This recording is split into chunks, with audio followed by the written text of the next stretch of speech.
I think. Let's see.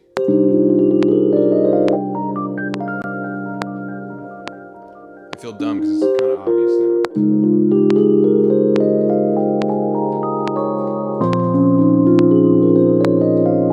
Yep, I think we got it. That was it. The problem was just that when we changed the time signature to 14/8 initially, it started clicking on the metronome started clicking eighth notes, which made it so it was kind of throwing us off. But now that it's quarter notes, we can just play triplets in there. And also that makes sense because that's what we want, because it's now playing, the metronome is playing quarter notes regardless of the 14/8 verse 4/4. Okay. Good job, everybody. We did it. Here we go. Now we just got to play it.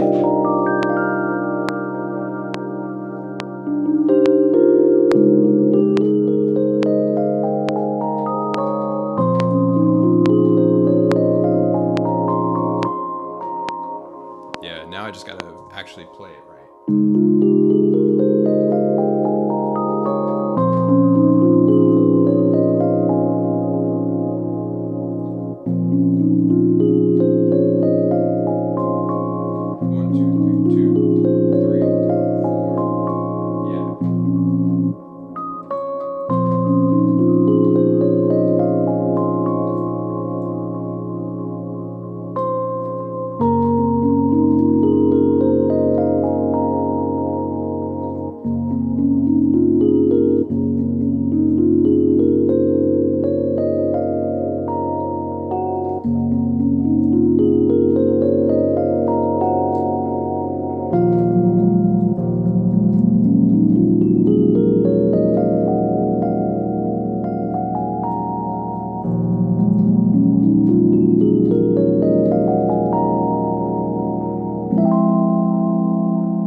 Okay, this is gonna be pretty epic, honestly, I think. Here we go.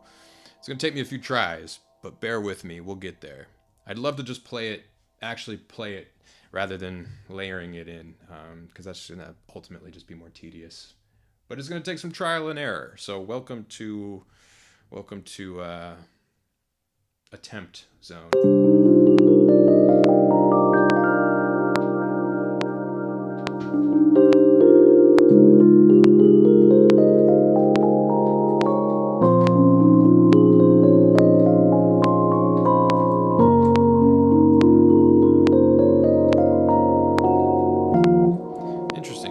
Is something off though? Let's see. I'm just gonna sing along with it. It's 1 2 3 1 2 3 1 2 3 1 2 3 1 2 3 1 2. Oh, okay. 1 2 3 1 2 3 1 2 3 1 1 2 3 2 2 3 3 2 3 4 2 3 5 2 3.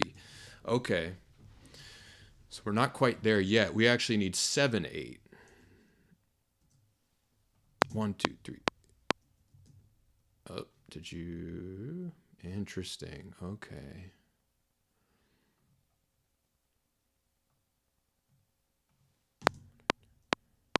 One, two, three, one. Okay, here we go. This is what we need. We need to get rid of the metronome. We need a drum track now. It's what our guy in the chat here mentioned a while ago.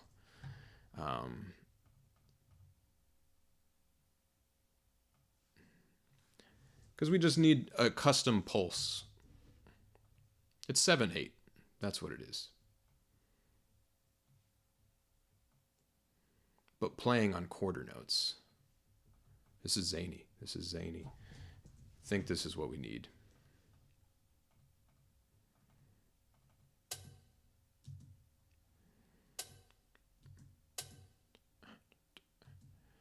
It would be 1 2 3 1 2 1 2.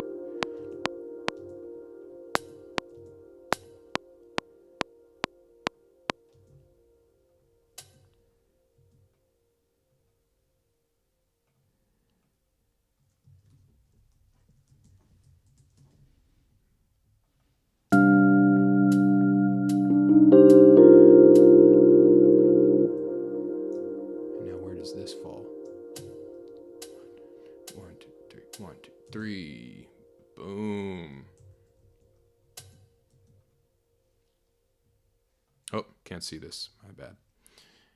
We're looking at this over here.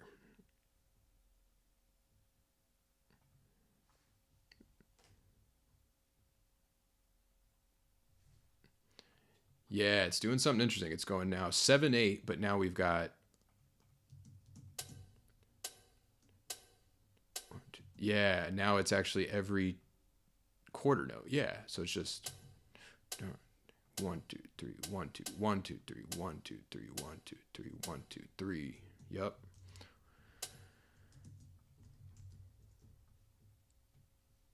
One, two, three, 1 2 3 1 2 3 1 2.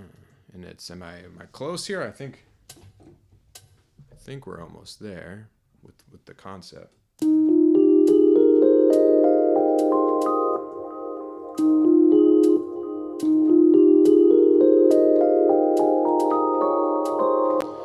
Yeah, and actually no, it's 9/8. 9/8. And then this is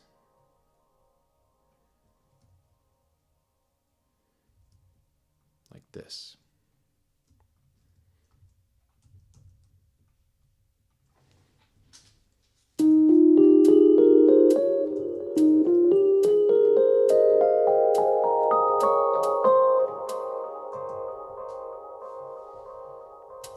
Three, 1 2 3 1 2 3 1 2 3 da da da da da.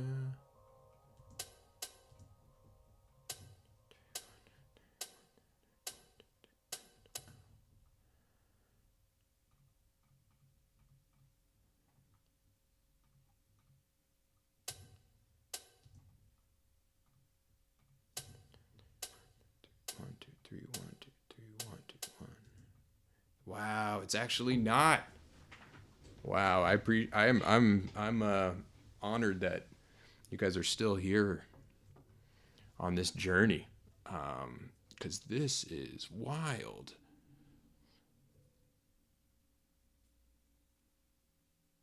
This might be one of those things where I just abandon the need for it to abide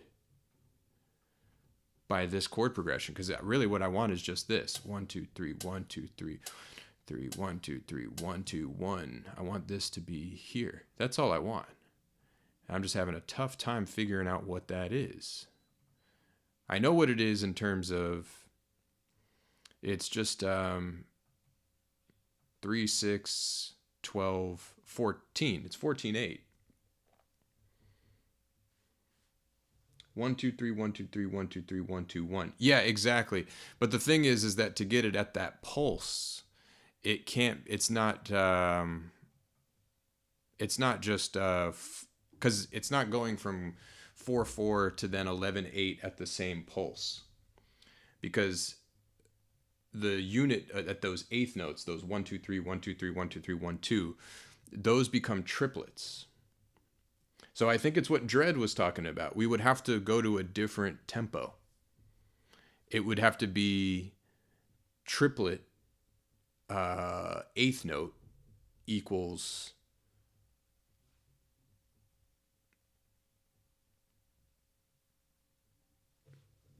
I don't even know anymore. But this will work. We'll do it this way.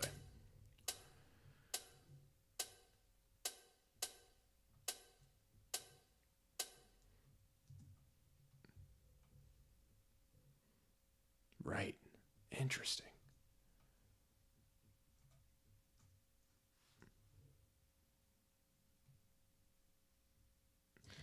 Dread, what would that be? So it would be, what's the math on that? It would be if we have, exactly, if we go from tempo where the quarter notes equate to triplets, the quarter notes equate to triplets. What would that be? Because we would need to go, we would need...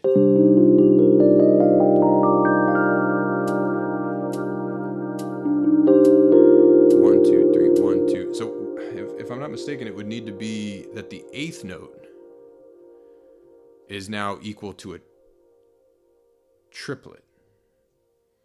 So isn't that just times 3? So 70 times...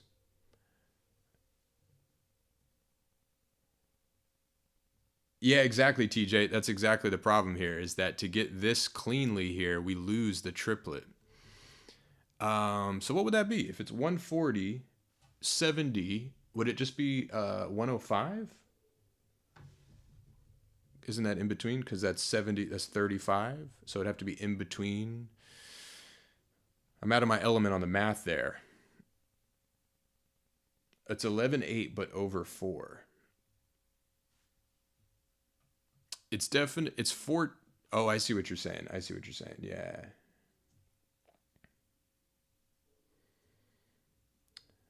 Thanks, Havard. Glad to hear you were jamming along. You have a good one. Okay. Interesting. So we got 70. I think, yeah, what you were saying is 11/8, but over 4, and that's where we're jammed up, because to change this, I can't do that necessarily so flexibly. Um,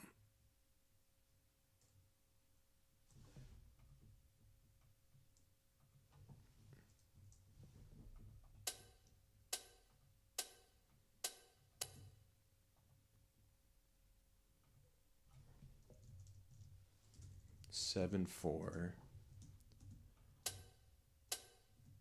1 2 3 1 2 3 1 2 3 1 2 3 1 2 3 1 2 3 1 2 3 1 2 3.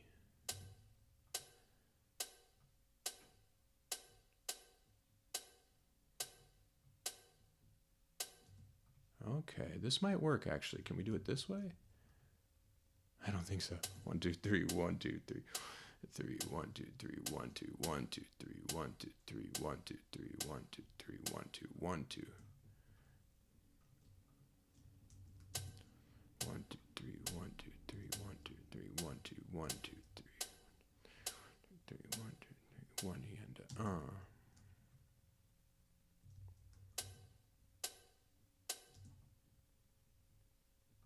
wow. 1 2 3 1 2 3. You know what? I'm gonna figure this out.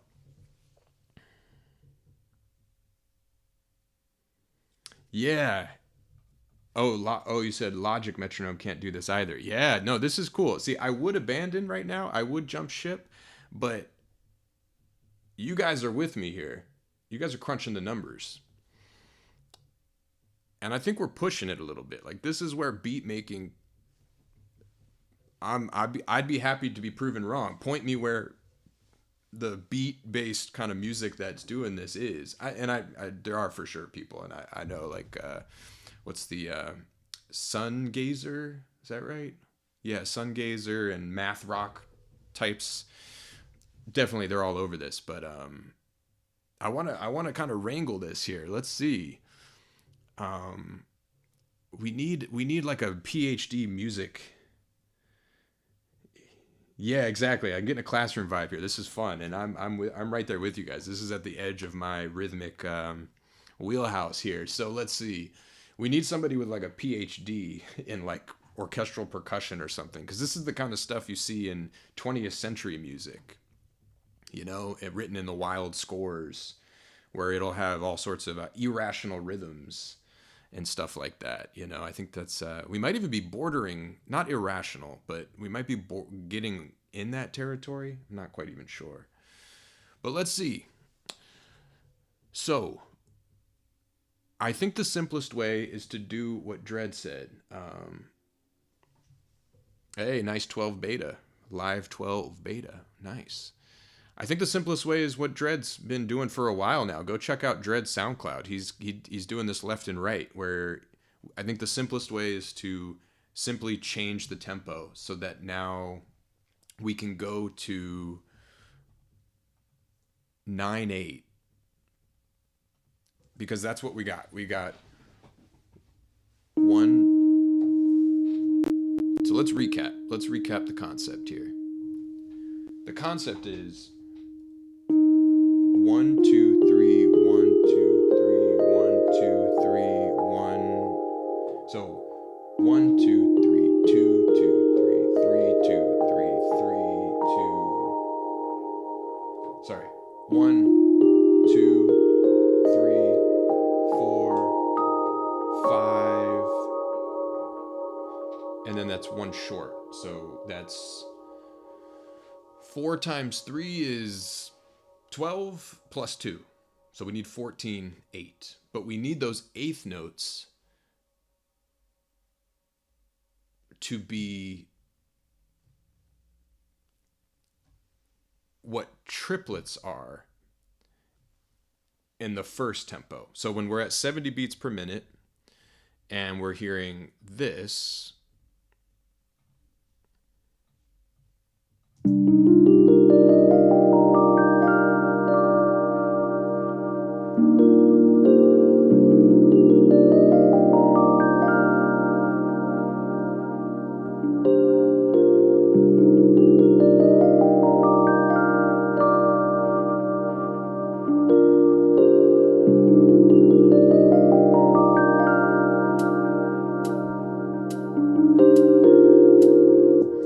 and you know what? I'm thinking now. Yeah, that's what I thought. It's 35. It's half. Cool. 105 BPM. And that's what I think. I'm trying to understand this not only just technologically, but I want to understand this musically. So if we were writing this on a piece of sheet music for like on a lead sheet or something to play with a group or whatever, I think the idea would be that it goes from 4/4 to 14/8, and really it's not even 14/8. What it is it's a bar, 2 bars of 6/8.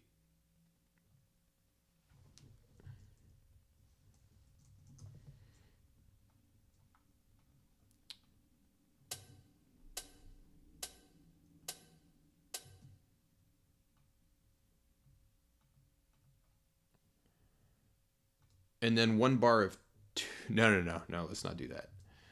So it'd be 11/8.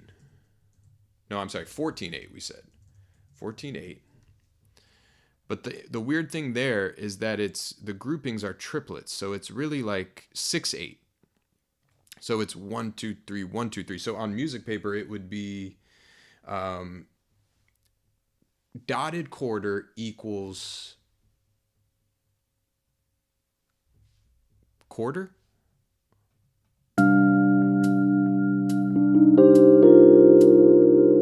Yes. It would be dotted eighth equals quarter. That's what it is. That's what we're missing. On a piece of music, when it changes to 14/8, you would write dotted quarter, dotted eighth, or quarter from the previous situation equals dotted eighth note. Cool. So to get that to work in terms of technology,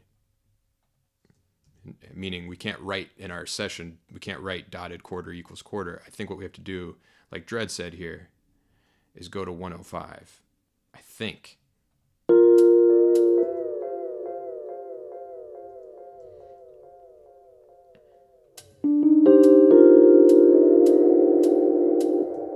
Let's see. 1 2 3 1 2 3 1 2 3 1 2 3 1 2 3 1 2 3 1 2 3. So no, not that. But I think now that just means that our situation needs to change here. So 14/8.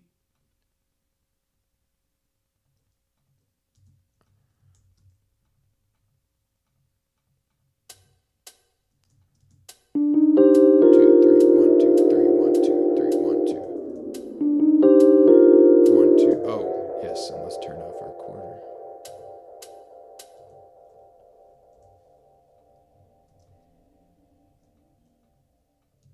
One, two, three, 1 2 3 1 2 3 1 2 3. Yes, I think we got it. I think. Oh my goodness, did we do it? 1 2 3 1 2 3 1 2 3 1 2 3 1 2 3 1 2 3 1 2 1 2 3. Wow, I think we did it. Man, that took a village there.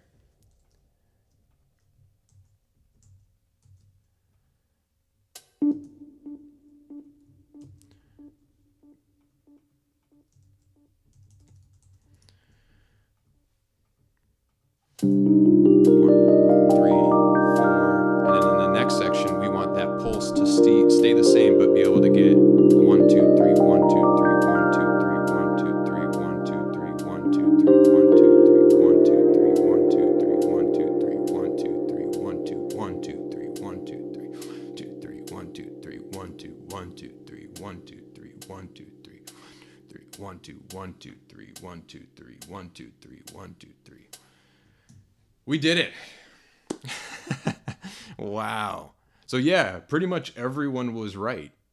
We were all, that was absolutely a really cool group effort there.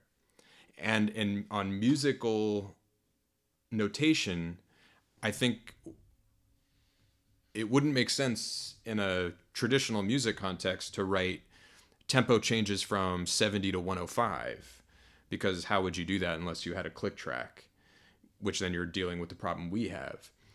So the way that you would do that is write dotted quarter note, dotted eighth note, because that's what this is now in a 6/8 sense, equals the quarter note. All right, now we can record it. My goodness. Let's see.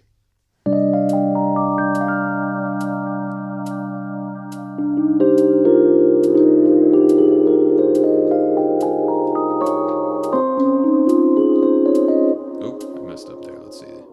Now this is awkward to play. Let's see.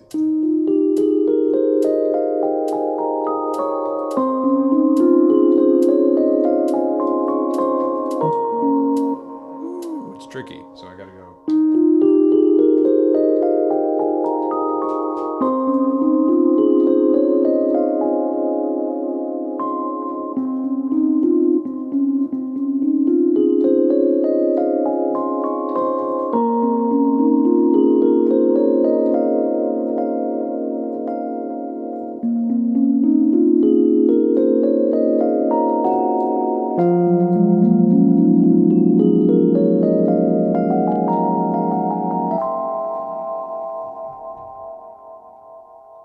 Here we go.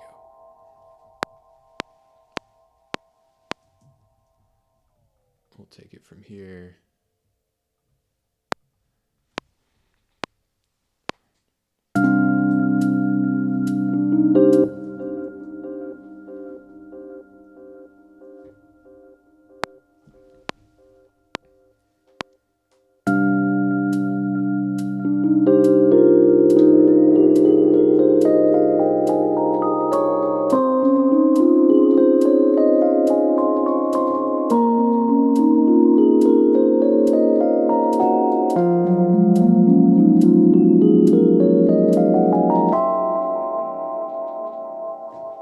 Woo! Wow, there it is.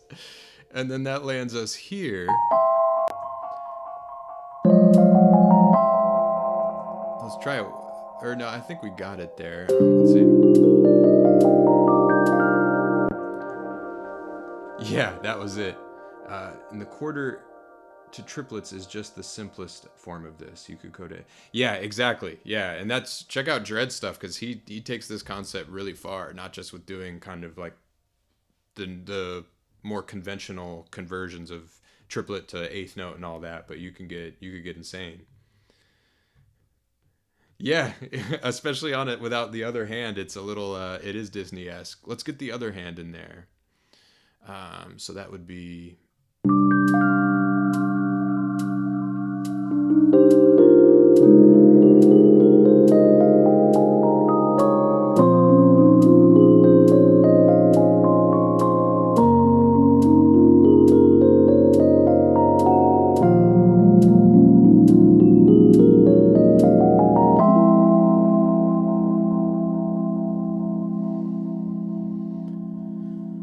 wow. Okay, this is cool. This is weird and cool.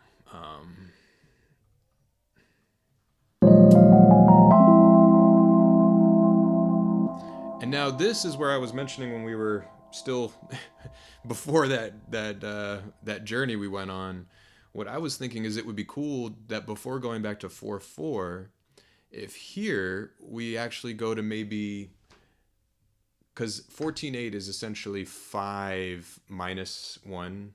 So what if we go, so we went from 4/4 to a version of 5/4-ish, shy of 5/4.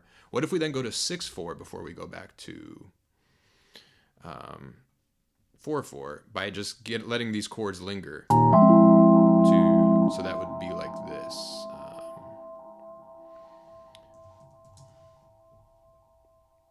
And then we want to go back to our original tempo here, 70.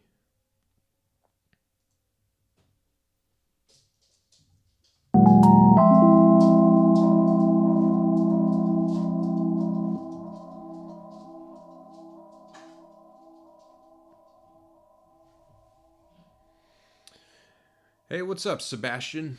Yeah, that's a good question because we're definitely in odd time signature land here, if not even arguably beyond it, in terms of kind of just integrating the whole notion of not needing to adhere to 4/4 or one meter. Yeah. So yeah, on material to learn odd time signatures. So the short answer would just be start thinking of rhythm as groups of 2s and 3s, because that will instantly kind of make the exit to the normal rhythm world kind of appear. The exit door will be there for you, meaning all rhythms can kind of be boiled down to just groups of 2 and 3, even what we're doing right here. Like this is 14/8 and with all this time signature change, but we're still just thinking of it as 1 2 3 1 2 3 1 2 3 1 2 3 1 2 1. So you could even start doing this just as you're walking around in the world. You know, as you're walking down the street or whatever, just walking around, is use your pace as a pulse. Use your feet, the tempo that you're walking at as a pulse. And as you're walking, like 1 2 left right, just start going like 1 2 3 1 2 3 1 2 1 2 3 1 2 3 1 2 1 2 1 2 3 1 2 3 1 2 1 2 3. Just randomly start feeling groups of 3. 1 2 3 1 2 3 1 2 1 2 3 1 2 3 1 2 3 1 2 3 1 2 3 1 2 1 2 1 2 1 2 3 1 2 3 1 2 3 1 2 1 2 3 1 2. It sounds kind of insane, but that will naturally start to kind of unlock the maybe dependence that we all kind of naturally have, because so much music out there by default is 4/4, and make it so you can start to feel those different units. And then what you're thinking of in terms of maybe the traditional odd time signatures, like for example 5/4, that's 3 and 2, a group of 3 and then a group of 2, or it could be a group of 2 and a group of 3. 7/4, that's maybe 2 groups of 2 and then 1 group of 3, or you could arrange it another way. You could do 2 groups of 2 and 1 group of 3, or you could even do a group of 2, a group of 3, a group of 2. So you start to build these larger rhythmic sections out of just everything comes down to just groups of 2 and 3. Also, that's really powerful too, because even if you're not indulging full-on odd time signatures, you can make music really interesting in 4/4 by using the same concepts. Like, what's to stop you from superimposing a group of 7 or a group of 5 over a regular 4/4 groove? And that's essentially what syncopation is. So it's a win-win. And I would say just keep it kind of in your body. And also, one more thing I would say is a great way to feel those pulses is to use your right hand or your dominant hand as the leader. So that's always going to play 1. And if it's a group of 2, you can go right, left. So 1, 2. And then making it a group of 3 just makes it going right, left, left. So it's very much becomes kind of a drummer situation where you can just be like 1 2 1 2 3 1 2 1 2 3 1 2 3 1 2 3, and your right hand or your dominant hand's the kind of the leader. So you can always rest on 1 2 1 2 3 1 2 1 2 3 1 2 1 2 1 2 1 2 1 2 3 1 2 3 1 2 3. That would be my suggestion. Hey, what's up, Malachi? Welcome to the chat. Good to see you. So yeah, that's one way to go about it.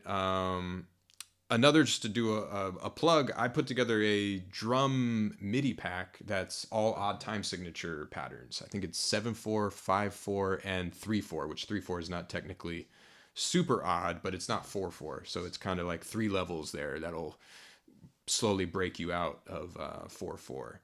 And that's on my website, so you can check that out too. That's a great way if you want to kind of start playing along with drum patterns. That's a good MIDI pack for that. JaronLopez.com. But yeah, good question. All right. On that note, let's get moving here, because we're lingering on this and it's cool, but we got to keep it moving. We got a track a day to make here. Here we go.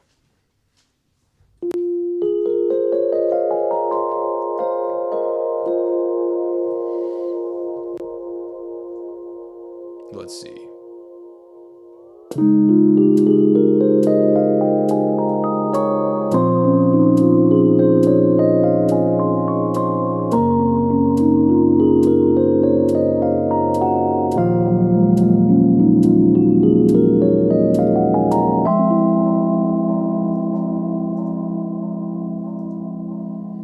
Yeah, I want that to linger. So that would be now 1, 2, 3, 4, 5, 6, maybe.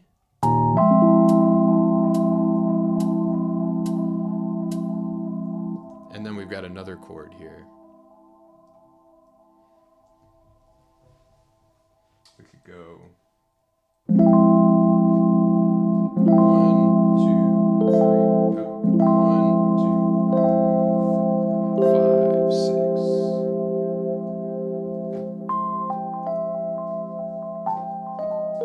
Let's try that. So it'll be 1, 2, 3, 4, 5, 6.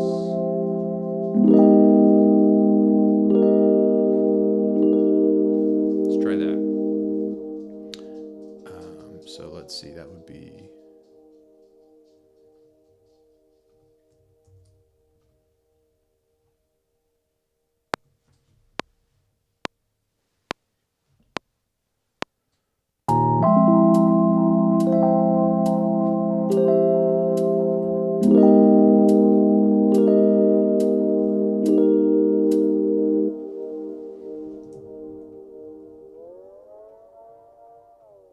With the tempo changes, the all roads echo is changing. It's doing the pitch adjustment, like a tape echo. It's kind of cool though. All right, so man, like we were talking about in the beginning, what is that? It's already a minute worth of material there, and that's kind of just the idea. Let's see what happens. What happens if we just loop this?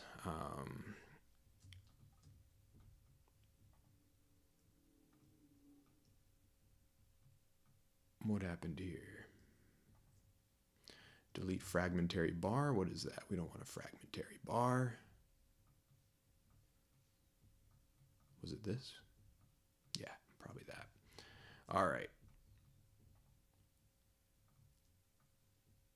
No, it was not. Let's see.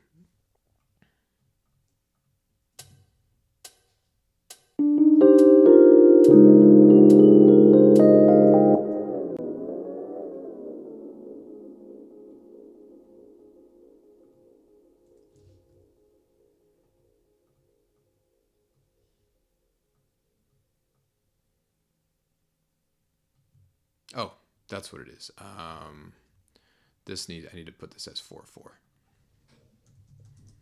There we go. Okay. Let's see about this. And what is this? This is 147. All right, let's see.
interesting.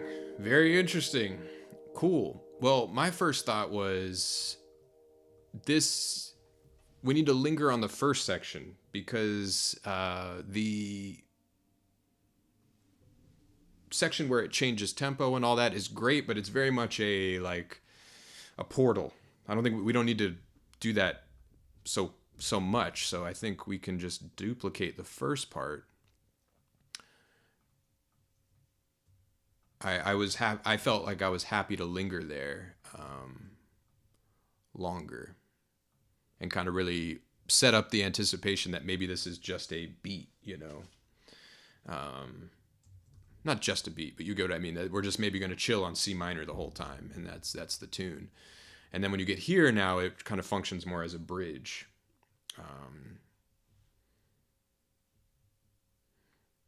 Yeah, I like the tape stop too.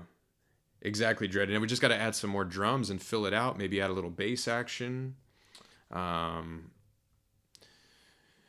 and then I think I'll do the same thing over here. So we will just we will duplicate it here as well. The first section. We'll duplicate time. Yep. And now that lands us in a pretty healthy length here. We're at 242. And also, we could end it over here. The tune could end on...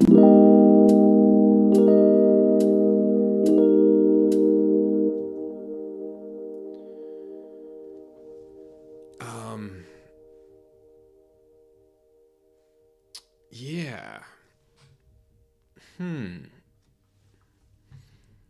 But we could go back to C minor. I think we probably should. Maybe it ends that way. Let's see. I'm putting on my arrangement hat here. I'm trying to think of what might be the best move.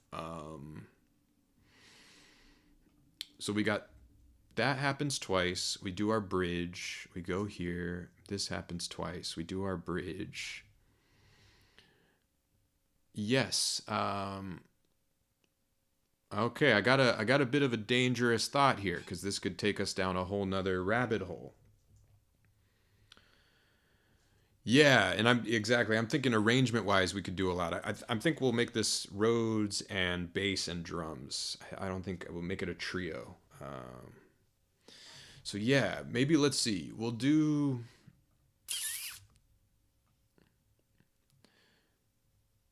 What I'm liking, though, I have an idea here, is I wonder if we could make this less, because right now this middle section here, it just descends. It goes, you know, those chords move down, and that's nice. That works for what it is. But I'm wondering if we could get this to be more circular, meaning it kind of descends and then goes back up. Let me see if I can approximate it without doing any moving first. So it would be like this.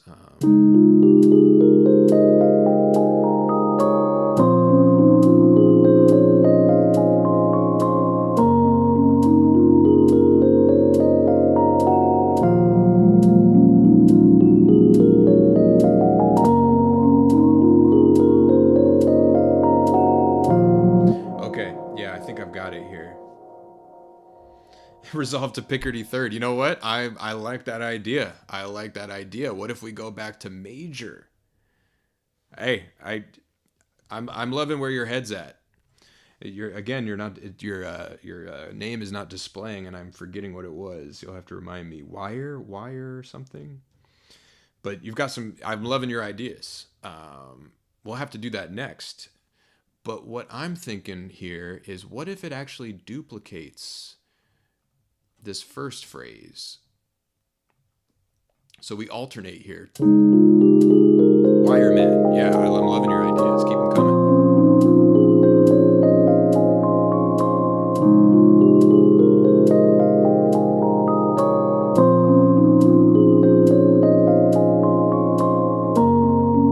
Yeah, now it's not just descending, but we can kind of linger there. And let's see, how long is that? That is...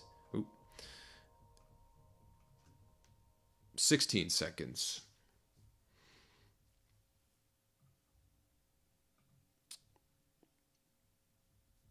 Yeah, I'm almost inclined. Let's see, how long is the first A section? That's 24. You know, I'm feeling indulgent. Let's do it 4 times And then maybe this section we'll do twice. So 4 and then 2, so it still has a sense of winding. But we really get to live there for a minute is the idea.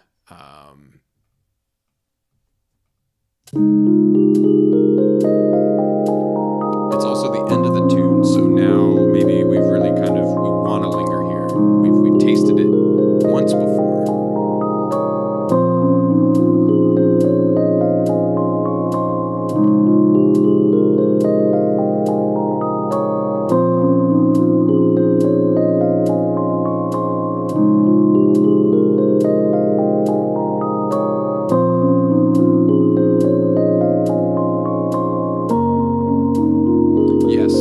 I'm liking it, but what just dawned on me is 4 and then 2 is a nice idea, but it's a little bit too... Why don't we lean over to the side of us that changed tempo? And actually, I'm realizing now, did we? Yes, we do have our tempo changes. Nice. Let's lean to the oddity that we've already indulged here, and let's make it 3 times, not 4, and then 2. So just 3 and then 2. So we will actually delete this one.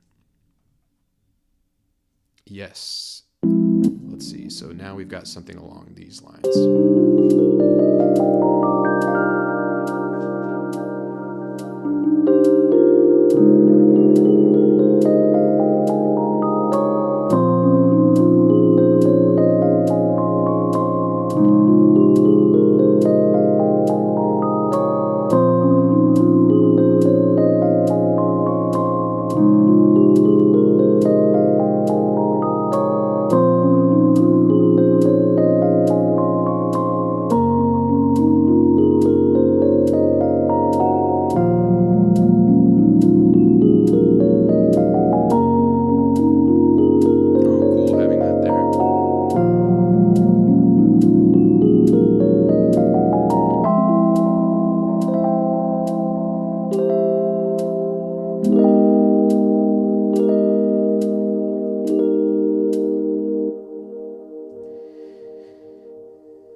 Okay. I got to hear how it feels in the whole context, because I might actually just make it 2 and 2. It felt like it went on a little long, but I'm curious how it feels in context leading up there. Yeah, the bass solo, exactly. And then I do love that idea. What if we go to major?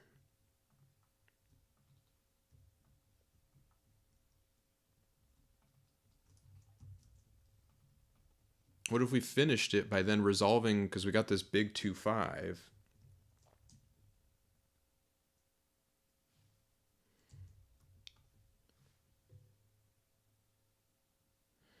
Hey Simon, yeah, send me an email on my website in the contact form. There should be a link below as well on this video. We'll get it working for you. It might be your version of live, but you can run it with a decent sampler as well, so we can definitely get it working for you.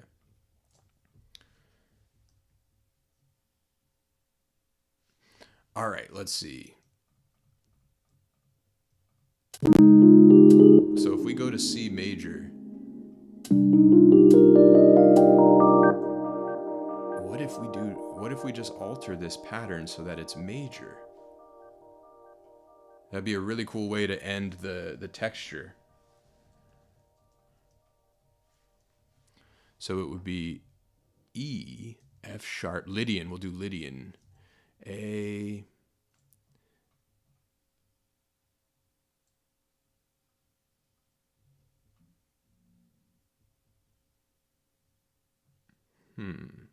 let's see.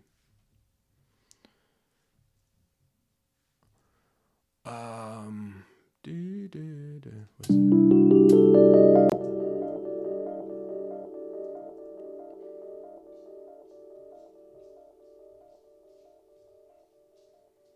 Yeah, okay, let's actually do this. We'll do F sharp, G,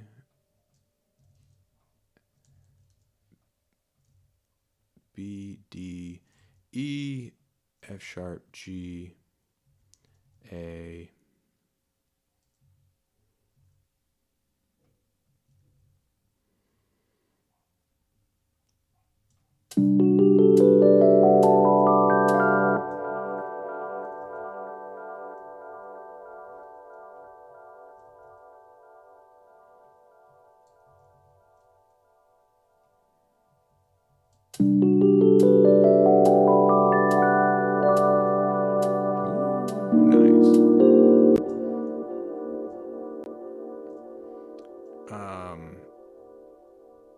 Then this can be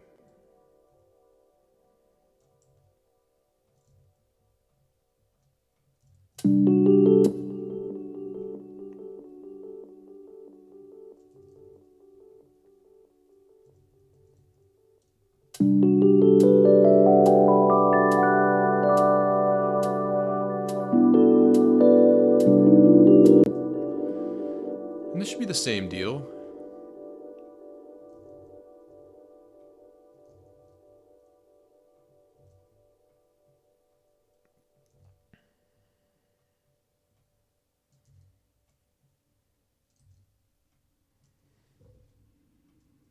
Let's see, B, what did I do? D, A, F sharp. Okay.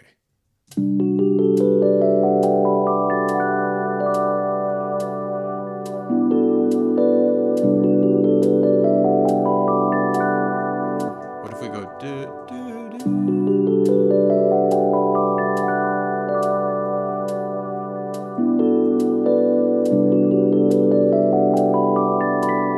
That's how it should end, so we'll go to D first. Was it here? No. Do-do.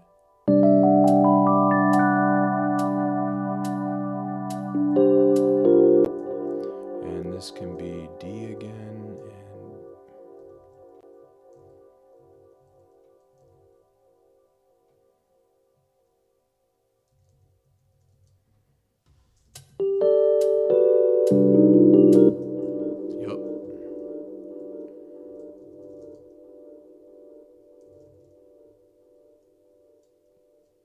and maybe we'll do E. Yeah. F sharp, G,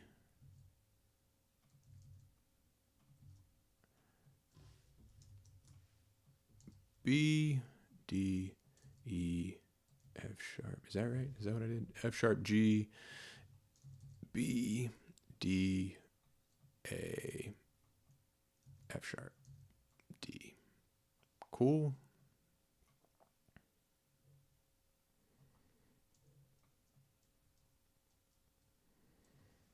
And then we can do maybe E, F sharp, B.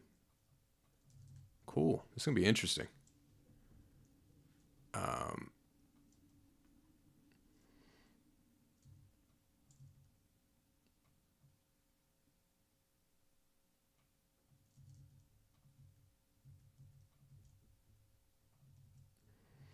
A, B, D, E, F sharp, G.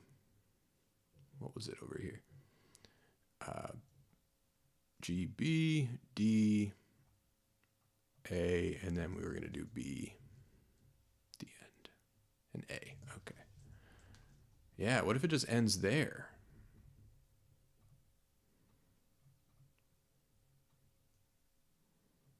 This could be interesting. Let's see. And if we do end there, what is that? Now that's basically, oh, this needs to be 4/4 again.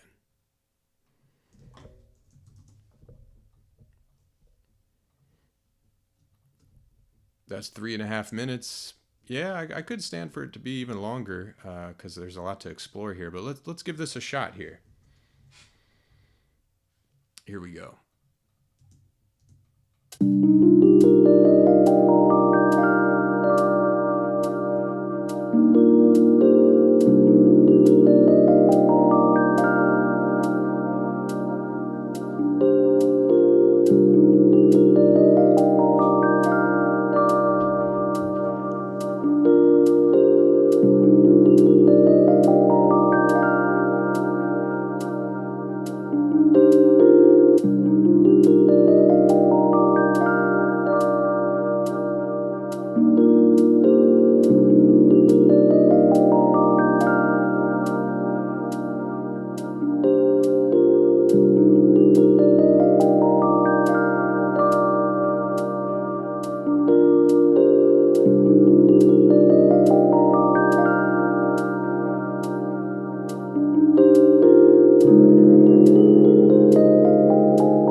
Nice. Okay. Yeah. I mean, it's a tune. No denying that. Yeah, the major at the end. I agree. Hey, that's I'm so sorry. I keep Wireman. Good call on the Picardy third. You may have even been joking, but it actually there's a reason it's a classic. Even though we're maybe not technically a Picardy third, but the spirit's there. Yes, I'm into that. Okay, cool. And I liked this. I think 3 times works because what I was here in this repetition, and then 2, because I think I was kind of envisioning or imagining maybe drums building up, kind of like you guys were mentioning there, or TJ was mentioning. Yeah. So I think as the drums build there, it might warrant lingering there an additional time. And I do like the asymmetry of it as well, that it's kind of 5 repetitions of the idea. And then the only thing that stuck out to me, though, is that this minor 11th chord, that this is a minor progression. I like the idea of going to a major 2/5,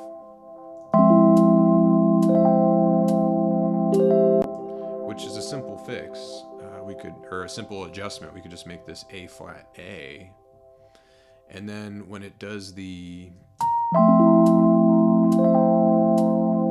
I have that right? And we don't have a root there, but the bass will take care of that.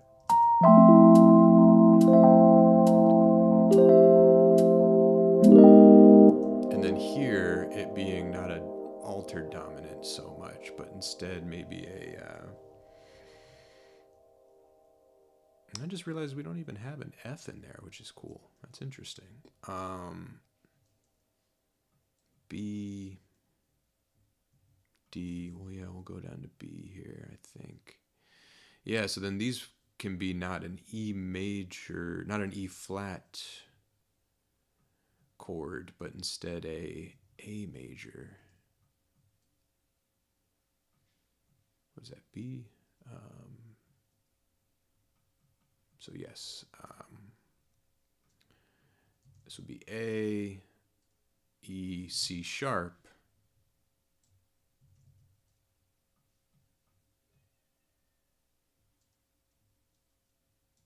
E, C sharp, A, and then C sharp, A, and E, I believe. Let's see.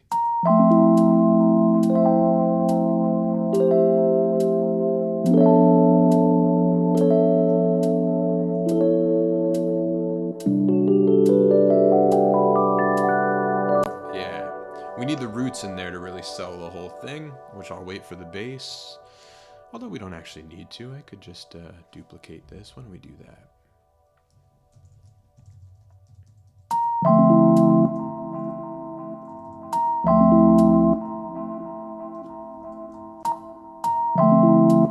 And here we'll do G.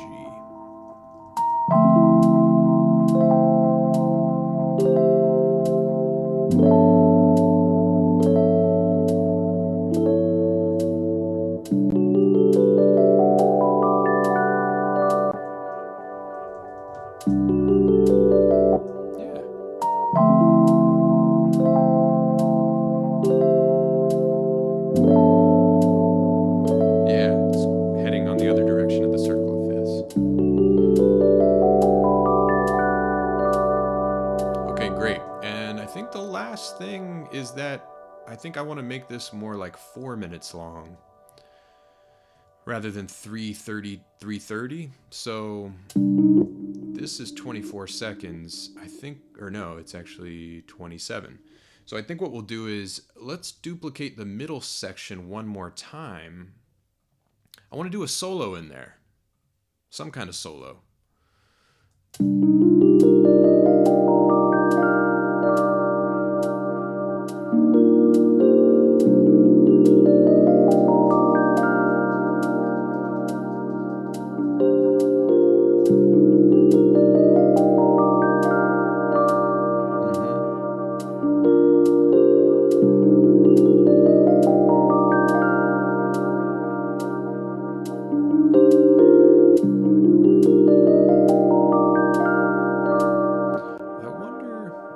the fence here because we could do a couple things.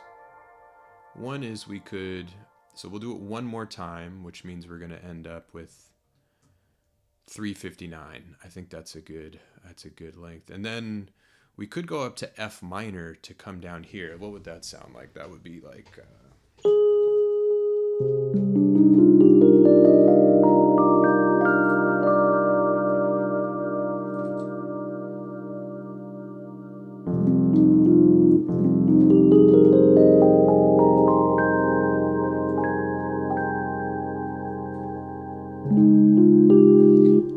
Yeah, let's go up to F minor for the last time here. Or, let's see,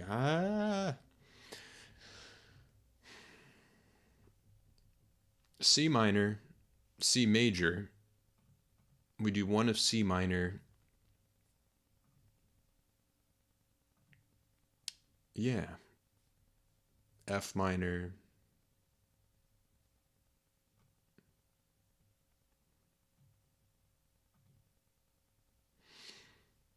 We'll see. We'll see. All right, let's see. Let's take a quick break. Another message from our sponsors here.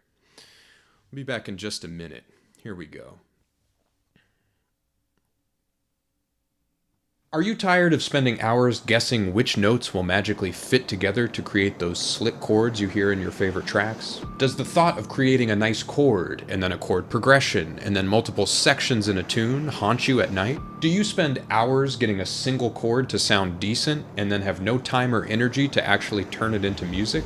Well, congratulations! Your problems are now solved, thanks to these MIDI packs, Chords That Vibe Volume 1 and Volume 2.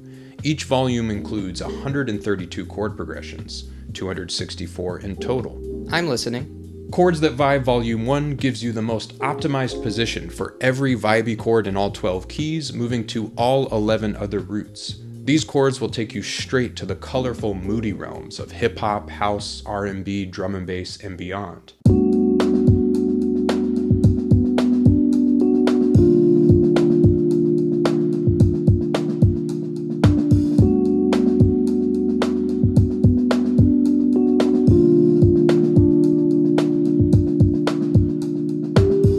Chords That Vibe Volume 2 takes these chord colors into more vivid territory by integrating dominant chords into the types of chord progressions found in Volume 1. Dominant chords are at the heart of so much modern music. They bring the crunchiness and sophistication to the harmonic texture.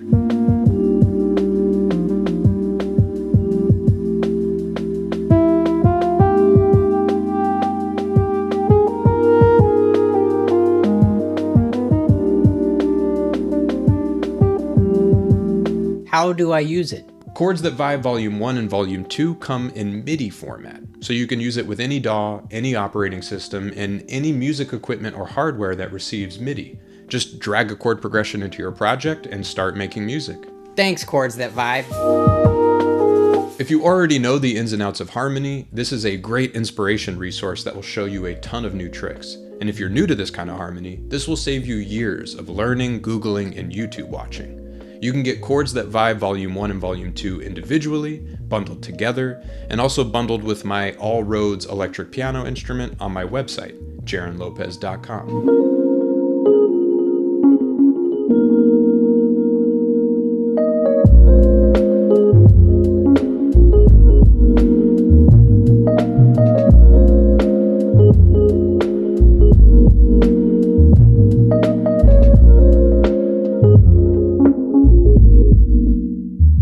Back to the stream.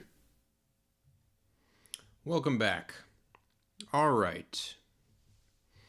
So, F minor. The question to me is, should it go up to F minor for the whole solo section?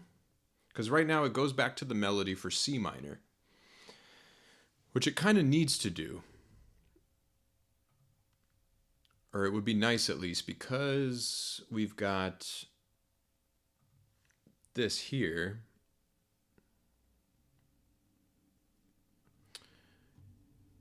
That it comes back from this section.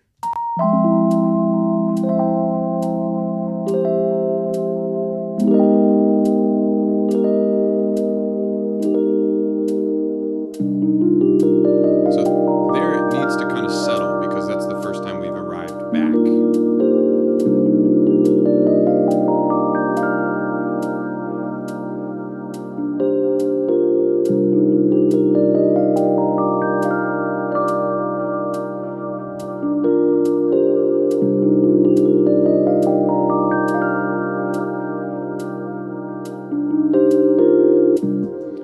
And right there, it feels like that's the beginning of the solo, because up until then, it needed to kind of reestablish the first section.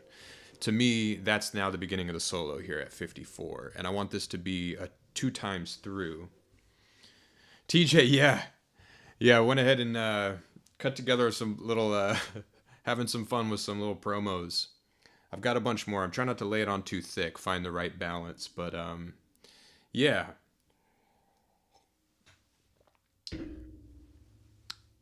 Let's see. So it could just go up to F minor there. Although now that I'm saying it out loud, I think it should be G. It should be C minor here, and then go up to F minor. That's what we'll do. So let's bring this up to F minor here, which we can do just by kind of altering some of this stuff again. Yeah. And honestly, I'll probably not play this pattern because probably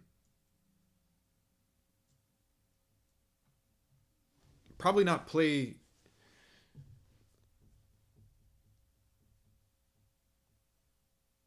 Gotcha. I appreciate that, TJ. Thanks. Yeah, you know, I do appreciate that. It's good to hear. Because yeah, you're right. We're just trying to keep the wheels on the bus, as we all are, with whatever it is we're up to. So yes, if we go to F minor here, this will be a solo section. So I think we'll just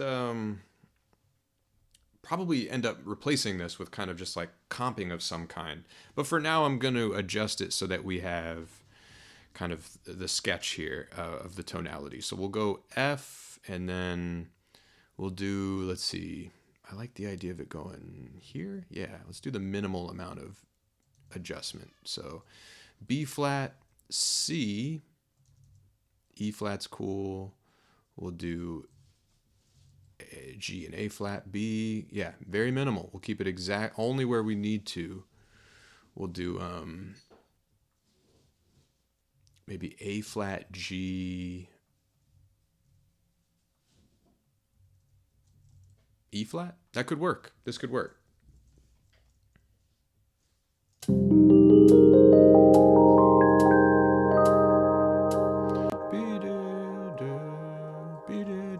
want to go to C maybe. Yeah. And then we'll just adjust this slightly. This should be maybe more like a G, E flat.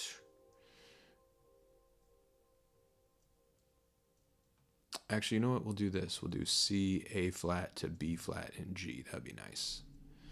And this can be A flat, E flat, C, and yeah, let's try this. And then we'll go down here. Oh, nice. We got few chord concepts here. We got what F minor 9 over B flat. Oh, I like that. You know, but the only thing I'm shying away, the reason I'm shying away from B flat is because we get a B flat chord here.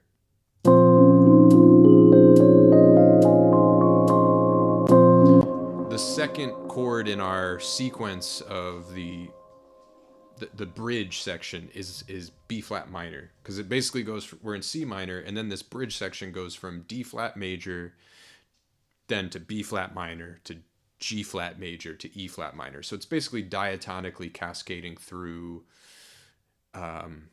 D flat major, going down in thirds. So I don't want to spoil, I want to save all the freshness, ideally, of a B flat tonality for that. And the only reason I'm even going up to F minor here is because it actually works going a third above D flat. It's a nice pivot chord because F minor is now the 4 of C minor.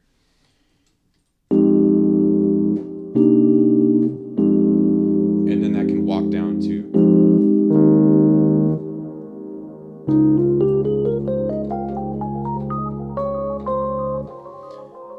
D flat. So it's kind of acting as a bridge in that way. So I like it in isolation, but given where we're headed, I don't want to spoil any of the B flatness. Not that it would spoil it, but you know what I mean. I'm just trying to keep as much of those flavor as I'm trying to retain as much of the flavor as possible in each of these chords as they make their appearances. Let's see. So this would now be.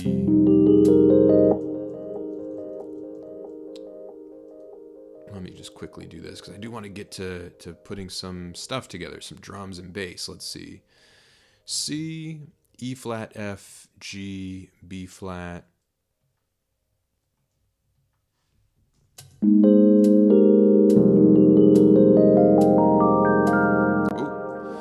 we need to make a couple adjustments there. E flat, G, A flat, B flat, C, E flat.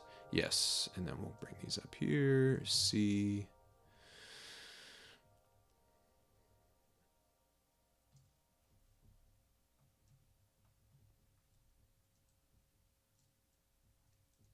Okay, cool. This could actually be different. I'm going to change it up a little bit here. We'll go E flat G. So here we got. And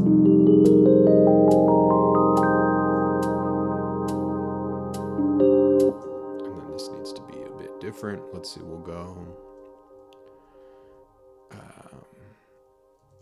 Yeah, let's change it up. We'll do C and G. I'm on this section, I'm kind of erring on doing perfect fourths and fifths. It's kind of what I have in mind. Yep,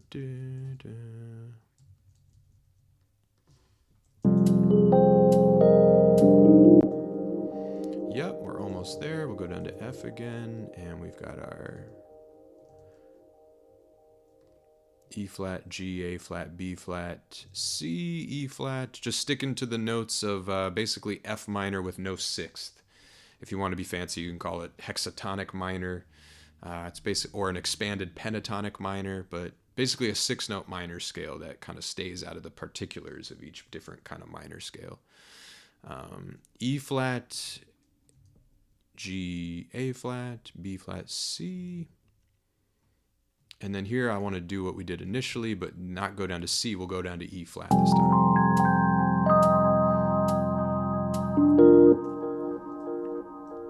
Let's get a little higher with this maybe. Let's do... We'll do B flat, E flat, and C and G.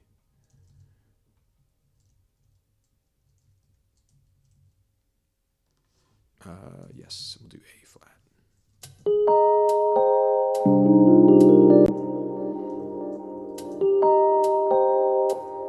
No, actually, maybe C, perhaps. Okay, and then I think this is the last one. F, again, same deal. C, E flat.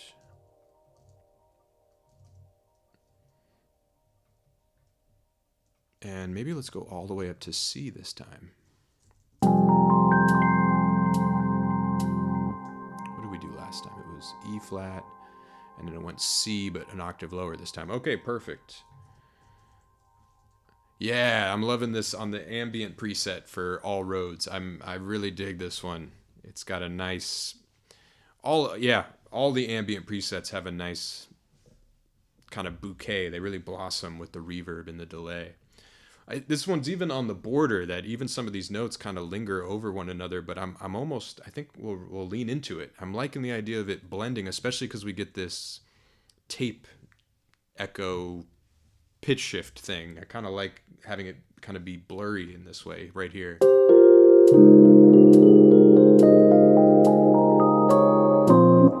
Sometimes it's hard to work a tempo change like that or a pitch change into that, and since it's happening organically, let's run with it. Okay, and then I think, let's see, we just need to maybe alter...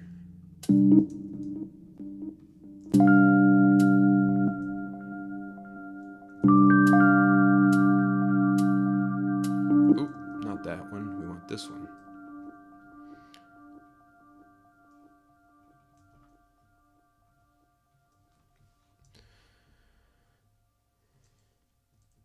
Yep. And I do want to go back to that works. We'll just do this.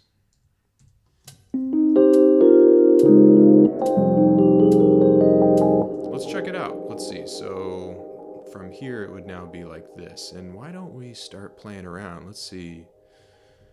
Start kind of on the opposite side of the spectrum. We'll go over to ambi electronic. And I love the turquoise preset. I use it all the time. I feel like maybe it's becoming a cliche at this point of mine that I keep using it, but I like it. It's the sound. I'm always reaching for a sound like this. One of the first synthesizers / keyboards that I ever played, like electronic keyboard, was a Korg keyboard. I actually don't remember what it was. It was I think it was a couple models after the M1, or a fair amount. I think it was like an SX something. And it had this shakuhachi, if I'm saying that right, preset on it that I love. And ever since, that was when I was like maybe, I don't know, 11, 12, 13, yeah, probably about 11 or 12 years old. And it left a huge imprint on my sonic preferences or whatever. Yeah. So ever since then, I've just always reached for these kinds of fluty, electronic-y kinds of sounds.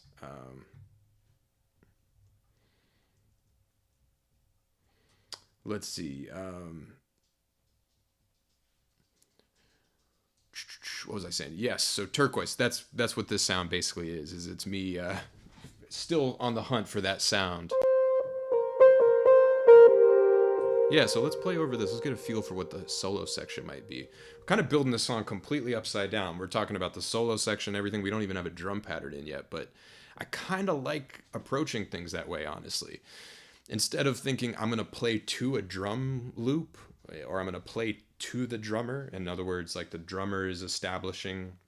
hypothetical drummer is establishing the framework for which we can play off of. I very much like thinking of it the other way around, is the drummer should play what I'm playing, or whatever the real nuts and bolts of how the tune is constructed, like what we've been working on here.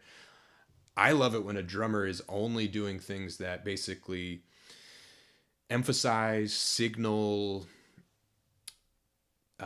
connect those elements, those structural elements. And I'm always blown away by how much that can do, how much of a great drum pattern is already taken care of just by kind of connecting the dots of what the structural elements are in terms of the chords and the bass line and all that stuff. So it's kind of why I tend to save it.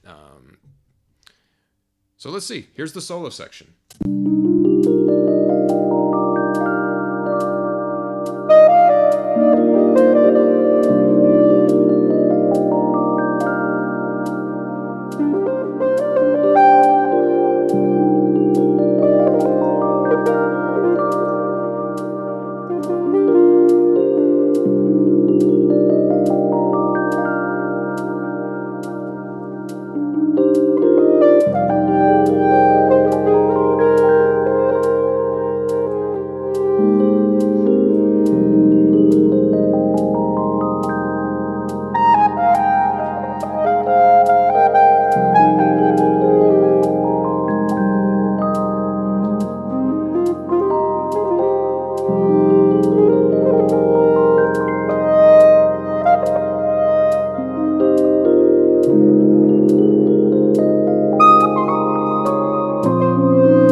right. Well, that works. I'm into that. So F minor was the way to go. Yeah, the Rhodes was a tad loud there. I was just kind of rolling with it. Okay. All right. Okay. So, let's see.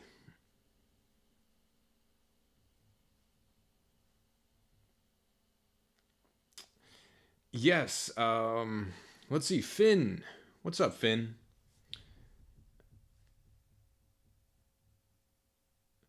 Absolutely. I appreciate the kind words. And as far as your chord progressions, I've got a MIDI pack that has got a ton of. I mean, if you're finding your chord progressions are stale, I basically put all the zestiest chords that I use. Tons of, there's 264 in the pack. That's a great place to start. Um, if you're not looking to spend any money on that, I completely get that. And all those ideas and all those chord progressions are presented in the videos on my channel. So you can definitely build them yourself just by checking out some of the tutorials. There's a Chords That Vibe playlist on my channel, so that would be a good place to start. And aside from that, the quickest way I could tell you is just use more notes. So if you're using like 3 notes, creating triads, use 5, use 6. That more notes, again, very broad strokes, and this can go haywire quickly, but yeah, if you use more notes, you'll get more color, you'll get more texture. But yeah, that would be a place to start. All right, let's see. So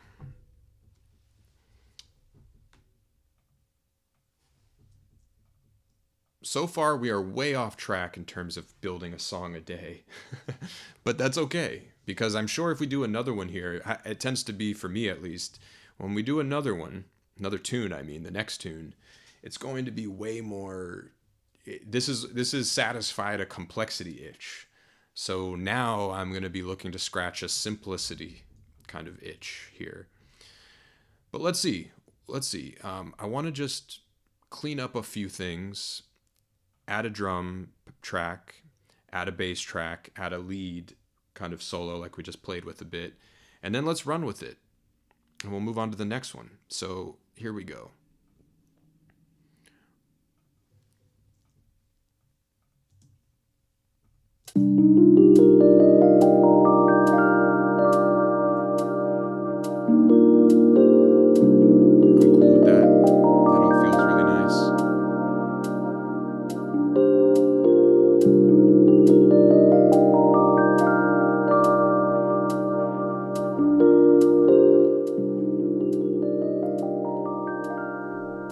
Raymundo, yes.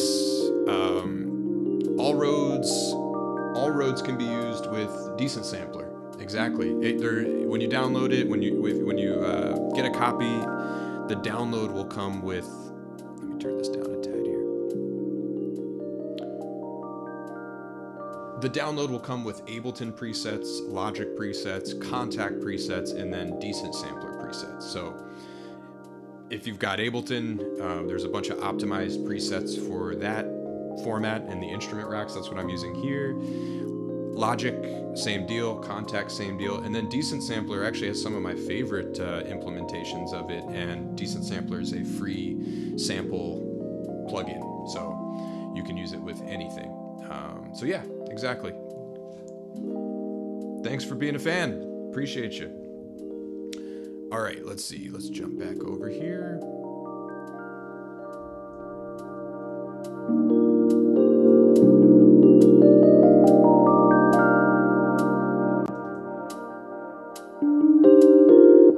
And I don't know why this got cut off. Weird. Must have copied over.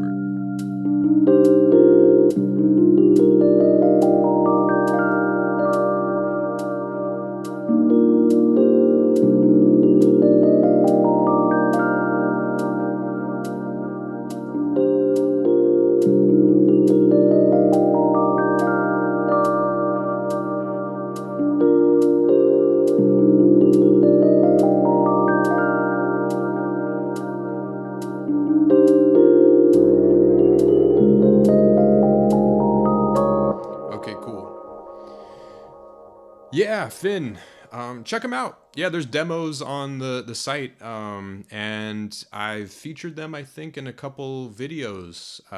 So the past couple videos I've put up on the channel have been built off of two of those chord progressions, and I think that's actually what my intention was for this stream, was to use some of them. So if you stick around, I think the next tune we build out here, I'll just grab a progression from one of those two packs.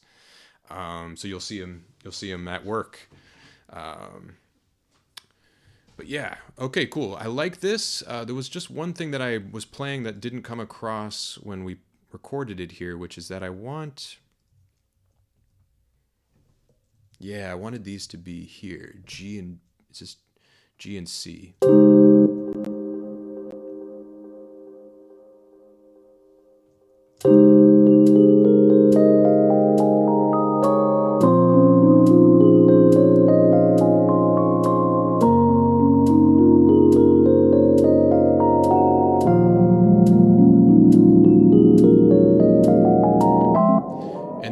Just a little late here.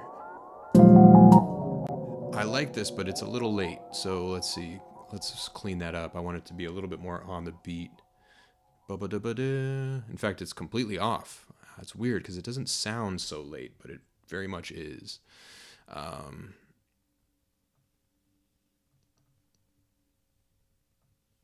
This might be weird. This might be weird because it actually feels okay. You know what? I'm not going to mess with it. Feels a little weird. What about without the house drums?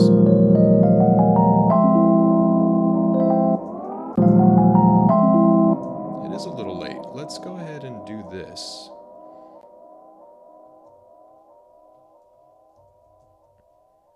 Let's scoot this over.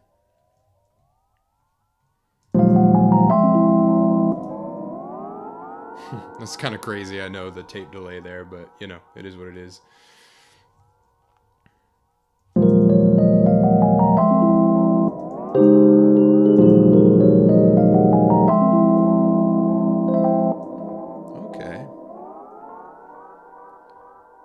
This is wild.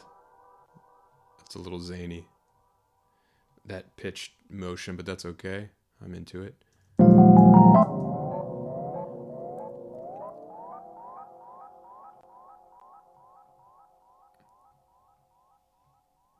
This is one of those things too where I think with drums this will need to be a little tighter.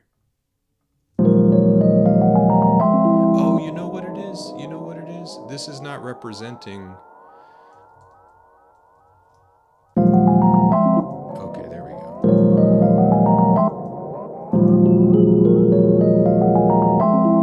You know what? No, I'm taken away from it. Let's see, that's... It was good as is. I think all that needs to happen is this chord needs to be a bit earlier.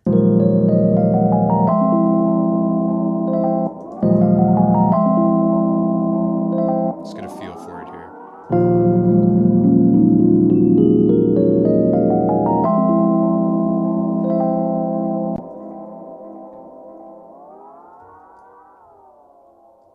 Is it driving anyone insane?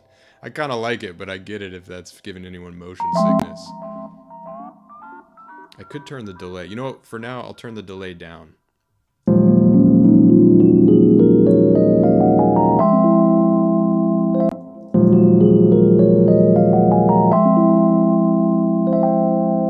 Yeah.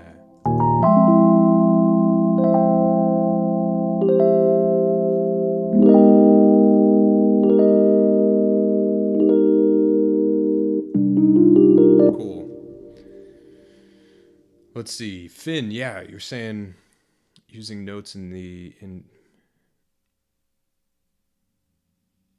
Yes, I hear you. Yeah, that it's tricky because it's weirdly simple and kind of off the beaten path at the same time. What you're describing is how to expand your harmony and chord vocabulary without either getting into really weird territories or accidentally basically just ending up making kind of pop progressions. It's kind of a weird specific target where you can get more colorful progressions, but that don't end up sounding predictable. Cool. Yeah, you'll be sticking around for a bit. Cool. Well, I'll make sure to do that on the next one here in a little bit. We'll try to incorporate that. And even if you can't stick around, this will be on the up on the channel, so you can if you're interested, you can come back to it later. And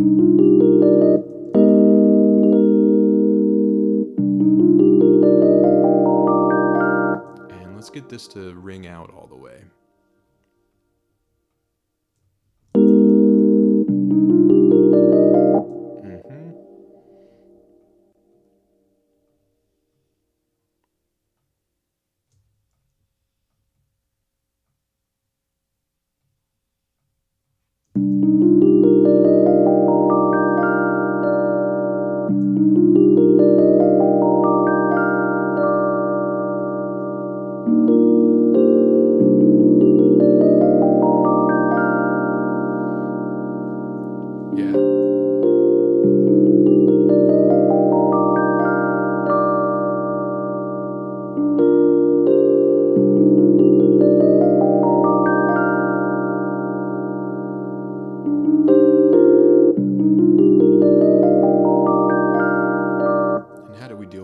First time I didn't.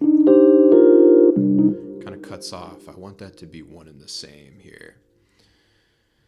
So let's go ahead and bring them together.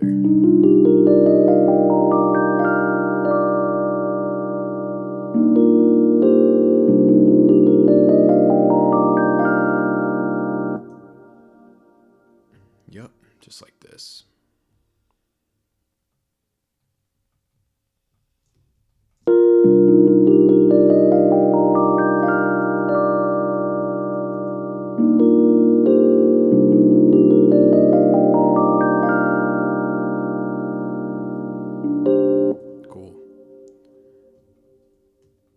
Here, yeah, we'll go ahead and make it the same deal as well.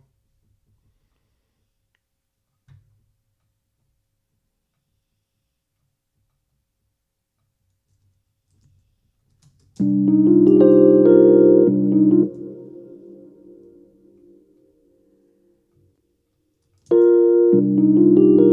it keeps getting cut off. I want it to ring out with that new chord. There we go.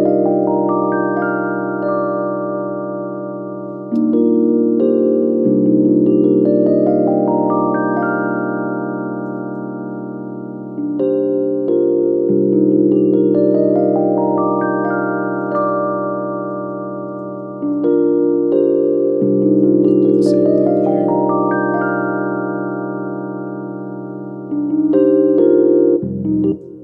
Cool.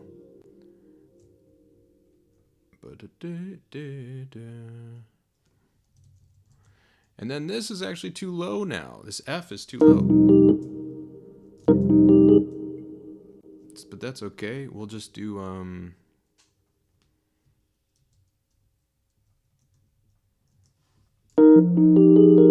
or is it? Maybe it's not.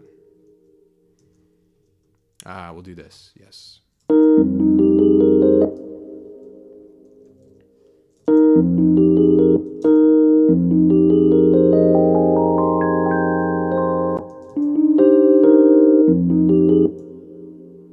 Same deal, we'll have this linger over.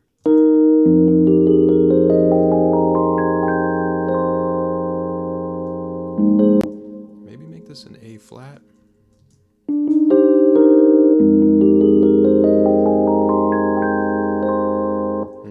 Maybe even a B flat here, let's see.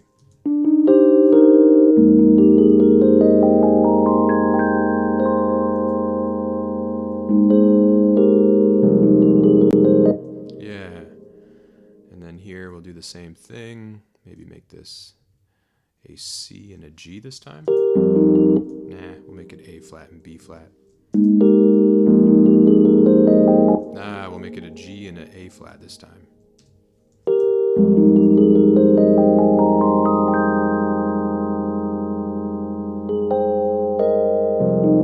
Yep.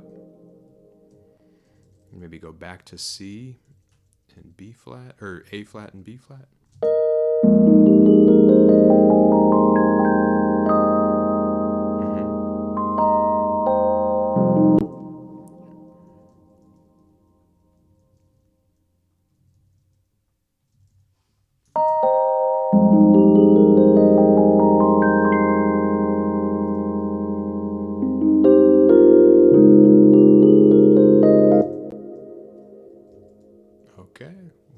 the same deal too.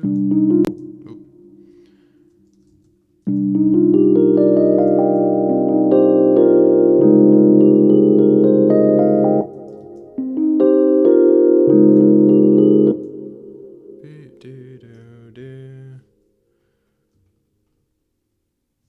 Did I already alter this here? What did I do?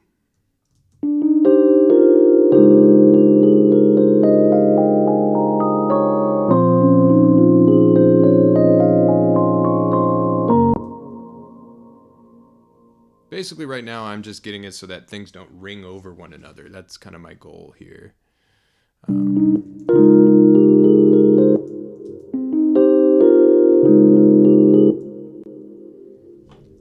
then I wanted to do this.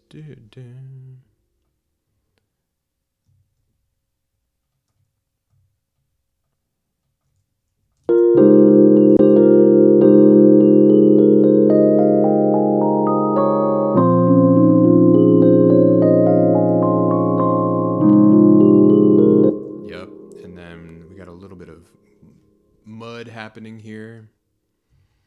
Let's see how that can, just the chords are lingering over one another. Let's see.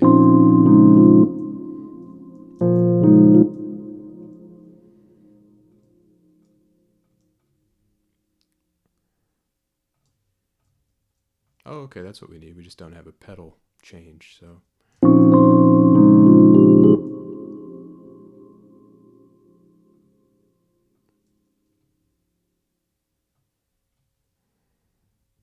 Sustain pedal action here.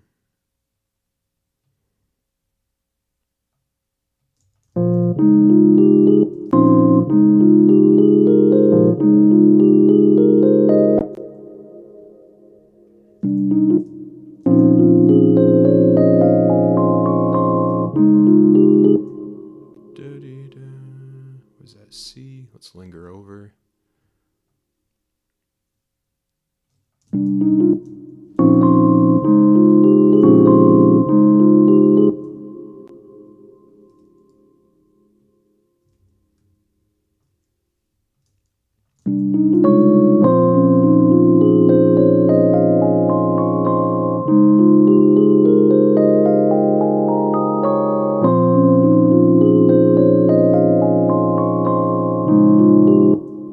Same deal here.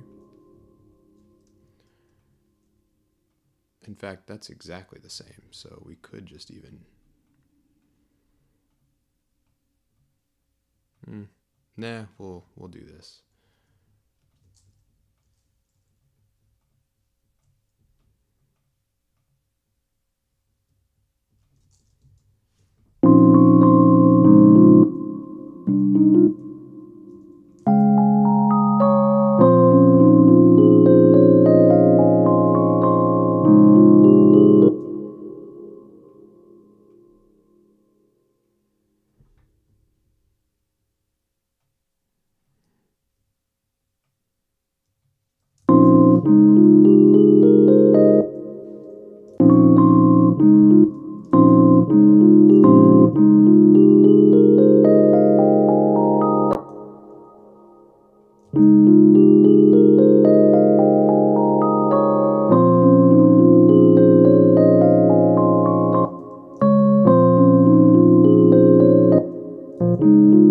Here we go.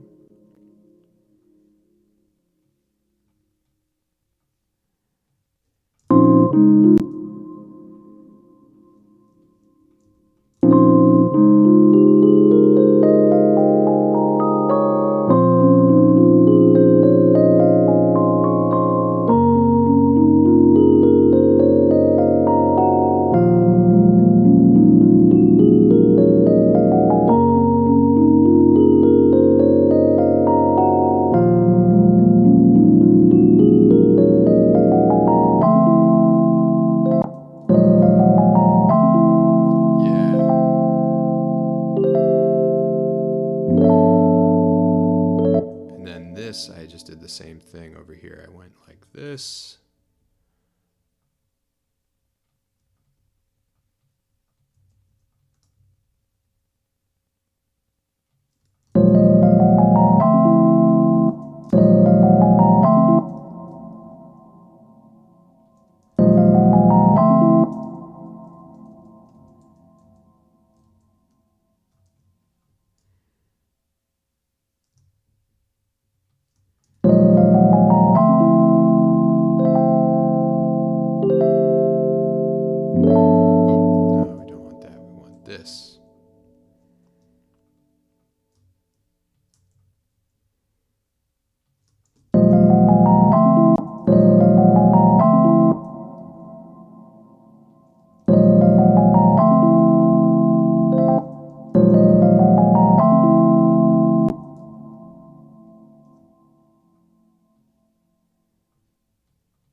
this starting on beat 1.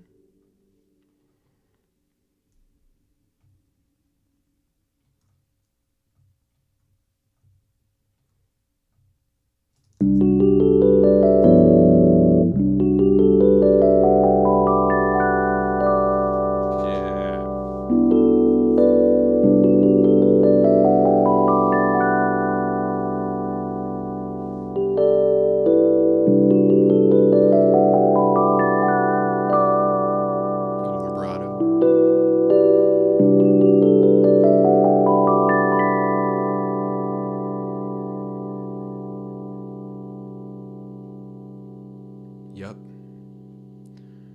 Okay, let's see how it feels. Just solo roads. Let's see how it feels going through. Let's see. Nice. We've been going for almost 3 hours here. It's crazy. All right. Let's see.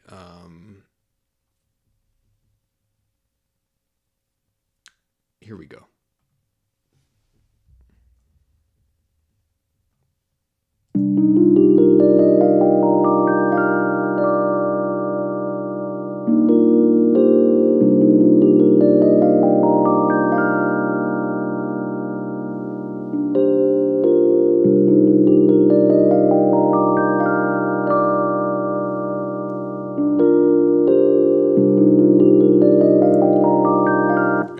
I should say, this is where the perfectionism really does come in.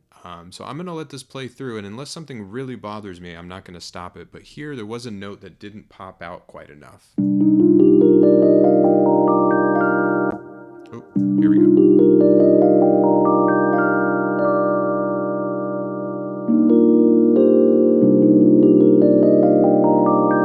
Here, where was it?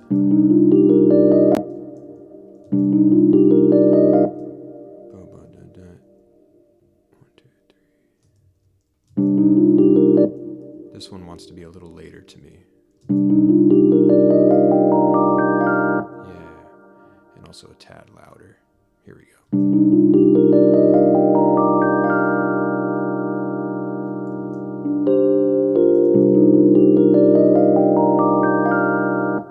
This one's a little late.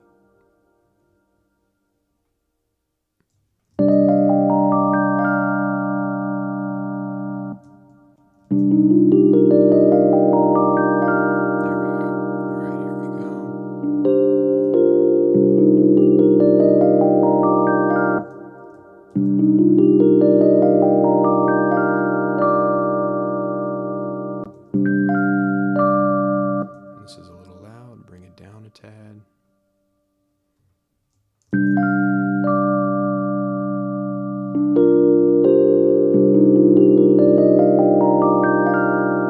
I'm cool with it.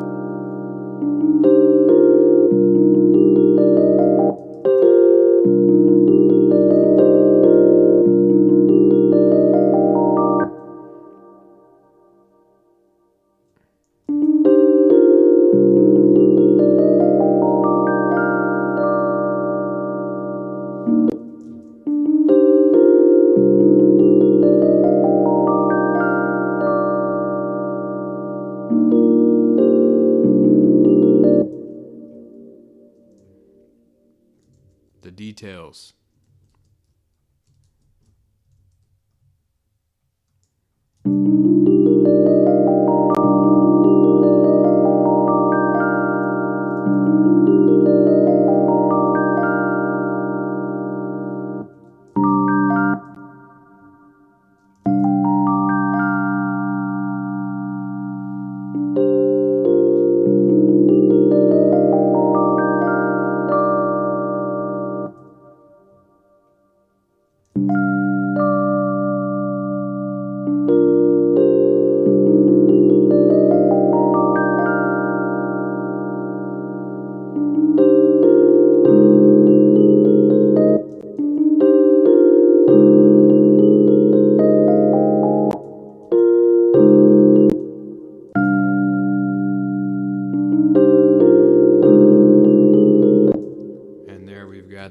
We need a sustain pedal fix there.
Nice. Okay, cool. Now we're getting there.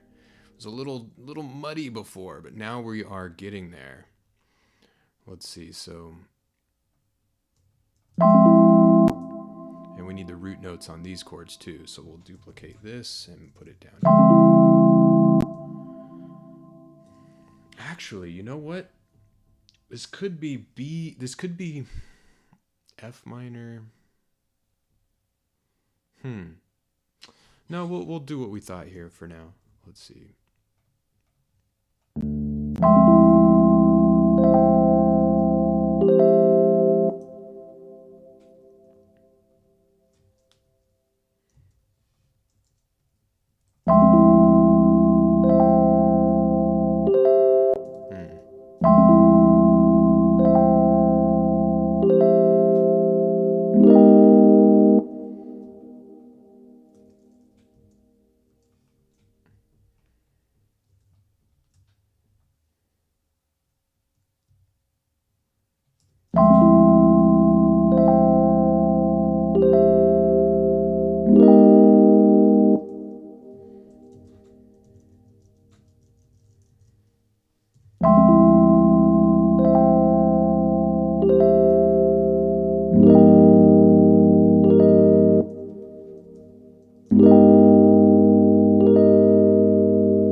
Yeah, interesting. You know what? We might do this. Yeah. No.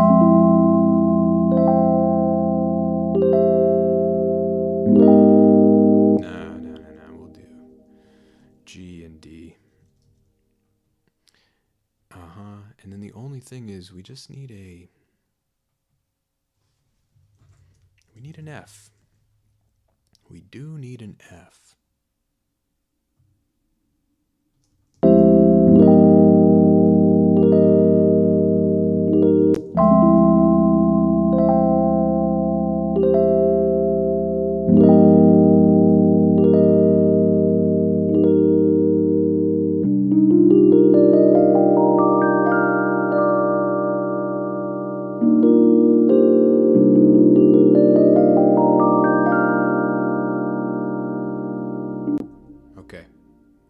Just about there. The D could climb before the G. Yeah, exactly. I think I'll save that for the bass track. I think I'll wait to embellish that for the bass track, and that's when I might even take that root note away from the keyboard. I'm kind of using this as a sketch basically. This is like the keyboard sketch. It'll still be the Rhodes part, but I'm planning on basically letting the bass take the low end and possibly adding the lead as the top note as well. We'll see. But yeah, exactly.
Except this is redundant.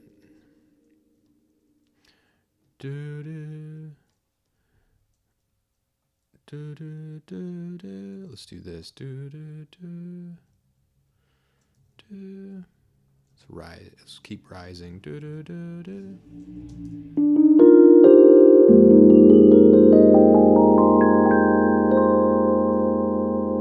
16.3 into 17 swings. Let's see. Yeah, you're right. Dun, dun, dun, dun. You're absolutely right.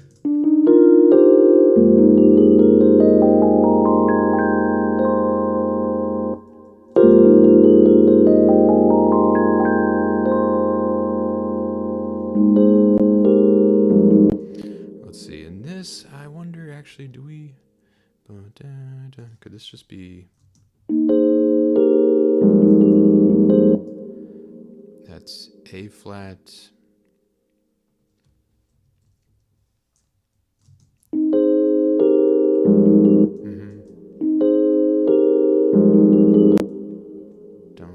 Maybe a little quieter on the F.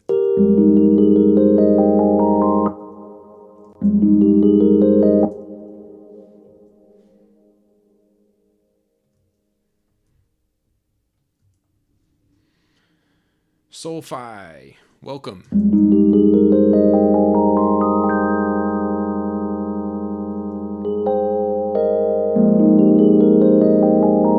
Yeah, let's make these Fs a little more chilled out.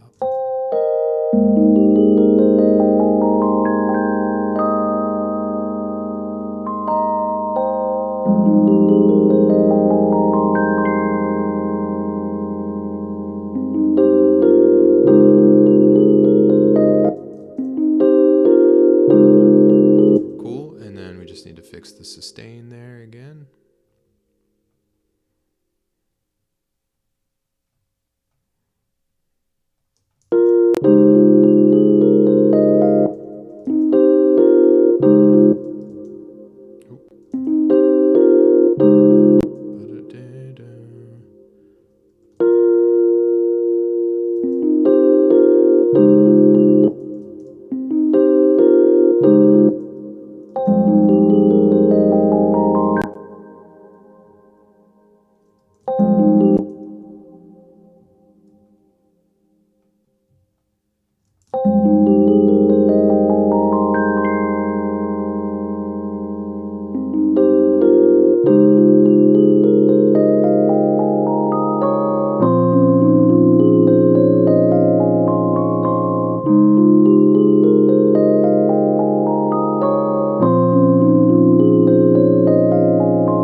To maybe make this E flat a little more chilled. Let's see.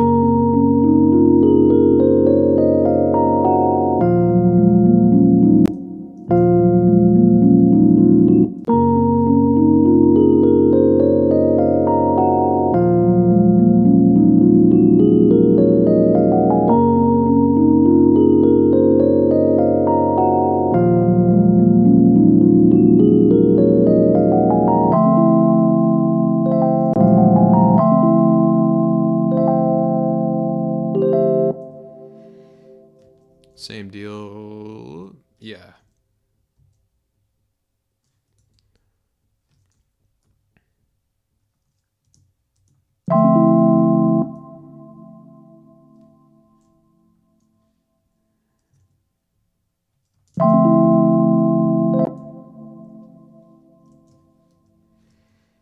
Do G, D here.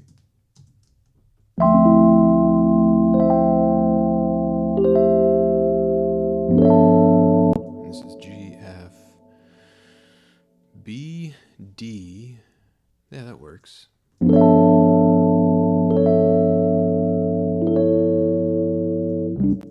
Although we could do an A here as well, the ninth. Yeah.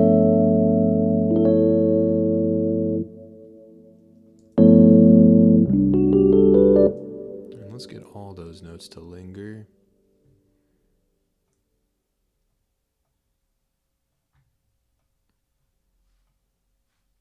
Favorite G chord? It's a good question. I tend to reach for a minor 11 chord, so G minor 11, G major 7 sharp 11 is really nice too. This is a G chord here, G7, G13 sharp 11's nice.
This could work, but I actually this could be even nicer like this. E, and then the F sharp here, D, that would be F sharp.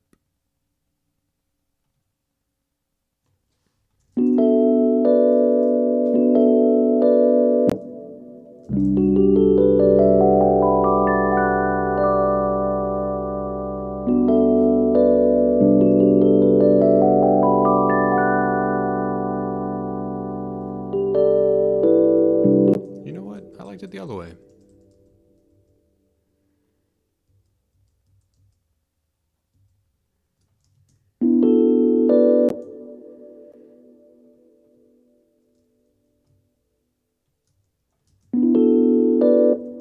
Yeah, maybe just like that though.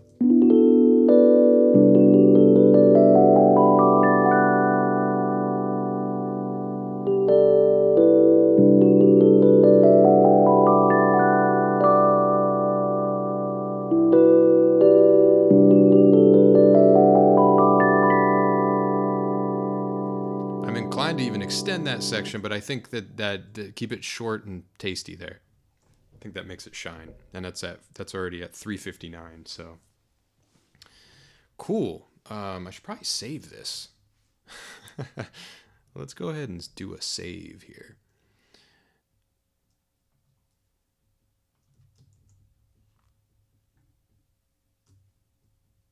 Let's see. We'll do a save. We got. It is 2024. It is 2/24. 2/19/2024. Boom. I got you, Finn. You mean what's the favorite chord key to play in? Yeah, I got you. I don't know. To me, they all have slightly different kind of colors to them. I don't know. A flat comes to mind. Have no idea why, but it just comes to mind. A flat minor. But yeah, they're all. I mean, the whole circle of fifths. It's a whole color palette there. It's a whole swatch, which is it's a fun aspect of music because in theory, all the keys should sound kind of the same, but they don't. I don't know if there's really a real concrete reason as to what differentiates them, as opposed to it's very clear what makes Dorian different from Lydian versus Phrygian or major or minor, all that stuff. What makes E flat feel different from E isn't quite as tangible or observable, I guess. So yeah, that's a hard question to answer, but A flat happens to come to mind. So I'd say A flat minor. All right. How we doing over here? How we doing? I think we got the tune. This is feeling good. It's clean. There's no overlapping now. We're in good shape. So in theory, we should be able to flesh this out pretty quickly. Yes. But first, a message from our sponsor. We'll be right back. Are you tired of spending hours guessing which notes will magically fit together to create those slick chords you hear in your favorite tracks? Actually, we already played that one. I have them mislabeled. Here we go. Are you tired of spending hours guessing which notes will magically fit together? Oh, that one's mislabeled too. You know what? We will go to... Let's check. We've been playing all roads.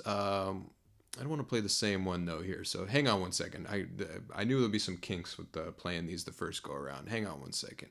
Are you tired of spending hours guessing which notes will magically fit together to create those slick chords you hear in your favorite tracks? Does the thought of creating a nice chord and then a chord progression... I wish I knew all those fancy chords. I should have started learning music theory and how to play keys earlier. The best time to start is now, and you can do a lot of catching up with my MIDI packs, Chords That Vibe Volume 1 and Volume 2. Each volume includes 132 chord progressions, 264 in total. What's the difference between Volume 1 and Volume 2? Chords That Vibe Volume 1 gives you the most optimized position for every vibey chord in all 12 keys, moving to all 11 other roots. These chords will take you straight to the colorful, moody realms of hip-hop, house, R&B, drum and bass, and beyond.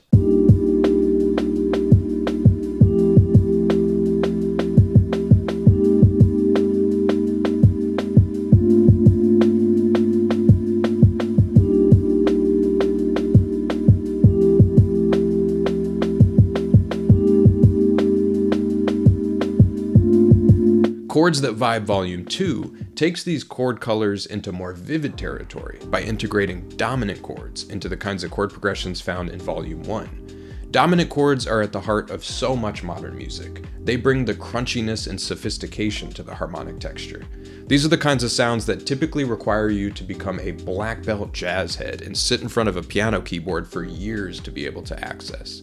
But with Chords That Vibe Volume 2, you can instantly create music using these flavors as you continue to hone your skills in the harmonic dojo.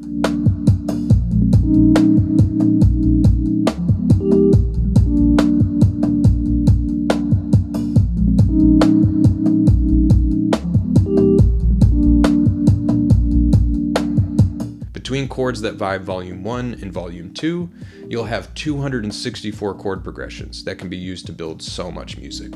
There are albums worth of material in these packs. I know how to build tracks that use one chord. Will this help me get my chord progressions moving? Absolutely. These packs contain many of the keys to creating chord progressions that have motion but don't sound predictable or formulaic. They can also be used to create sections, turning your loops into songs.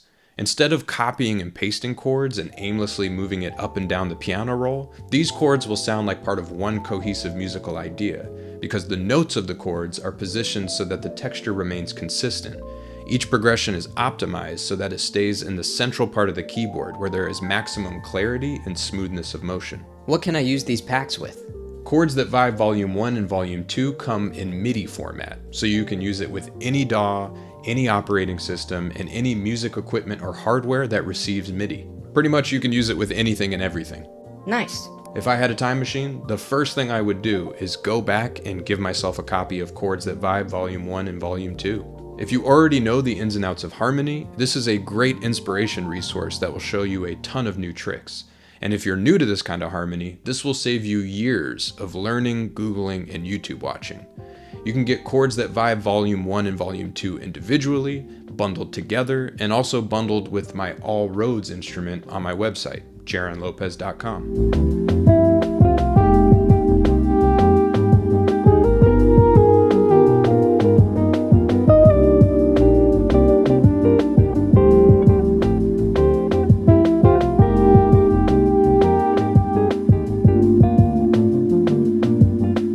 Back to the stream. All right, welcome back. Got a little lighting change up the energy here for the next parts. All right, so let's see. I think we pretty much have it all spelled out for us here. So now it's just a matter of filling it in.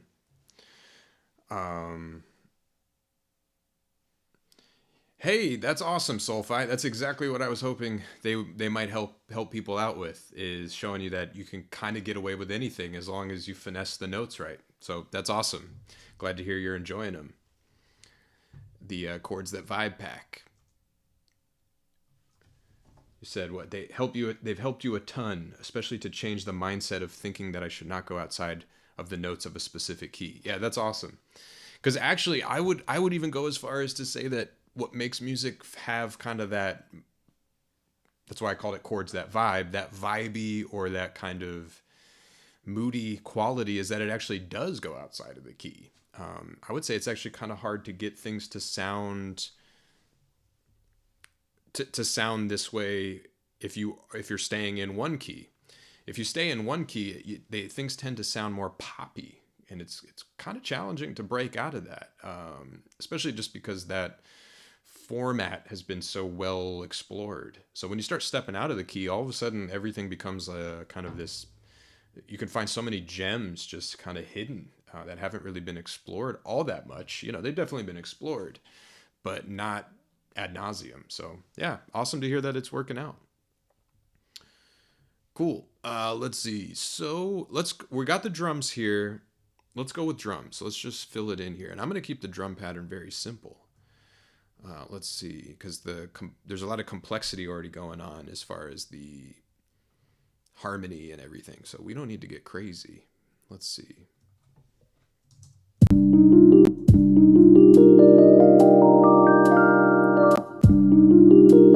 And let's see, I'm not playing a keyboard right now, so I will go ahead and crank the threshold up, or my buffer, I mean.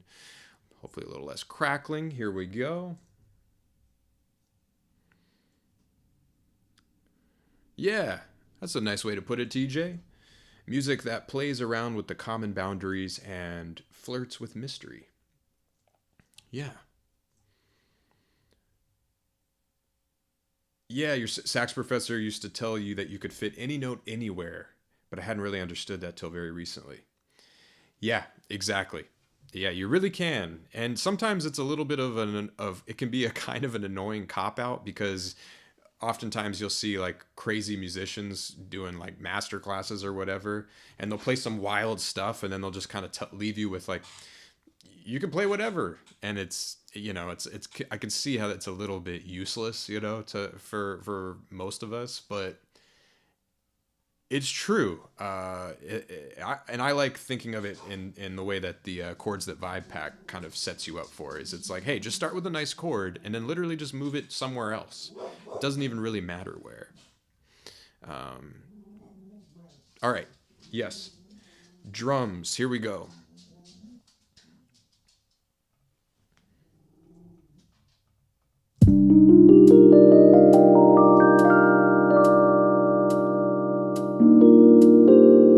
I'm just going to chill over here, actually. This first loop.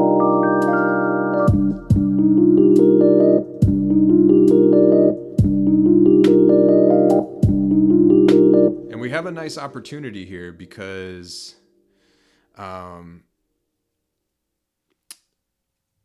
we're at 70, which is prime tempo real estate for tapping into double time and half time. So my gut tells me maybe start at the temp at 70 beats per minute, and then maybe save the double time for the middle section where we start to go to the solo. Let's see where it takes us. Here we go. So we'll start here, kind of the slower tempo.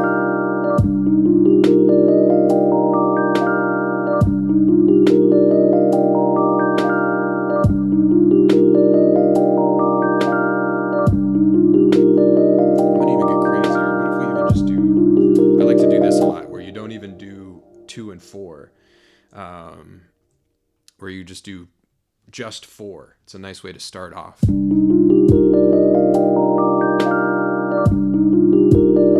let's start there.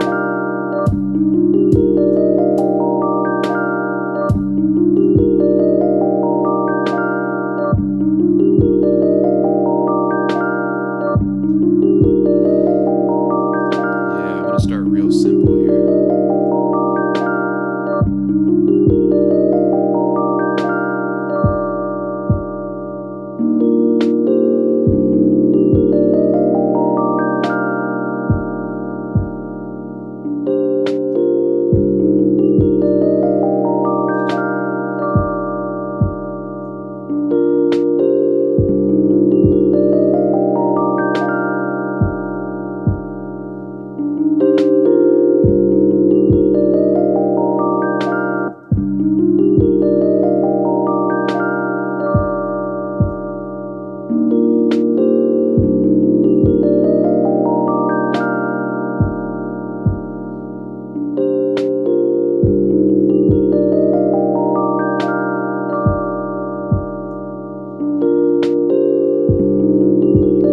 this is cool because this is actually kind of late here, this last one.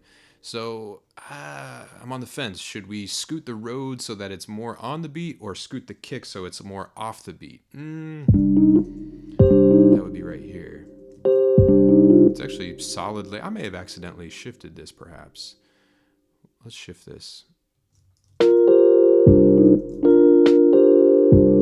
there we go.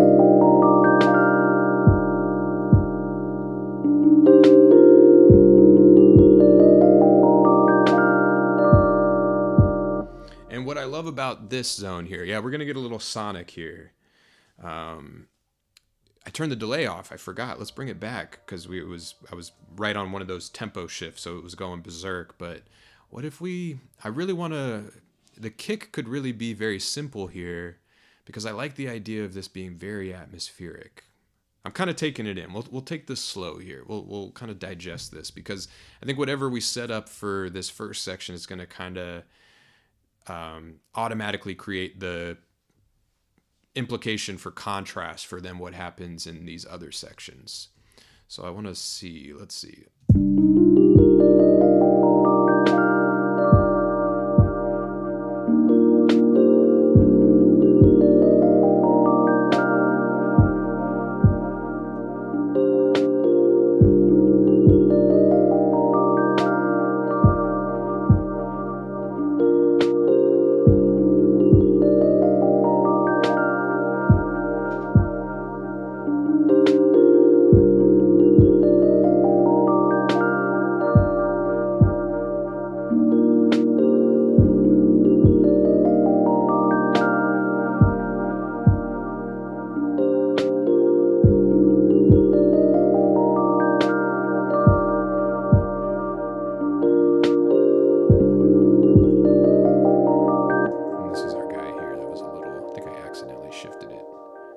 Seems to be exactly 1/16th note late.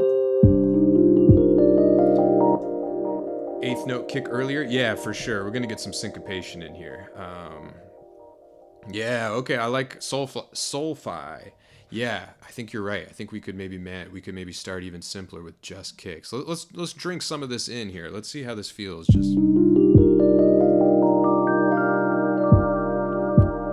not to mention, what if we go in sidechain land?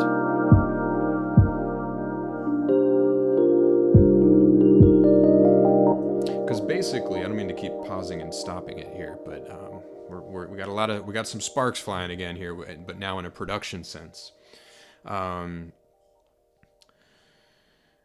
So what I'm thinking is basically we went full harmony, where we got metric modulation, or whatever you want to call it, rhythmic fanciness, odd time fanciness, harmony. We've got all the bells and whistles going on here. So now I'm thinking, let's shift the other way, because this is very much kind of a jazz tune at this point. So what if we now amplify the beatness of it? So I'm thinking let's try leaning onto the kick and sidechain action. Yeah, let's try it here. Here we go, back to Ableton. So yeah, we'll take it from the kick here. Lo-fi house drums. Where's my kick? Oh, here we go. Yeah, like this.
And you know what? I think we need a little bit more detail. This is like a house kind of kit. I think we need some multi-sample action. So I'm gonna pull up this drum rack I've put together here. Yeah, I'm liking this though. Okay.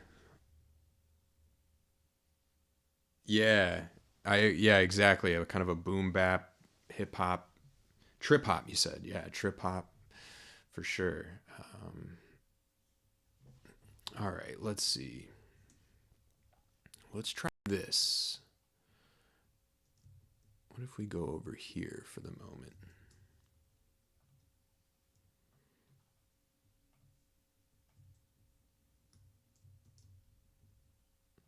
Yep. Let's turn this off here. All right.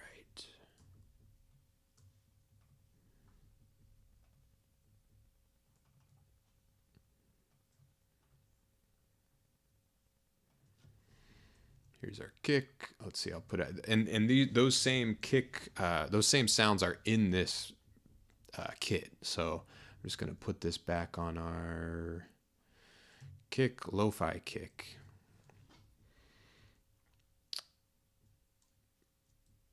And then let's see, lo-fi kick. Yeah. Okay. Cool. Here we go.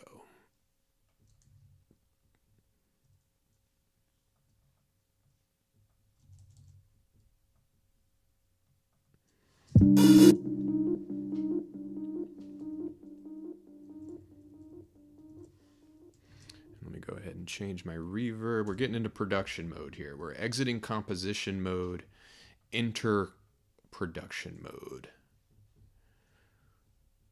It's always a good time. Shifting gears. All right. Let's see. Ride on the sizzly ride on the 3. Yeah, that's exactly kind of where I'm going.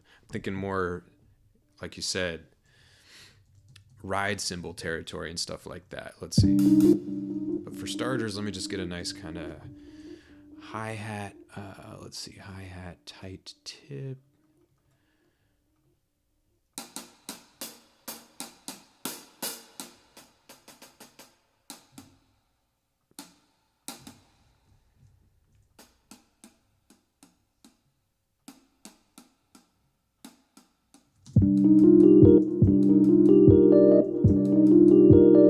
Yeah, super light.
Need a little more volume on our kit here too while we're working.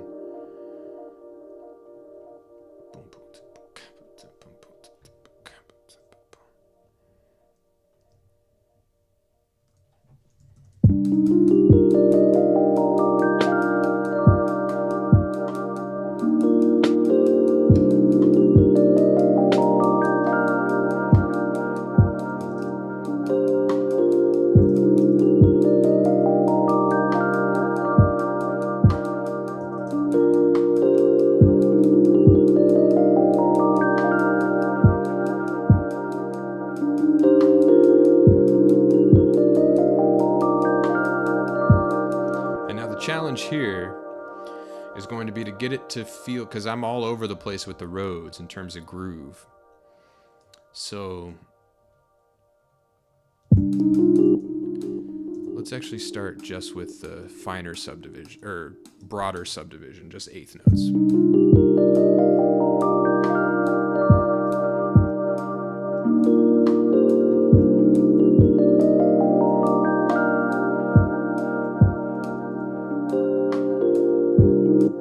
Yeah, we're gonna take this piece by piece and get it feeling real nice here. So we'll take the first bar.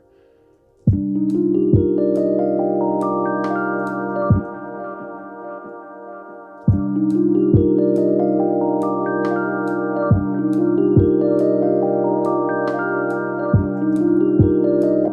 let's look at it right next to the ambient grand, because I want that, can you hear how the beat 4 is not, it's early. Let's see, can I zoom in more here? Yeah, I'll turn this off and this off. Yeah.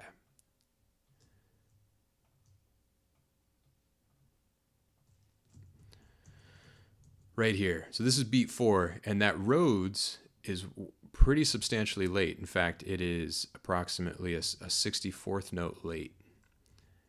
Yeah. It's a 64th note late. Is that right? Yeah. So the question here, yeah, you're right, suddenly reggae, exactly. So I like to do it like this, not to get too specific, but like that's where that is actually. But even just a 64th note feels really weirdly late.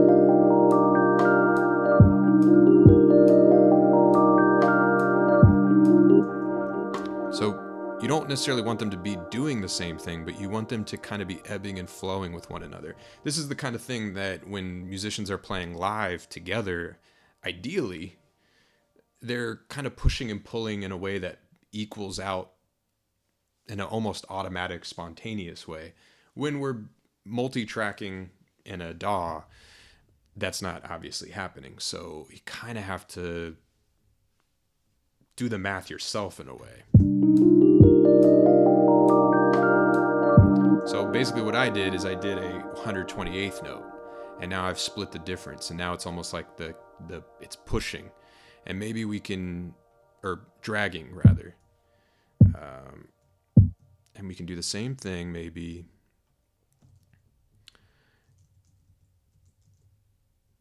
here.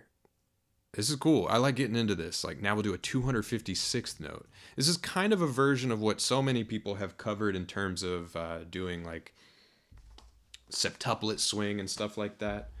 And there's a lot of value to that. But really at the end of the day, it's about hitting things together and early and late and how much. And those are very measurable. Yeah, hat on 1.4.3 is early now. Exactly. So then you kind of have to cascade these adjustments all the way across. So now this kick is nice. I like to have a kick that's on beat 1. That just makes your life easier.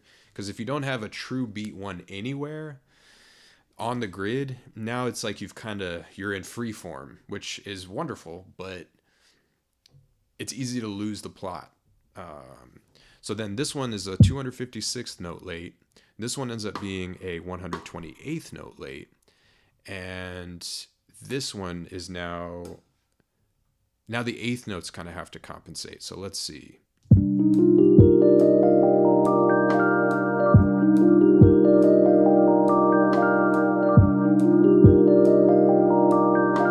So one option is we just go no hat there.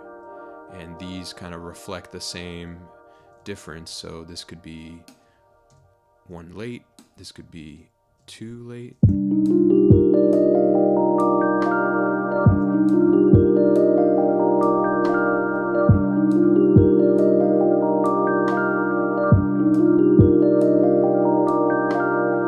And that feels good to me. So then we keep going.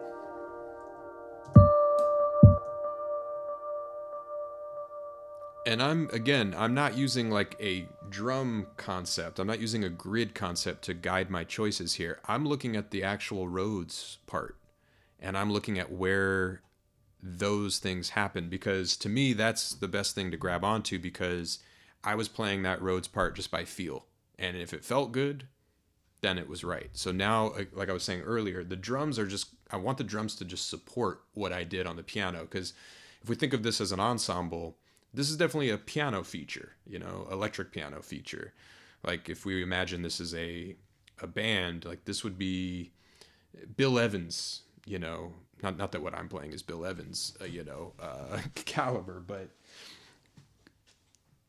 the bass and the drums want to be doing as much as they can to make the music interesting without overshining the band leader or the instrument that the band leader is playing. So I don't want the drums to infringe on what the Rhodes is doing. So I'll use that as a guide. So let's see, what do we have here?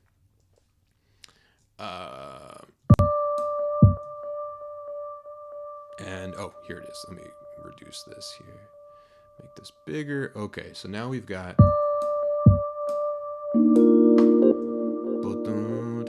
That's on. So that eighth note there, this here is spot on. And is this repeating? Yes, it is. So this is looping now. So we're going to actually go ahead and make this unique. We're going to make each bar unique as a clip, so this is its own thing now. This is its own thing now. So that's perfect. The hi-hat placement there is still working. It's a 64th note late. No, 128th note late. Perfect. And then here,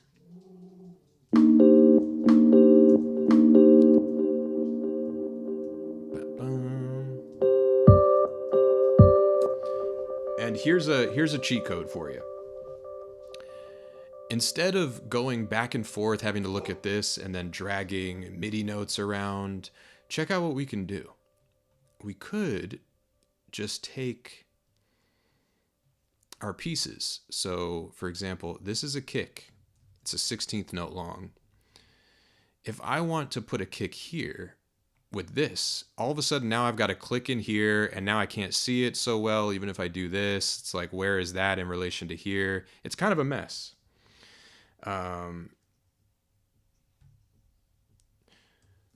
So a solution to that is you copy the part and then you just paste it here. So I know this is a kick, and I can just look right where it is and paste it.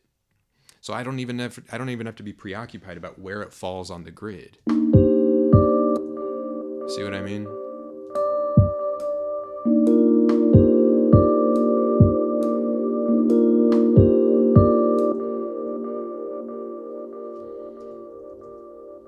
And we can just keep going.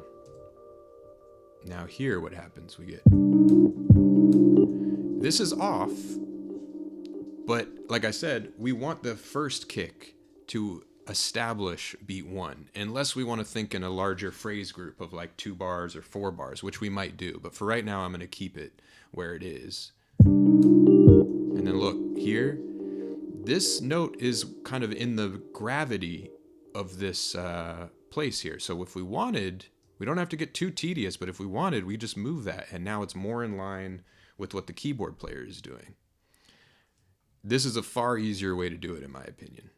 And then same thing here, look. This kick really wants to be more like there. So, and we could even just do it off grid. We can get it perfectly lined up if we want. Let's see.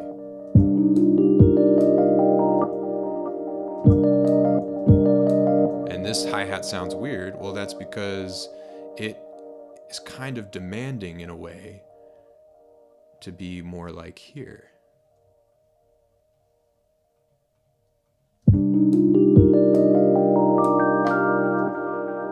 And honestly, you can't really go wrong, especially in this post-Dilla era where everyone is highly celebratory. As far as the wonkier it is, the more interesting and the more individual and the more daring the rhythm is. So there's really no force compelling you to stay on the beat, really, which is great. That's we could call that liberation in many ways. That's fantastic. And there's a whole maybe musicological conversation to have as far as at what point did the rhythmic conception become so standardized, and are we actually returning to maybe a more true origin point as far as where these rhythms began, in a primal way. Cool. So here I've just locked kind of our generic pattern into the closest Rhodes notes that happen to be pulling at that particular point, which is generally speaking the downbeats and the eighth notes so far. Yeah, musical freedom.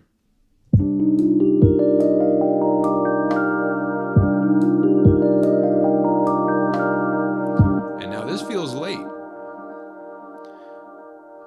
So at a certain point, maybe the drums have to, like I was saying, the drums have to step in and be a little bit more insistent and be like, all right, we're getting too loose. Let's nudge the groove a little bit further. So maybe this snare actually just, or rim click rather, comes just on a true beat 4. Let's see how that feels.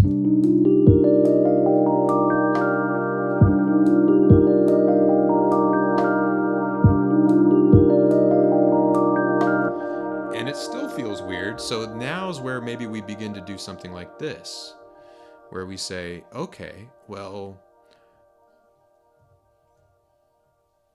why don't we take this note and duplicate it here with a hi-hat, so that now we're ushering ourselves into that, because in the Rhodes that sounds fine to me.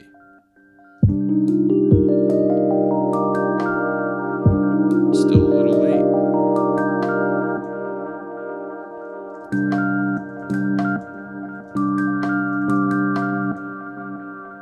And at a certain point, you just got to trust your ear. That feels better to me there. Why? Don't know. It just does. Let's see how all three of these work together now. Let's see. And I do want to point out, we were zoomed in there. Those adjustments we were making were on a 4096th note level. So we are well out of the realm of 8th notes, 16th notes, 32nd notes, 64th notes. I mean, we're talking directly just aligning with those notes in a very cool way. So let's see.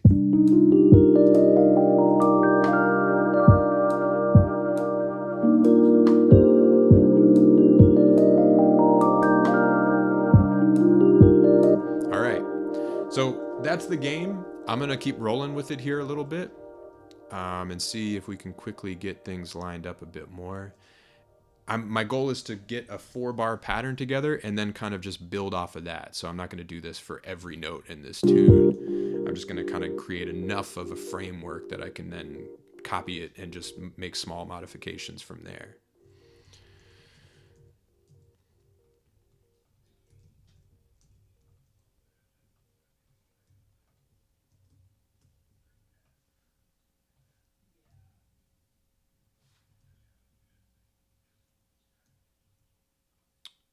Am I running into delayed sample starts? Not that I'm aware of. No, not that I've observed at all. As far as delayed sample starts, yeah.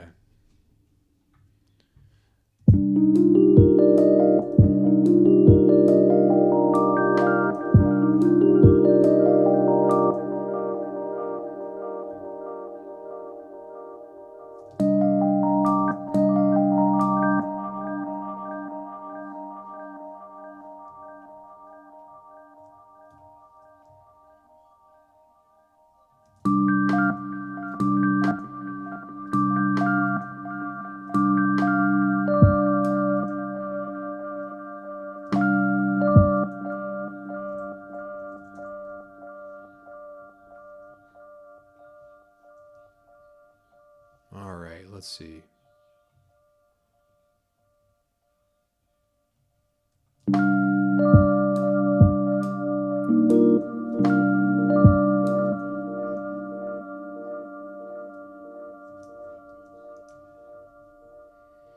I want a hi-hat over here.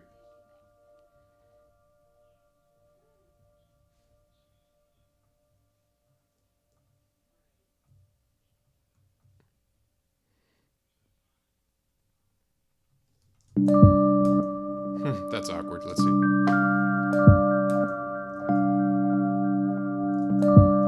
Yeah, I don't need that. Here we go.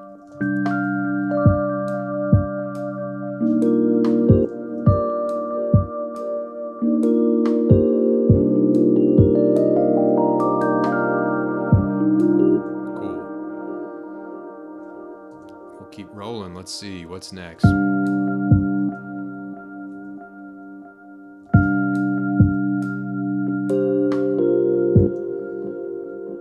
Pretty good there too.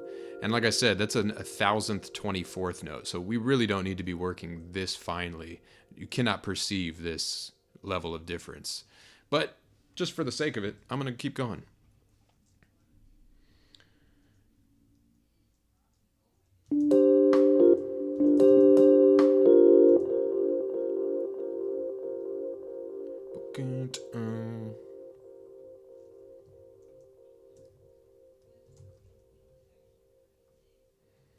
I want to get that on the kick. And thankfully the patterns I'm playing are consistent. I'm really only playing about 2 different rhythms in this track, you know.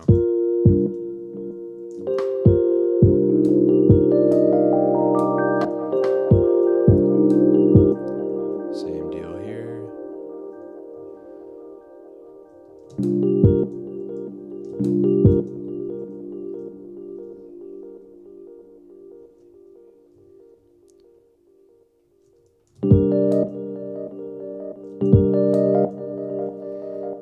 That looks good. Let's see, how about this one?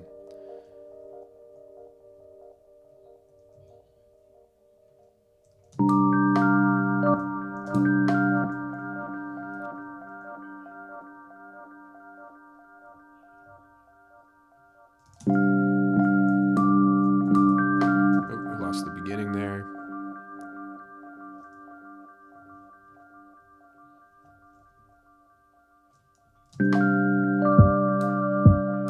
Let's see, and we got a what? We got a 4-bar phrase now. Let's see how 4-bar. No, that's a 5-bar phrase. Let's get it to the end of the 4 bars, and we'll take it from there and see how it feels.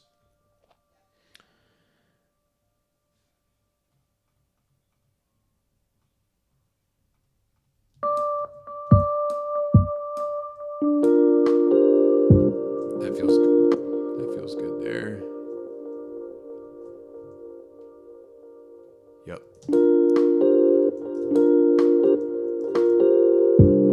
Get another kick.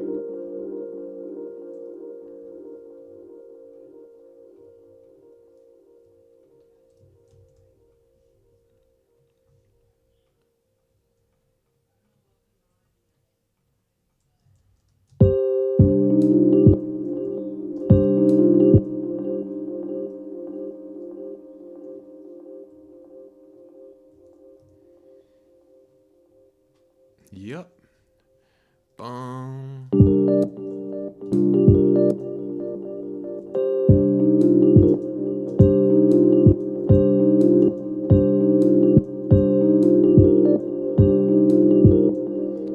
Yeah, this is cool. And this is something that this is why I tend to sometimes just embrace quantizing, is because this is tedious.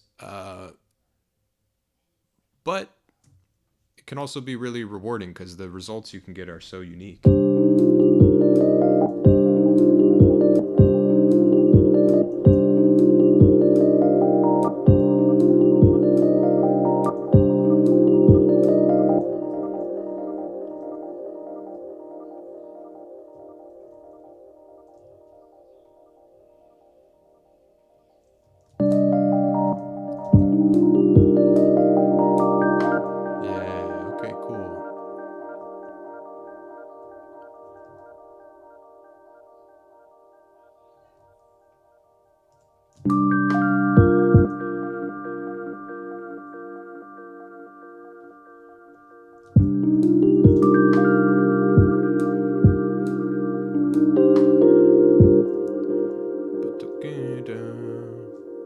that's on.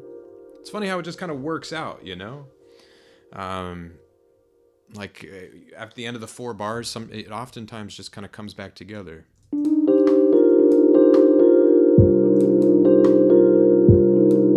Let's get in one more kick there.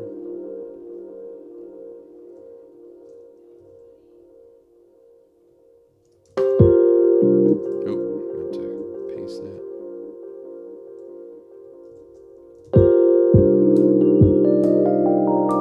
Let's see, where are we at there?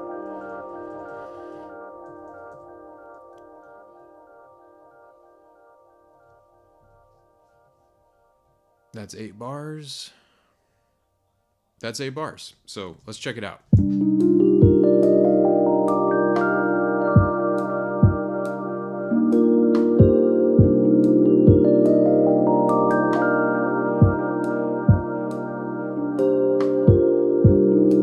It's definitely wonky.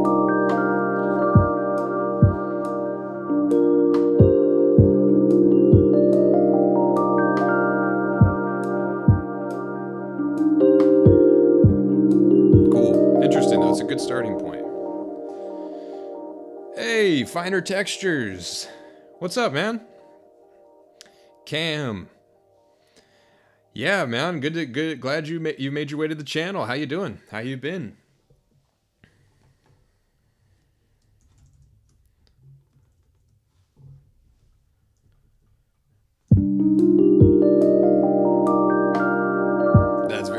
Okay, let's build this as a framework, because this is actually, it just repeats after this. So the next 8 bars is the same.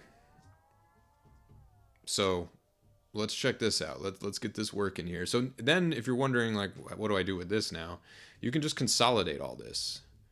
So you highlight it all, hit Command J, and now it's back to being one clip with all those little micro things.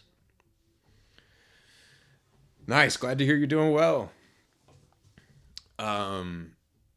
Cool. So this gives us a framework now. Now we don't have to necessarily be going back and forth between looking at the arrangement view and stuff. Ideally, now you can kind of chill down here and go into drum programming mindset, knowing that you've kind of already synchronized with the notes that are happening up there, you know. And now we can just kind of use our ear and ideally be more musical, you know.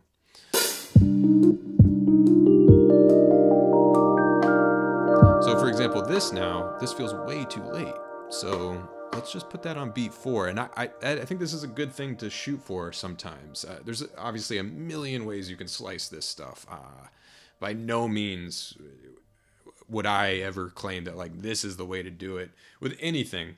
But I'm talking with drums. I mean, drums are like, there is truly an ocean in drums, you know. Yeah. Point being, here's just one way to approach it that sometimes works. It's something cool to explore, which is maybe we just have beat 4 be kind of our consistent thing. So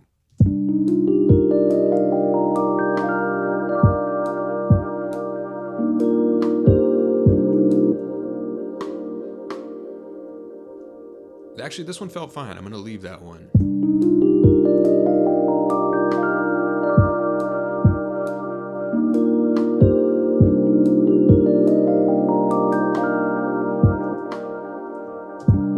What about this one? That felt better where we had it.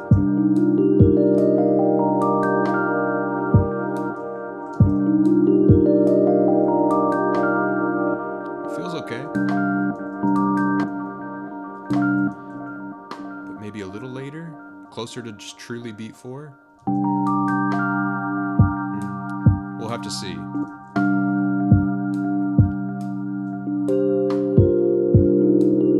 How'd this one feel? A little weird.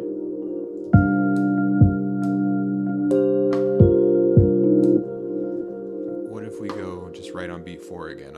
I'm trying out how each of the true beat 4s feels.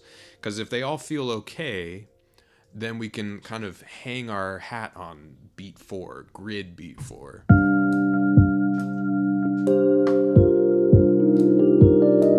I'm okay with it, maybe let's split the difference a little bit. So instead of going all the way there, we'll go almost there.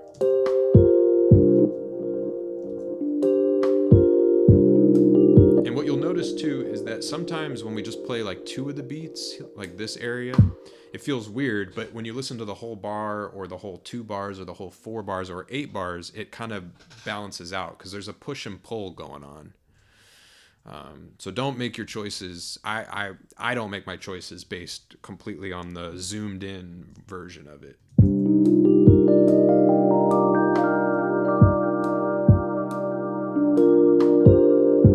Same deal here. I think we could maybe get away with a beat 4 closer.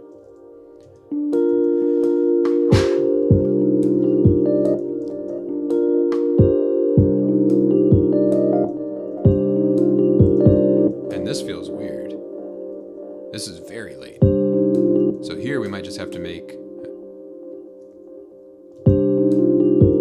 We might just have to say, hey, sorry, we got to put this here.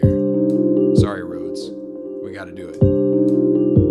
We know that's not where you're playing it, but you're off.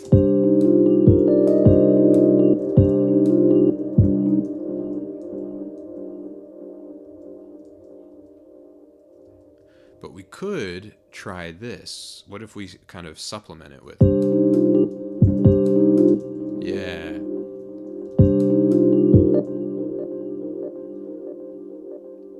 Let's add another one over here. Let's see. So...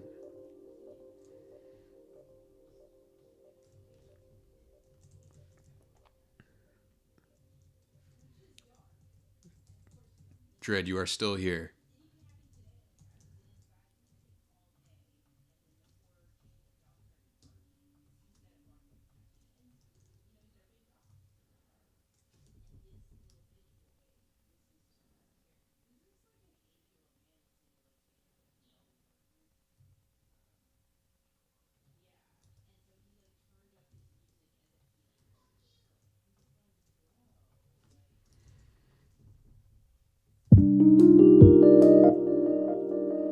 And that's over here. We don't need this one. Here we go.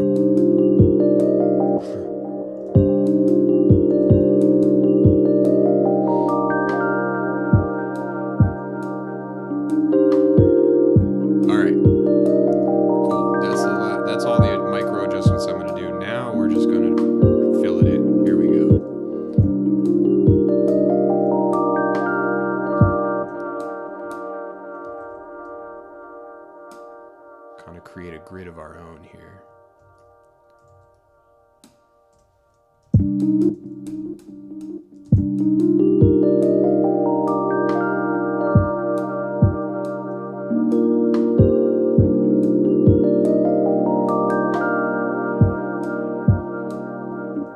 I want to try one thing real quick. This might actually be better.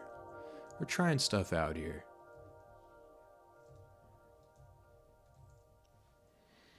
Let's see.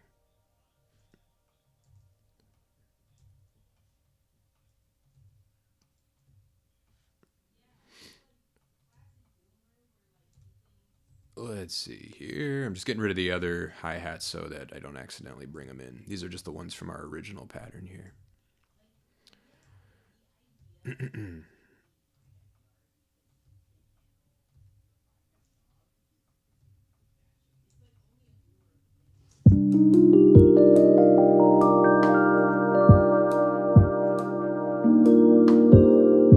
Because what I want to try is, what if we just do this?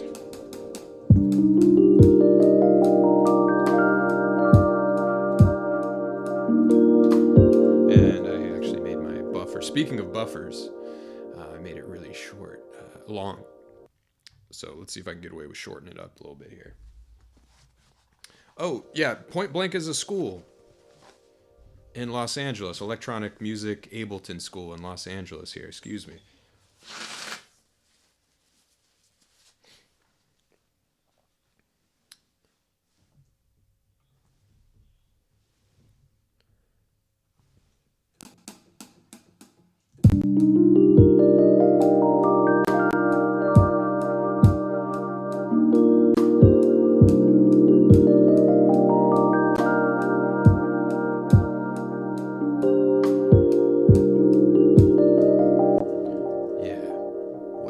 get crazy? What if we get crazy?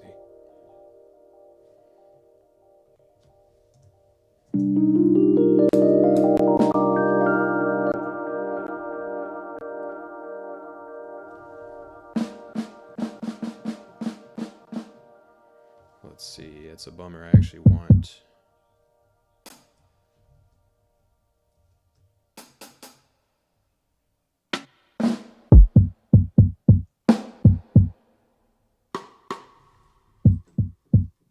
Oh, there we go.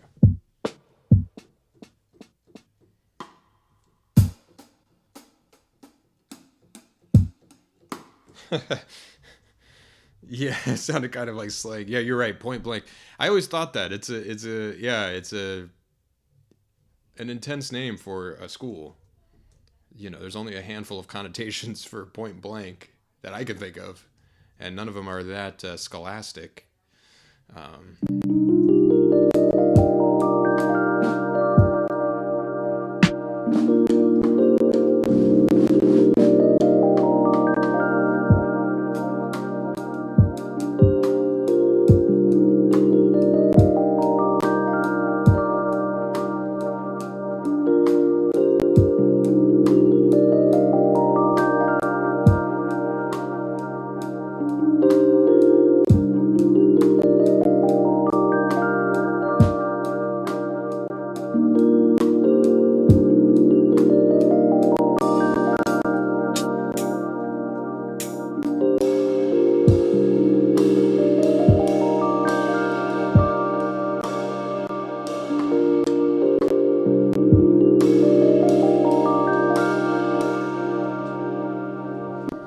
You know, I wanted to try it, but that's what I thought. It's going to be more trouble than it's worth, honestly. We're almost there. Getting this to feel good. Yeah, exactly. And it's also breaking up. Oop, dogs.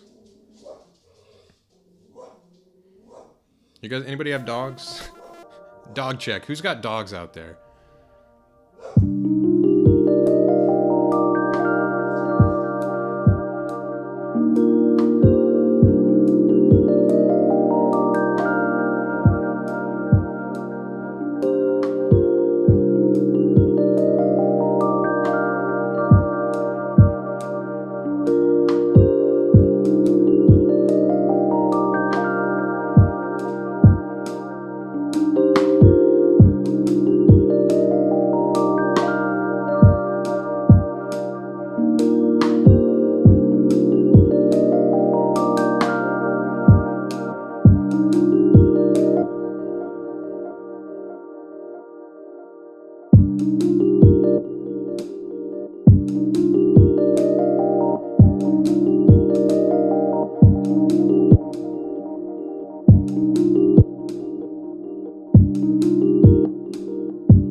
Can't take it.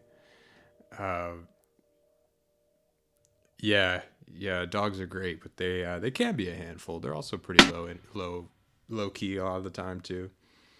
You're a dog. I'm a dog. Hey TJ, I appreciate that. Yeah, I do tend to focus on the rhythm a lot. For me, I could listen to just, despite often getting into all sorts of harmonic stuff, if the rhythm is spot on, I could just listen to one chord, you know. Yeah, it's definitely a focus of mine. I appreciate you noticing. And this is a tricky one here. I'll be honest with you. There's a few things in the works why I'm making this tricky. Number one is the fact that I played it pretty freely while we were trying to figure out all the zaniness. And number two is the fact that when I'm streaming, it actually introduces a little bit of a extra delay. So I'm responding more to what I'm hearing more than like what it's on the grid. So that's what's making this especially interesting. But I'm cool with it. Let's see.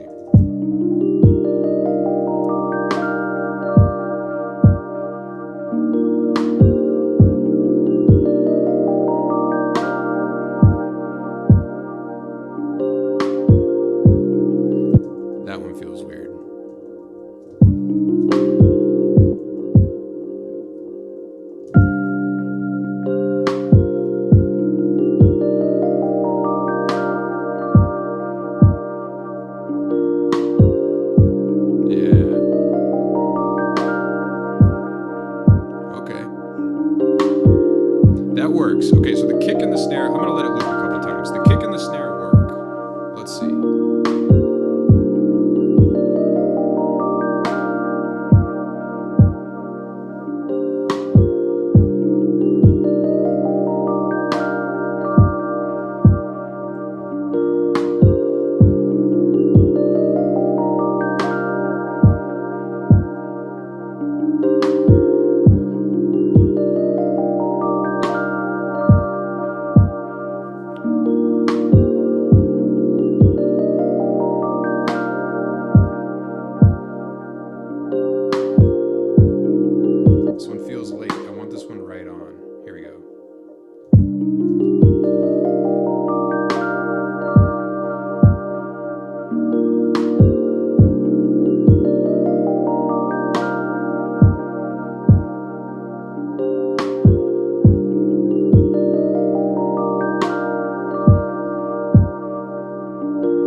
Okay, cool. Now, I'm excited about this because this brings an element where it's like tasty, super minimal.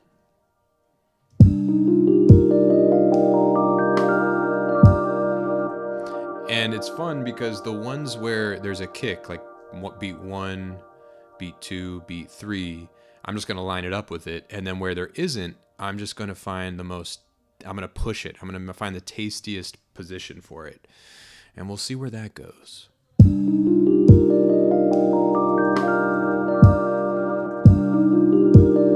But this matches the attitude of what I'm getting from the Rhodes more than anything else so far.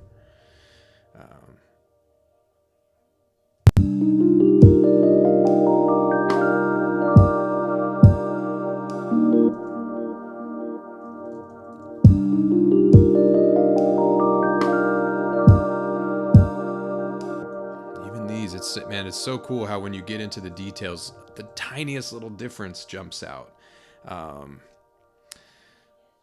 And it might just be me, but well, it's not just me, but I mean, I think it's something that doesn't get maybe as much spotlight, which is that when people talk about ear training, what comes to mind? You know, you think of being able to recognize pitches, chords, all that kind of stuff. But you can train your ear just as much on all those things as rhythm, being able to really hear fineness of rhythm. There's a certain point where maybe it passes from human perception, arguably, but who knows?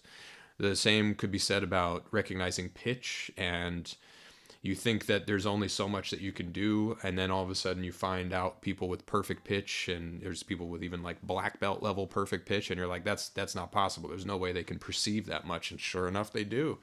Same is true for rhythm. So I think in terms of ear training, it's not something that people focus on as much, in my experience, at least. You don't hear about people really focusing on developing a precise rhythmic perception. So yeah, that's what's cool about all that Dilla kind of stuff, is that I think that's definitely where that conversation starts to come up. But what I'm getting at is that even just shifting things from here to here, if you're finding you can't hear the difference, it might mean that, you know, it's something to practice. Just like when we have chords and harmony, and you're like, I can't quite figure out what that chord is. It's something you put on your list to practice. Same kind of thing.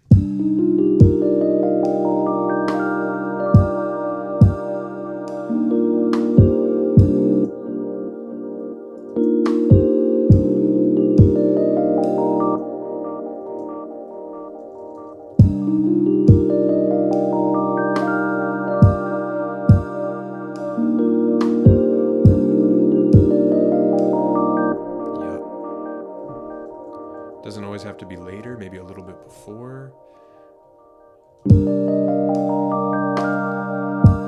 Yeah, see, that's where it starts to get interesting. It's kind of like gliding around. I'm really digging this. This is going to be cool.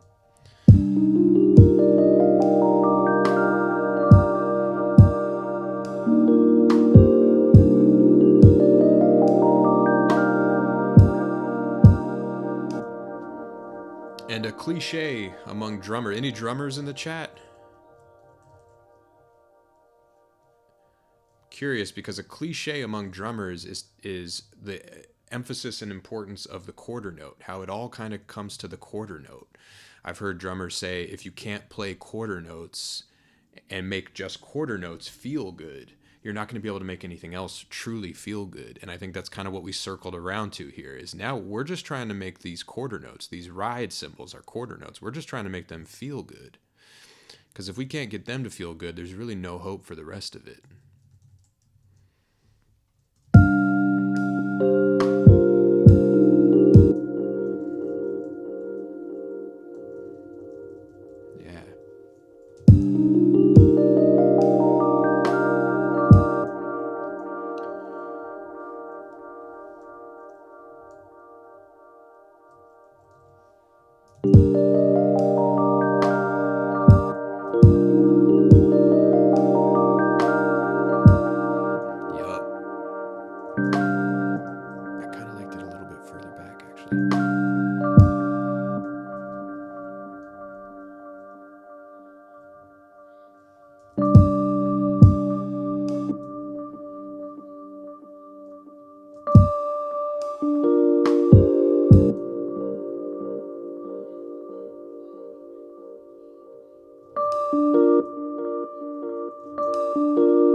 There at the 7th bar, we got one more bar.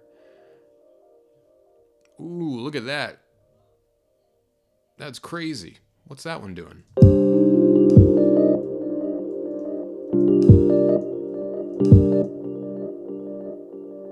Let's see. If this one feels natural, it's going to be wild. Cool. Interesting. We might need to scoot that one, but that's very interesting. Let's see. Maybe scoot this one out a little bit. Maybe purposely make this one a tad later to make that one feel not so late. Yeah. Okay, so this has now become a study in a drifting pulse and how to make it, if I were a drummer, how to make it so that that doesn't feel drifting. It feels good. Here's the last one. That looks good there. Interesting. Okay.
So this one's got to be here.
That's my send. Let's see, we're not getting a whole lot of it here.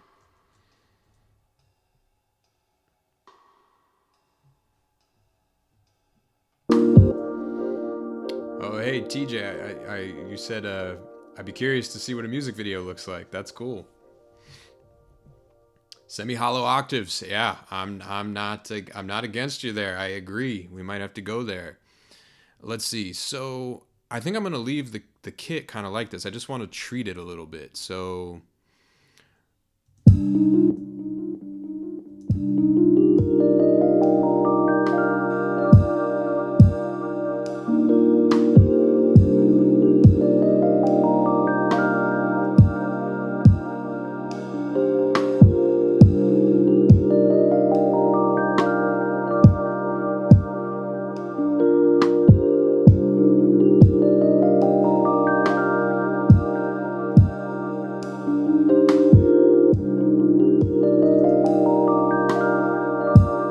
okay.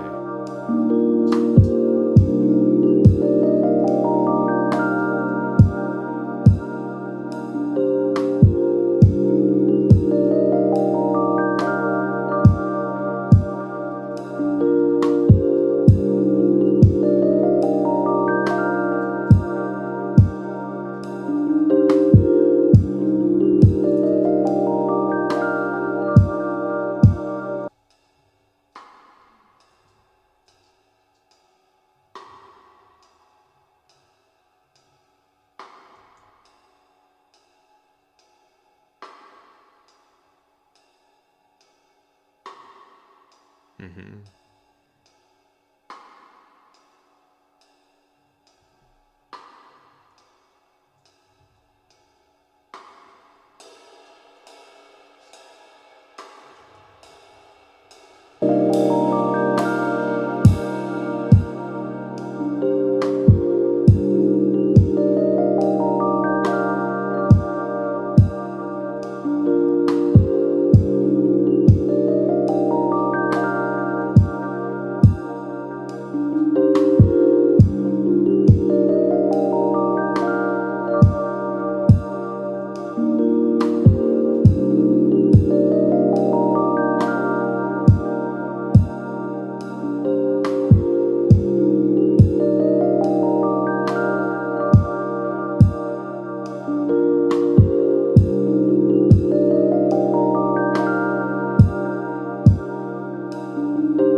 All right, let's see. So I want to try one thing here because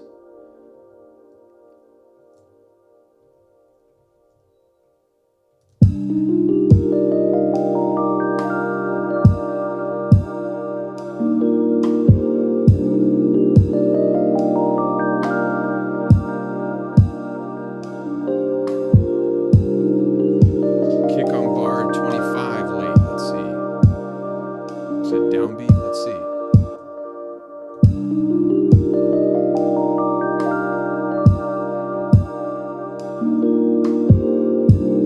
I hear it as okay.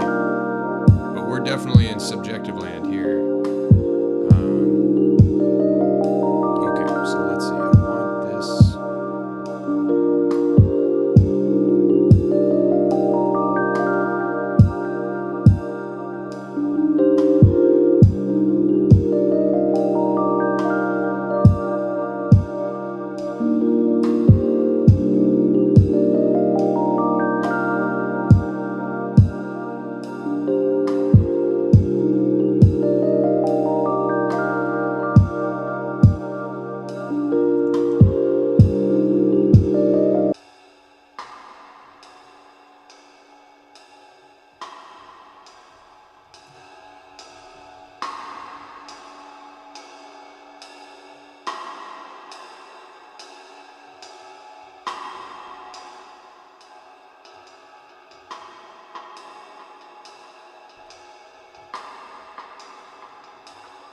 Oh no, your suggestions have been awesome during this session. Keep them coming, please.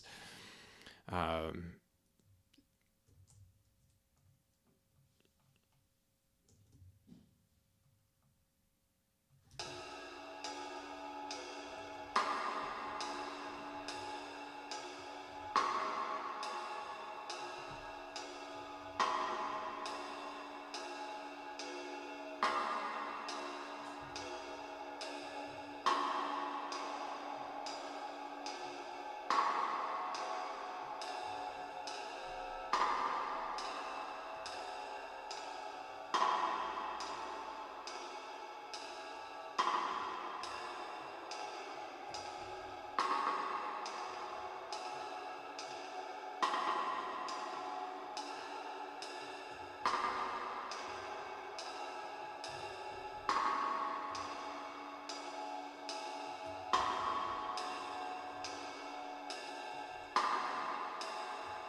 the sound together. Let me check in with the bar 25 again. Let's drink it in here. Let's see. This is also a bit bright. That's okay, actually.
What happens next?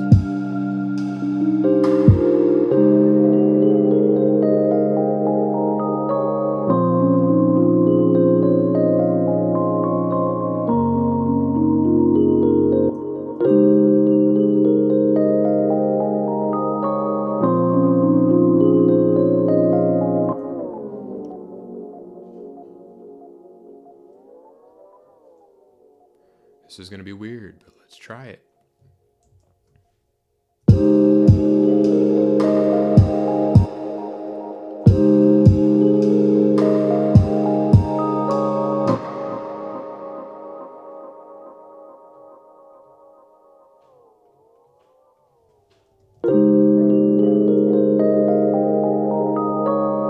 I don't even remember our pulse. It's 1, 2, 3, 1, 2, 3, 1, 2, 3, 1, 2, 3.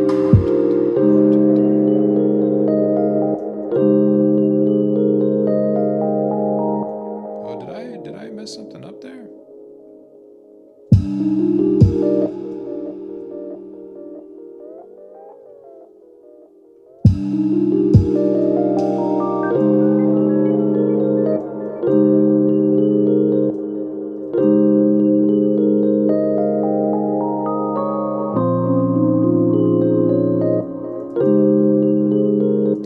That's all. I just I removed a note somewhere. It starts on E flat. Okay, that's what it is. It's just there's supposed to be an F here. Yeah, okay, cool.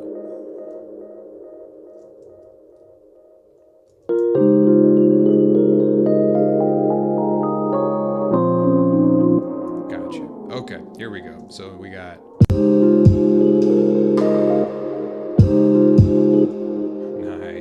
so interesting here. This is gonna be very weird. Let's see.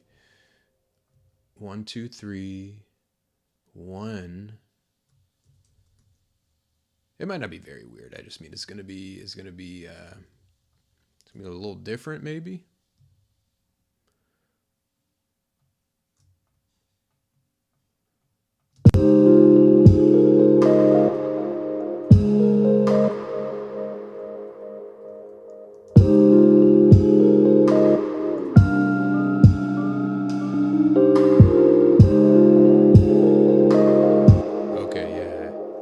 And we got 5, 4, so it's 1, 2, 3, 1, 2, 3, 4,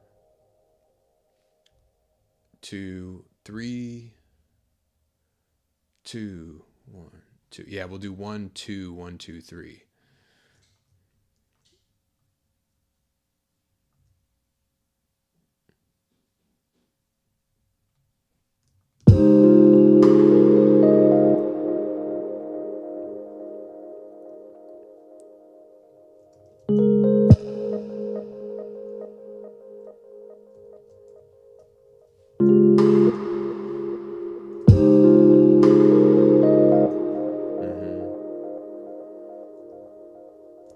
Here, I want to try it like this, actually. Let me bring a MIDI track, because I want to use as much of this MIDI as possible, because we built it out so nicely. So 1, 2, 3, and then we need the snare one, which is here.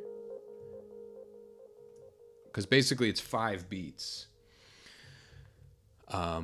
5 big beats, and the 5th one's short. So I want to do like what we were talking about earlier. I want to do 1, 2, so the second beat will have the snare, and then kick, kick, snare. So kick, snare, kick, kick, snare. That's how I want to distribute the 5, is 2 and then 3. So we'll do kick, snare, and I'm going on every 3rd note here, because like you guys are saying, we got the triplets. So it's going to be something like 1.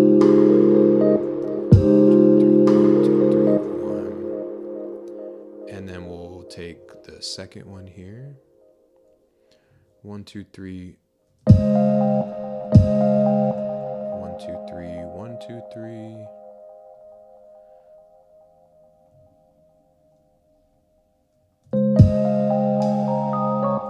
Oh, that's cool. So that's on its own. That could work, yeah.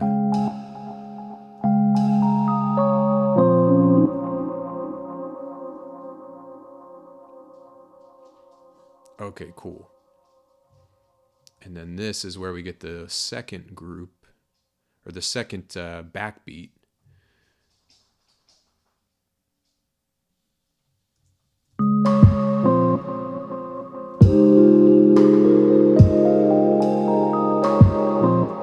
And yeah, I don't think I want to do that. I want to just do 2 kicks. So we'll do this one.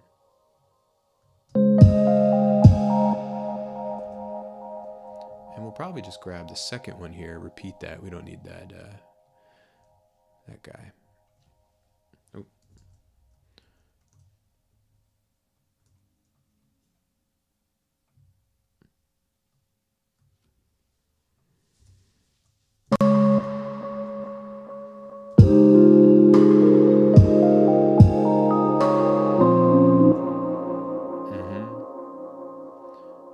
And fingers crossed, let's see, we can just duplicate this. Kind of.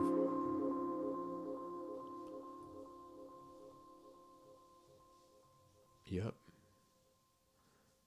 And why is this? Did I? Oh, actually. Ah, I see. We didn't get the whole thing.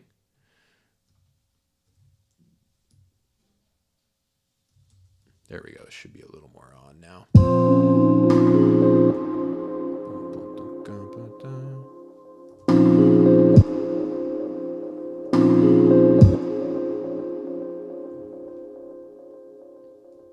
Ah.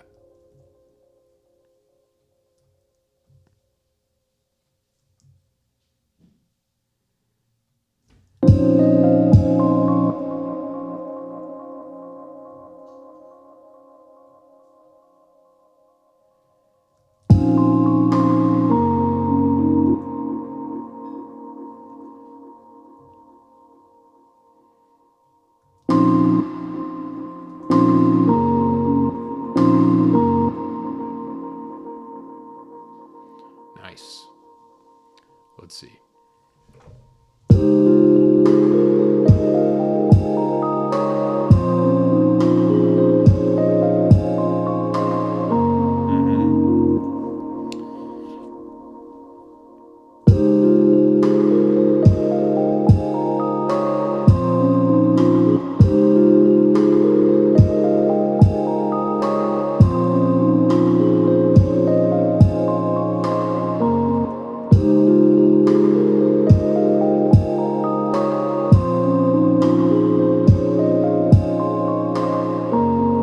Check it out. We're going to flip it. So the first time it was 1 kick, snare, kick, kick, snare.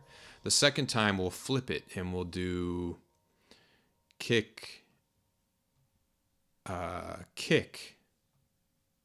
So that one will go there and this one will go here.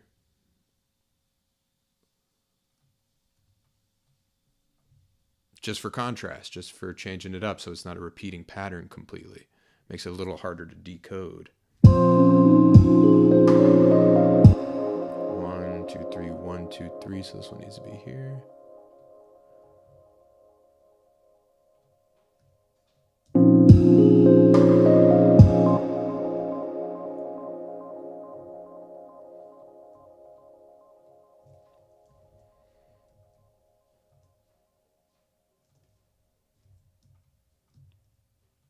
Yep. Let's see.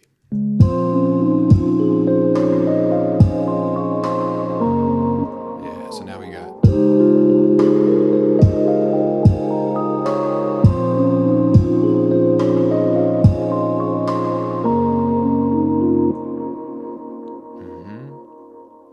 Cool. And then that should repeat. We'll have to probably adjust it a tad, but that's the concept.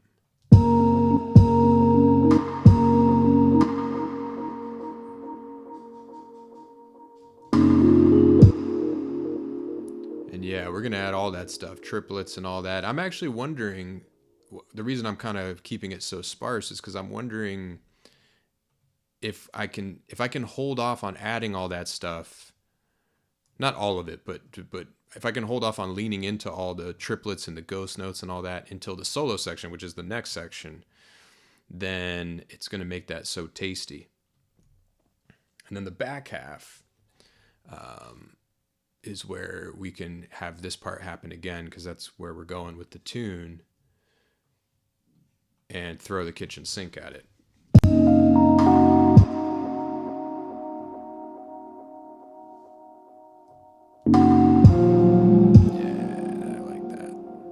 And also, there's something shining.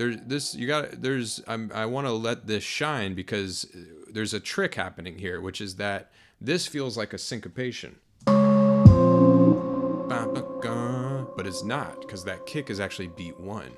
So I want that to really sink in. I want that to be served kind of on a blatant platter, so that as it happens later, you kind of already know. You've had a chance to kind of digest it on its own first, before there's been all this other rhythms obscuring it, which I think is typically a good move when you have something kind of off kilter rhythmically, to give the listener a shot to kind of see it in its raw form, and then play with it afterward. Of course, not always, but since I'm not trying to go full jazz mode here, I'm kind of trying to keep the beat realm interesting. That's kind of what I'm leaning towards.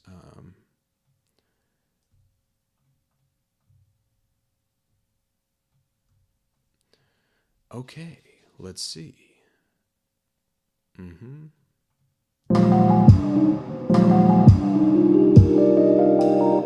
here we go.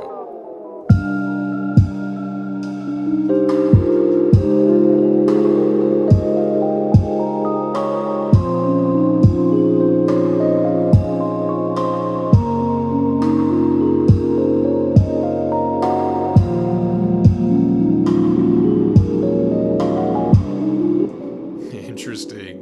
So that could use some finessing. We'll try a lot of the things you guys just mentioned.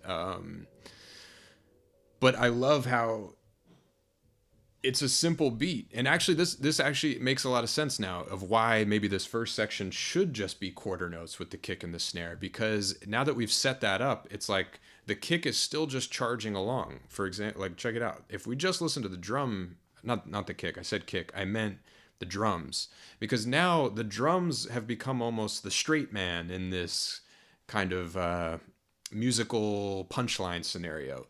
The Rhodes has the punchline here. It's like, hey, you think we're just gliding along, but actually we're in 14/8 and the tempo's changed and now we're at triplets. It's got all the cleverness and the whatever, the irony, all of that stuff. Whereas the drums are just charging through. It's going.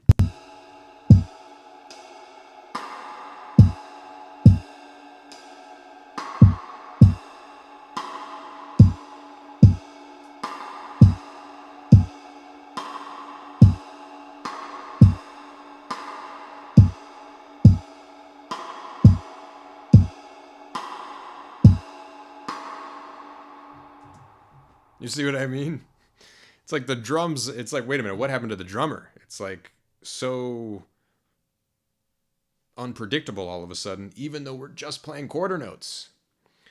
Nice. To me, that's kind of what I couldn't have necessarily articulated that when we embarked on this drum journey, but now that I'm seeing it, now that I'm hearing it, that's kind of clear to me. That's why I was maybe recoiling to the idea of adding all sorts of where I was going originally with the hi-hats and stuff. Yes, exactly, Dread. We've made the 14/8 feel maybe as much like 4/4 as it possibly could. And still kind of groove. And the only thing that's a little wonky is the 5-ness of it, which is where I think we could maybe afford to add in. So like we get 1, 2, 3. Let's see, let's hear it with the Rhodes. So.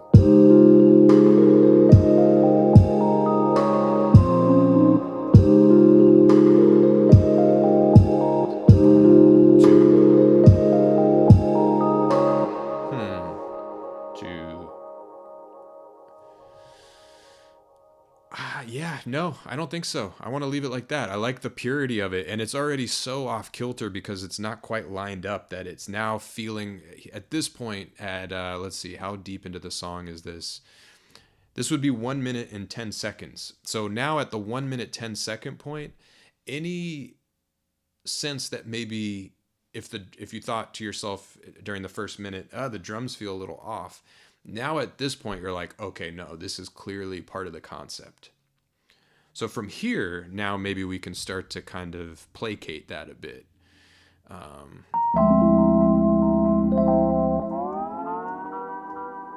I do want one more here, especially since this chord is a little bit late, intentionally there. Like I mean, we want it to feel like it's kind of rushing up to it.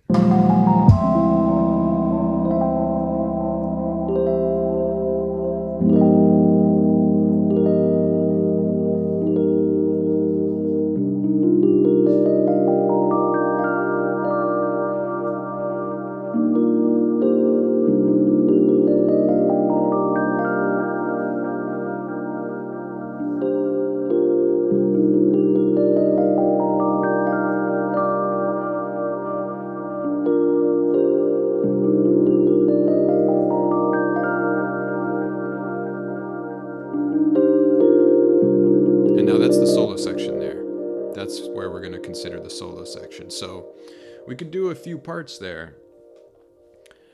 Yeah, the 6/4 could be waltzy. I do like the idea of letting it just linger.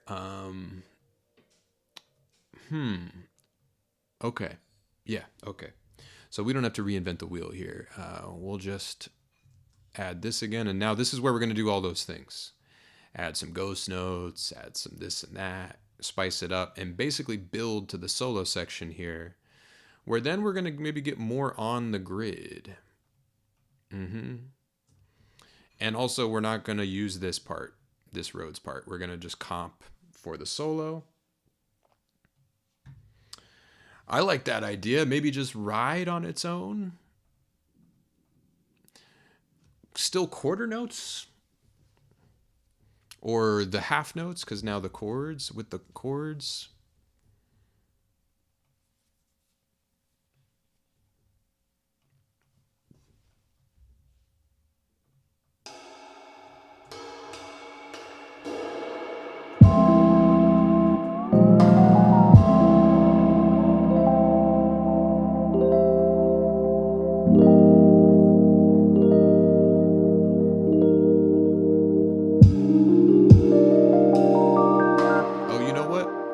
This is maybe what we want.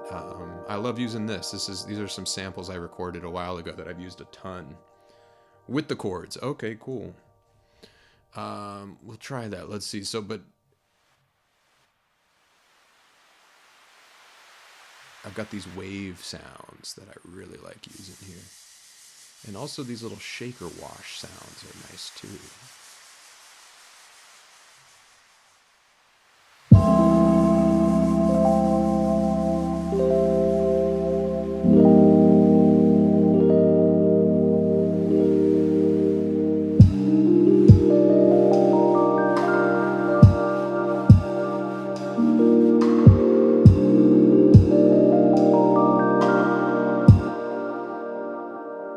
Yeah, the chords are kind of, they're every 2 bars, or what is it?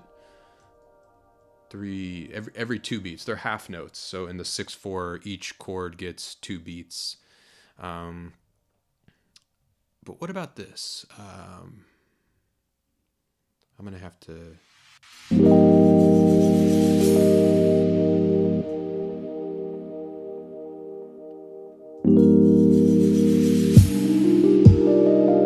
Yeah, let's do that.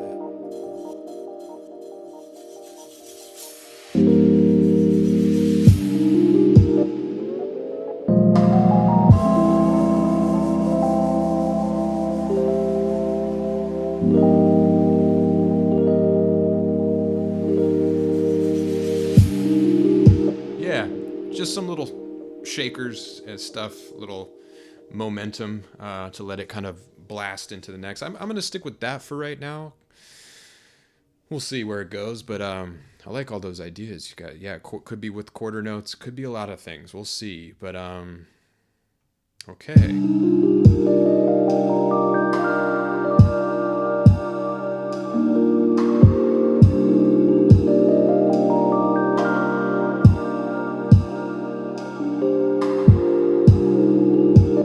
This is where I think we should start getting a little bit more active with the ride pattern.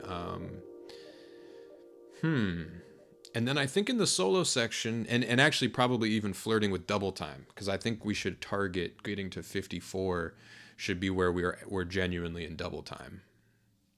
So then we would have something more like... And I'm gonna go ahead and deactivate this for right now, because this is where I think we could use a break. Maybe we'll come back to it. Maybe we'll just do it every first part, meaning we get one there. Maybe we get one there. Not doing this cascading action every time. I'll show you what I mean.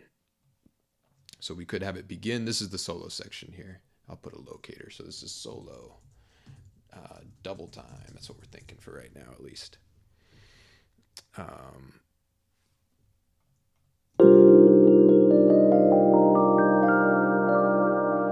And then we chill on that for a while. And then I could probably even let it keep going.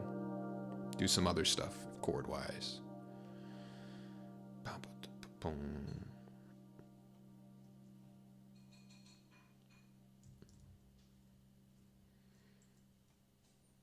And then again for the... And then it goes to the F minor, so... Maybe we let it come back here, maybe, because we haven't heard any of this F minor.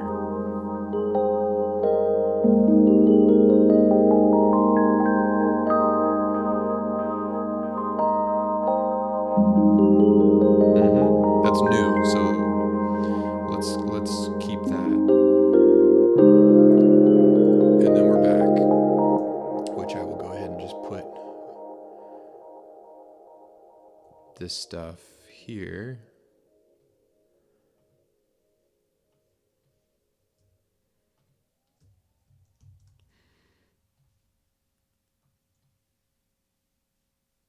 So that we can start to kind of get a vision for the whole chunk. This should be the same.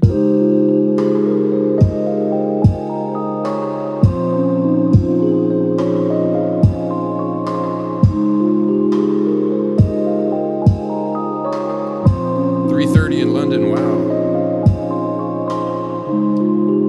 Appreciate you hanging. Thanks for your ideas. You have a great night. Catch you later, Wireman.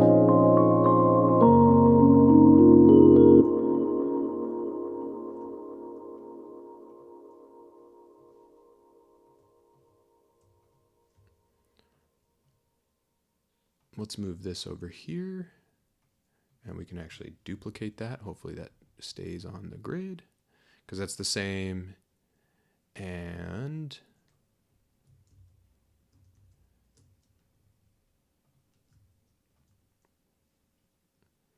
that's the same.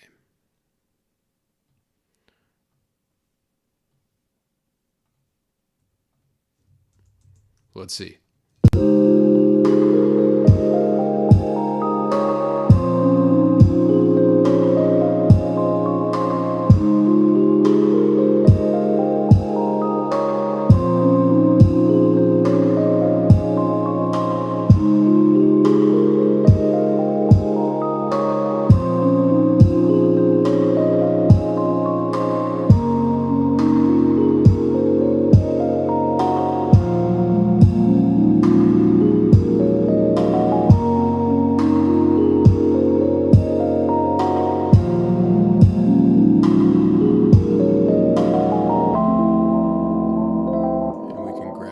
same deal. Yep, we can grab this whole chunk here. And this one actually. And go ahead and put that here.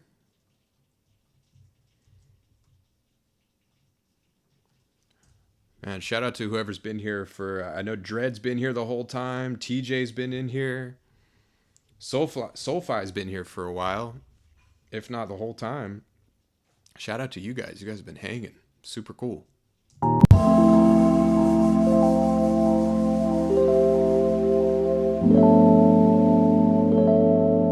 Yeah. Yeah, I like that idea, Dread. Let's do that. Open hi-hat. We already kind of got the big splash. I might as well take it add another element into that splash.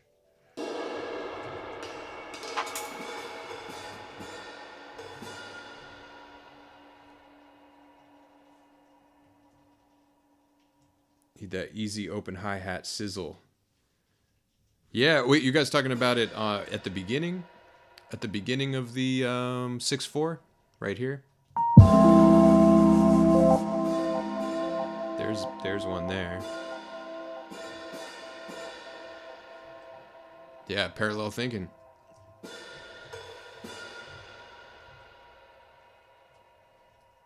And then we can put it over here as well.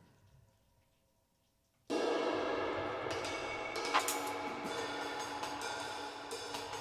I got it at the beginning of the 6/4 there. Yeah, good idea. It just adds to the splash factor. Okay, all right. I should pitch it up. I'd have to resample it. It's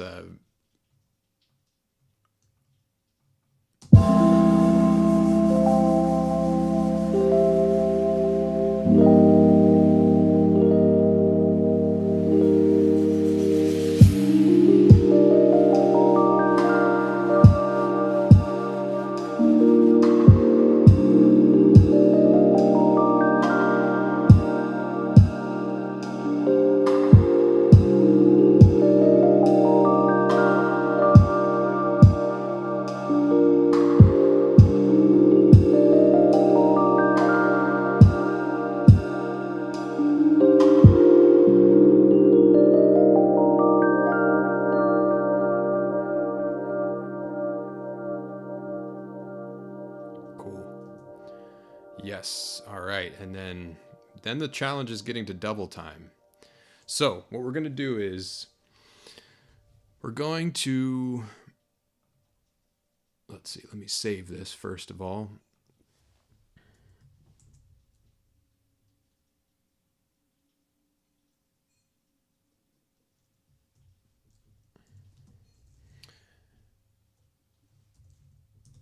We're going to, hey, what's up, Mariano? How you doing?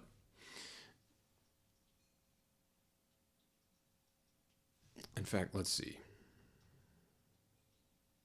Okay, so yeah, we're going to take a quick break. And then we're going to come back and get this double time action, and we'll see about a bass line. Yeah, so we'll be right back after a message from our sponsor. Let's see.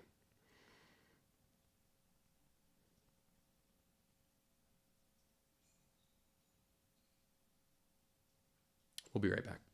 Is there a way to have you add your musical touch to my tracks? Yeah, I offer co-producer and session musician services where we become collaborators in the virtual studio. You send me your tracks from whichever DAW you're working in, and I contribute chord progressions, bass lines, melodies, drum programming, arranging, mixing, sound design, and any other tweaks that you feel will benefit the music. I'll use my library of plugins, synths, effects, samples, and more to expand the project to your vision and goal for the track.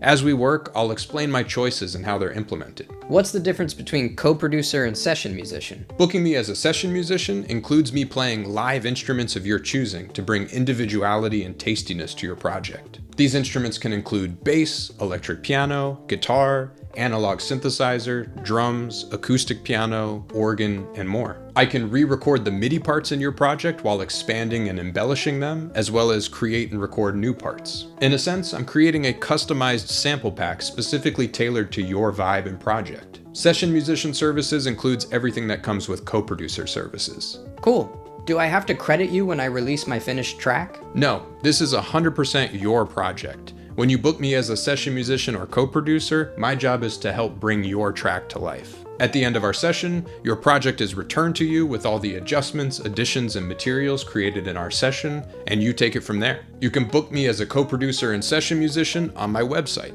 jaronlopez.com.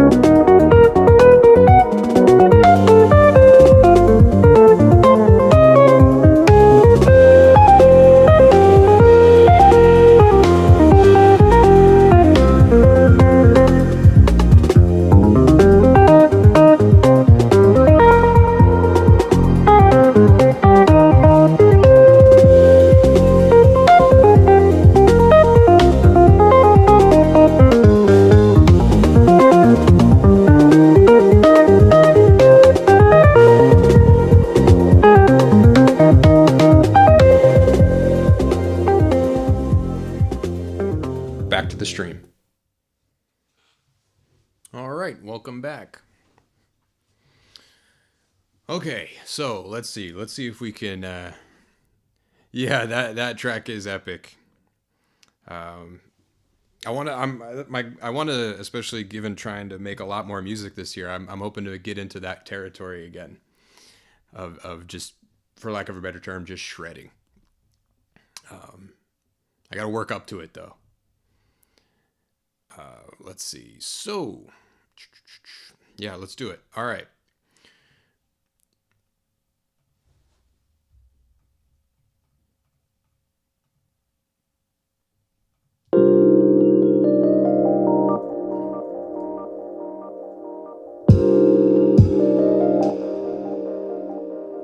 Yeah, I think we need to do it starting here because it's going to be too tricky, I think, to just jump into it. So we'll...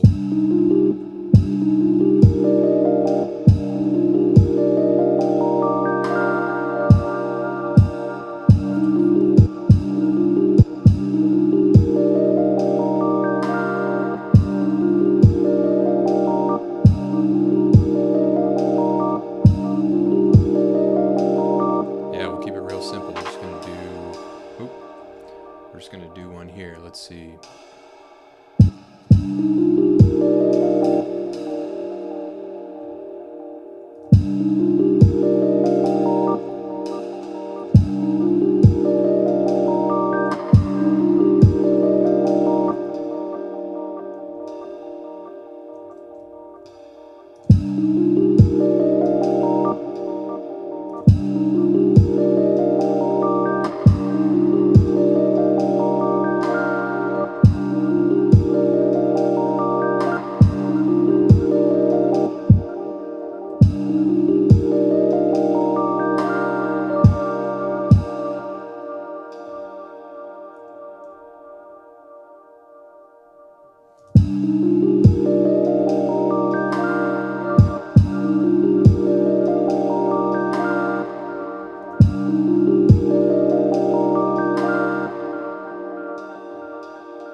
Yeah,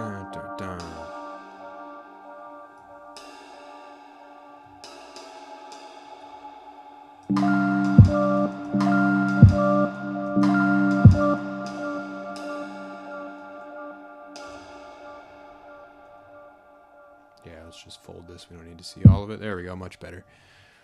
Dun, dun, dun.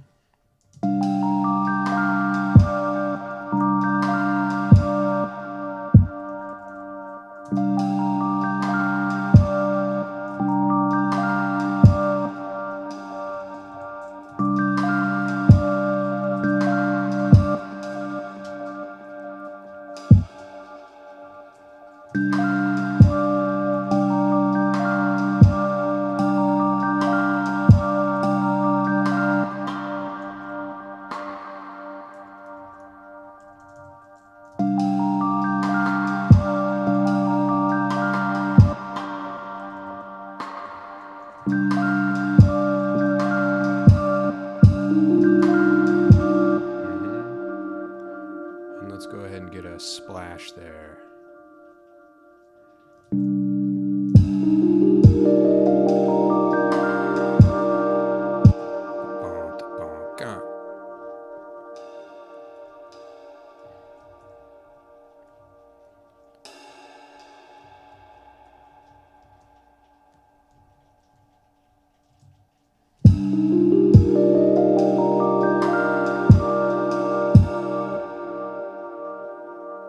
Yeah, okay. Slowly but surely.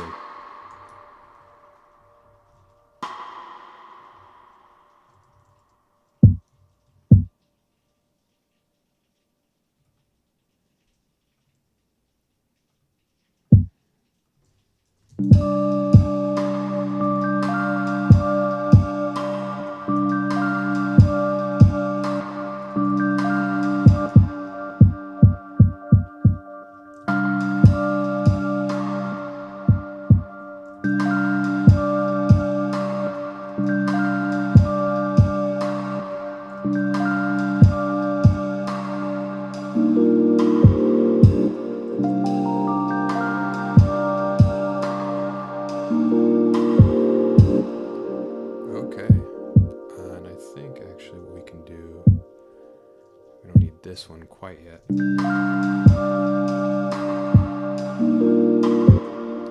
Okay, bum, bum.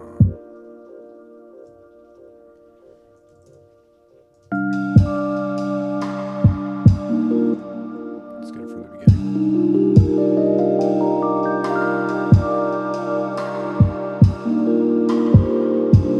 Yep, and we just need a ride with that.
not work out. Let's see. We could do this. Too many, but let's try it. Let's see. It starts on 65, 55, 45, 35.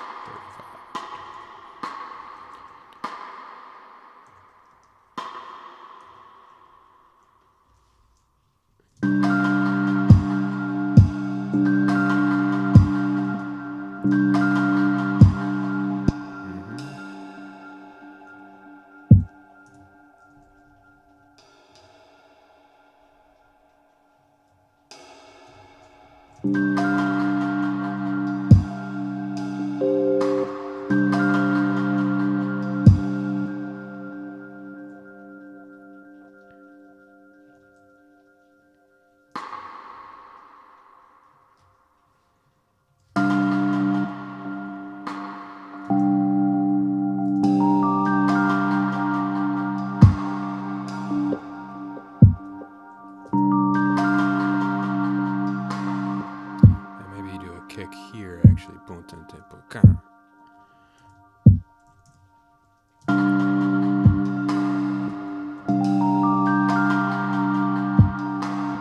no, actually here I mean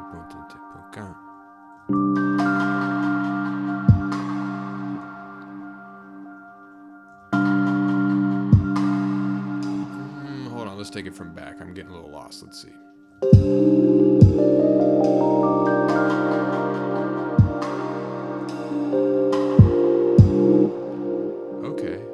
Maybe what we could do too is here we could get a little breath.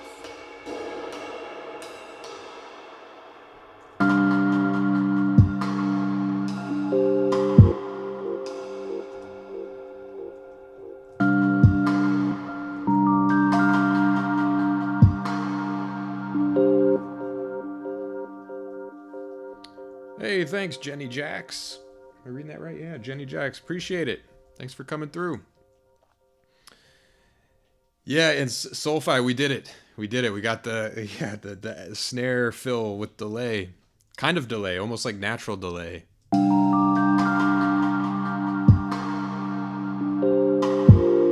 Okay, yeah, I like that.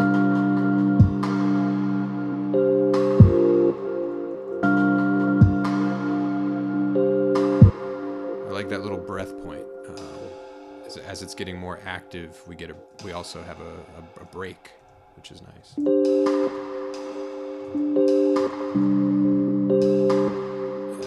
Let's see.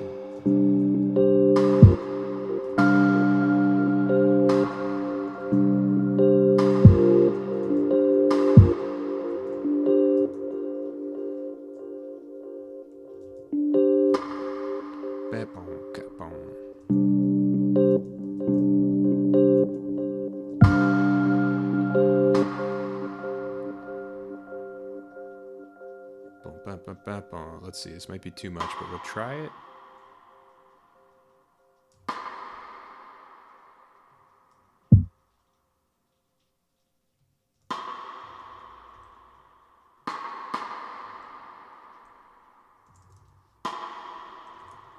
I like the heavy reverb on this. Oop, my bad.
Okay. And then we'll do this here. And actually, we could probably make this a crash.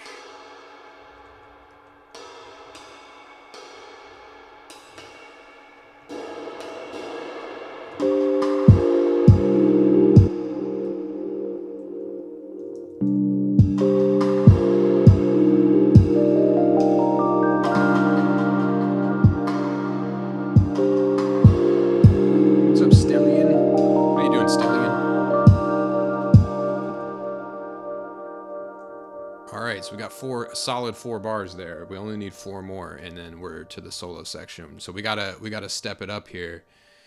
Moving in. Am I right on that? Let's see. Is that? Yeah. We got 4 more bars, and then we're in the solo section. So we now need to actually get to double time. And actually, we were doing just the backbeat on beat 4. So now we're starting to do 2 and 4. So maybe now we'll do fully 2 and 4, and then as the solo section progresses, we'll build to double time.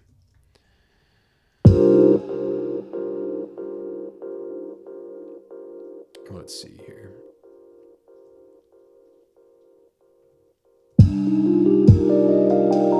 Yeah, let's get a sense for the whole. Let's go back to our 14. Let's get a feel. Here we go.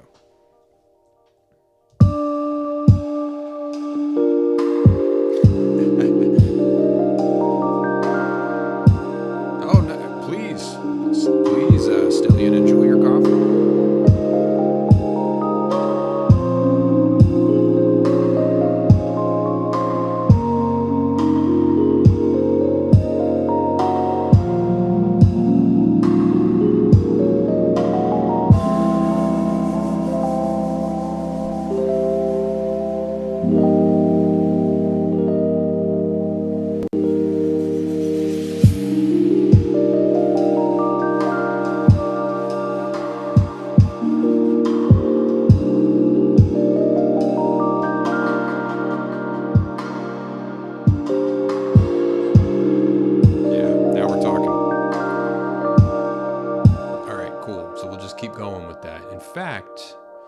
Yeah, we'll keep going with that.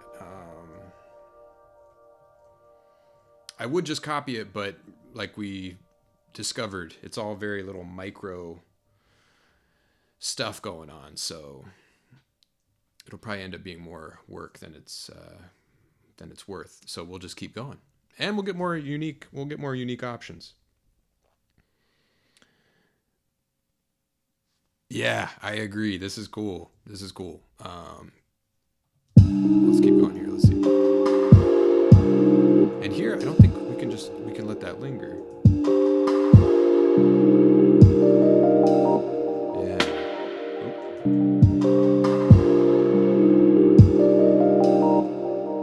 Yeah, and I think this is where we can maybe go into the hi-hats, or into the backbeat here. The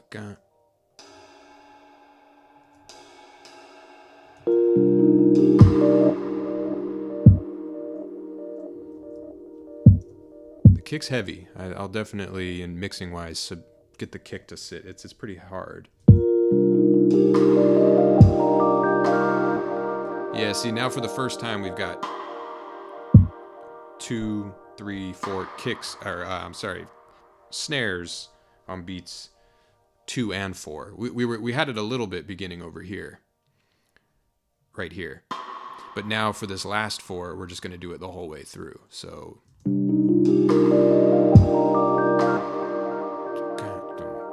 yeah, let's do 2.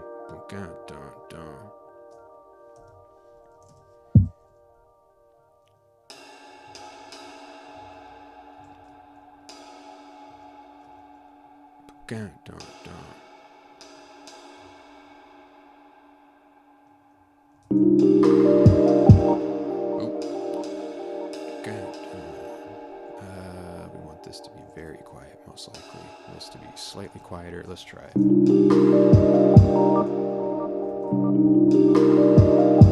All right, let's get a little context.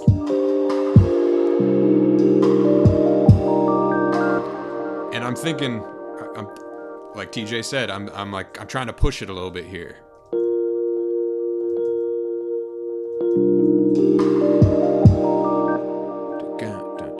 Yeah, this feels good. Let's see. This just feels like this needs to be a little bit more here. This could be here. This could be here, because that's late. This is late. Stellia, no, Ableton 11. We're still on 11 over here. This is a great example, too, of how if we were on the grid, if we were just in quantized land, I mean, we could do this in 15 minutes. But the fact that every little nudge kind of throws things out of whack means that, yeah, even just really we're just adding like 16th notes, but it's a lot more precarious. Yep, we'll do that. Let's see, make that quieter.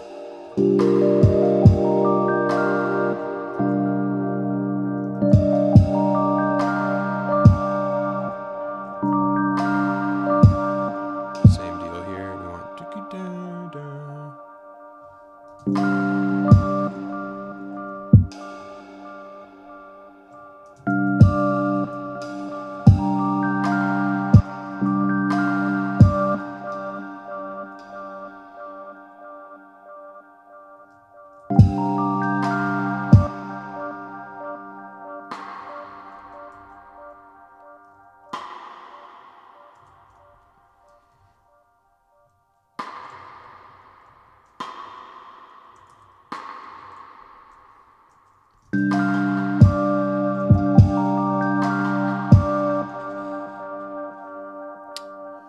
Yeah, Soulfi, I agree.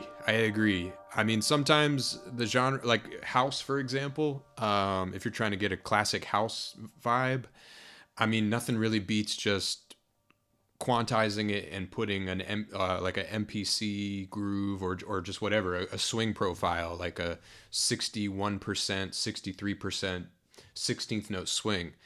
And I mean, it just grooves so hard. But when you're in this live, trying to emulate how a live group might play, yeah, you can't really replace just kind of going in there and putting each note where you want it. It makes you really appreciate live musicians too. That, I mean, if you could just have a session where you play like this, how much of this would just happen spontaneously and instantly. But also, there's a lot of details here that, I mean, it would be a major bummer if you were a drummer and I wanted something this specific and I was sitting there being like, hey, after the 6/4 section, can you just do like this thing and do blah, blah, blah and do this? I mean, so even though you get a lot of this automatically and spontaneously, you really can't be compositional in the way that you can here if with live players without being a complete, nuisance to them. I mean, no one wants to be micromanaged like that, no matter what the domain, music or otherwise. So yeah, at the end of the day, it's tedious. It takes a lot of effort, perhaps, but it's worth it. And also, it's maybe doing things that you couldn't even do with live musicians without being a major jerk. Yeah, humanizing. You could do a lot of this humanizing as well. Let's see, I kind of want this to actually... What if this actually gets a little louder? We're going the other way. 65. What if we go 55, 60, 65? Escalating. Nah, I liked it the first way. Just maybe a little less intense. We'll do 55, 45. Yeah, nah. Something about the first way felt right.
try one thing. What if this is actually like this? Yeah,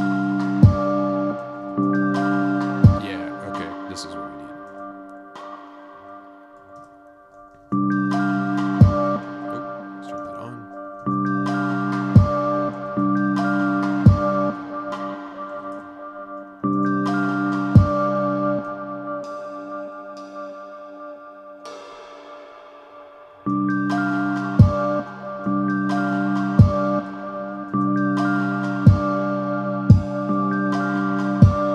Drags so much, but it's okay.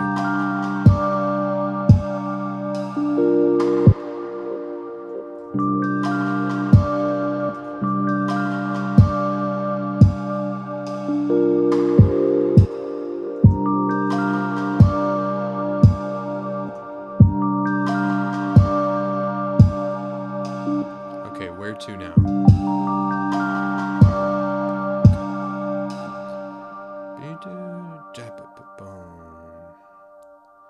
Okay, yeah, let's keep it moving. So it's got to be like this now.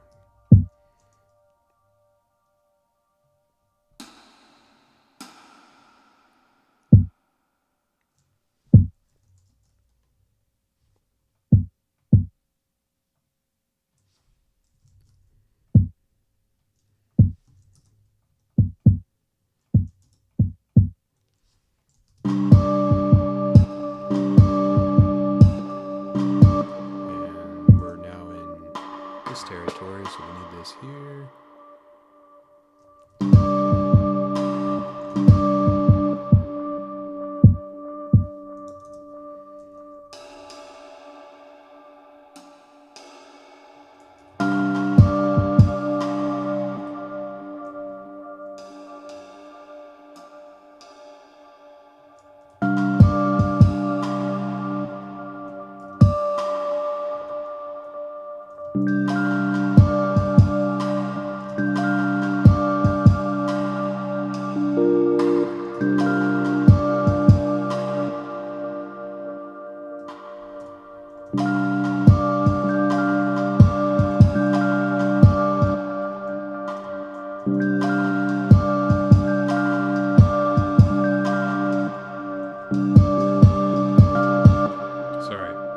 Repetitive mode here. Let's keep moving.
Check it out. We're getting some continuous rides now. That's gonna kind of revving us up.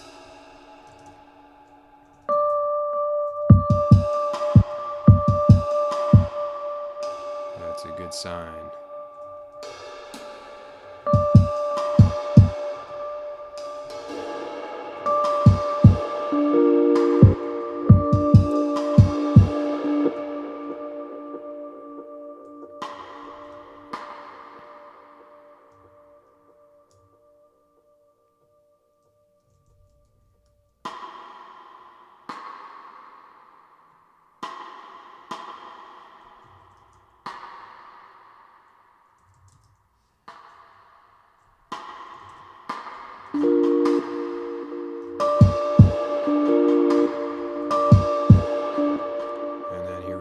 First moment of double time, implying double time here.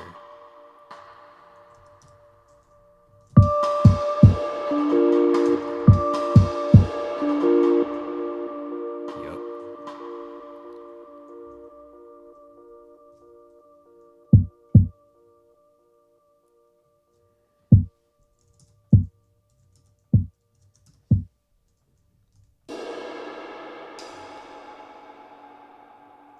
And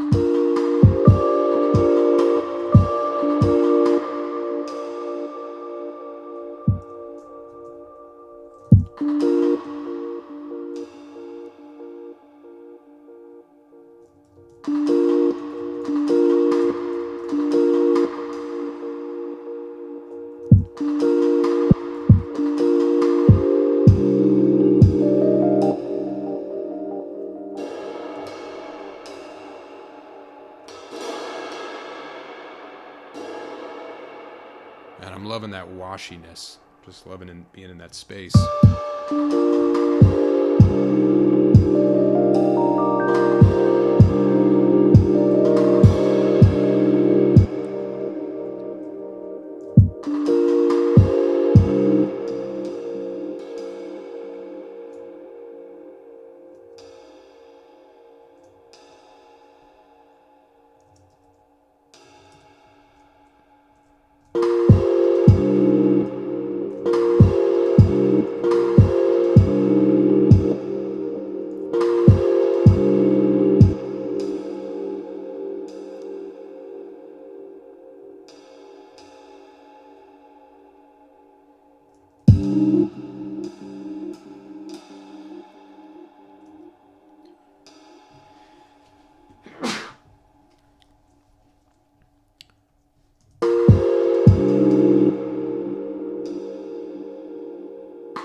Yeah, that's a good call. We could maybe switch to the snare. Let me see. Let me save this real quick.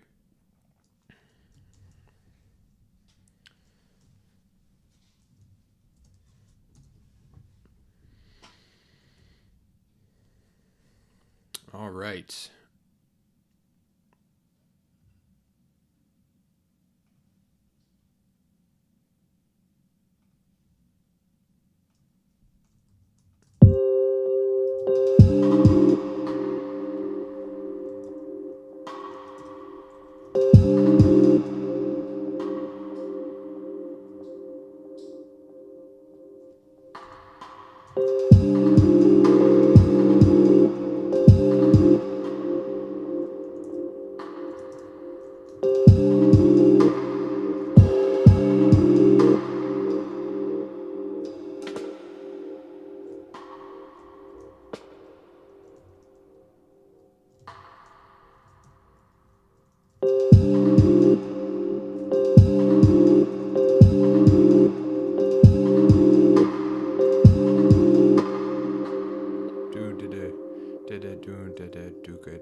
All right, let's see.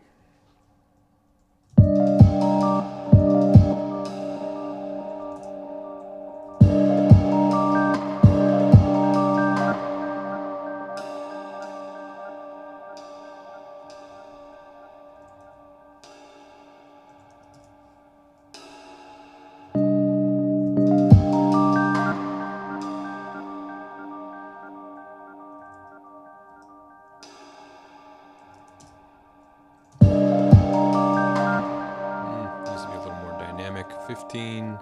We'll do 20.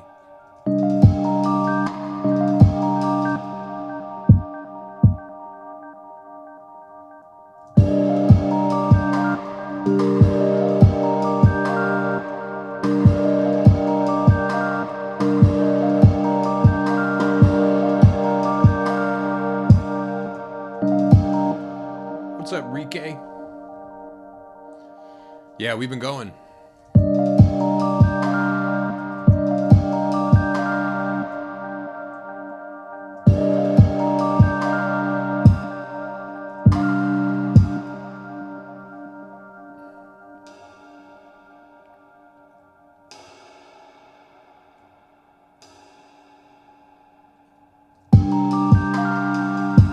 There we go. Now we're going.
Yeah, exactly, Soulfi. Now we've made our way to the double time zone.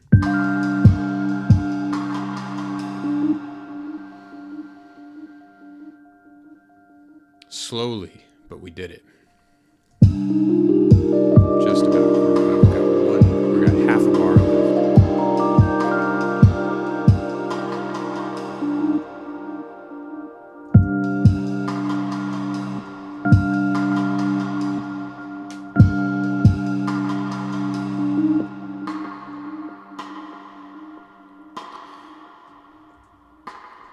This is what we want. Dun, dun, dun, dun.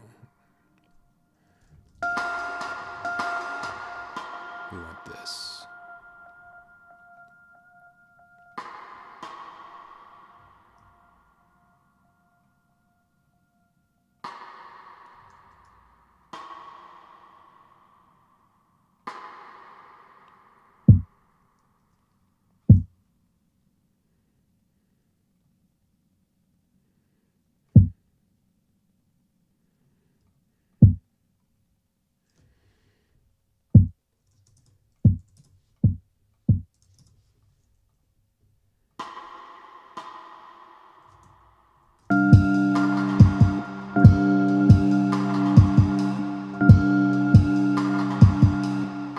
Just a little quieter on these, I think.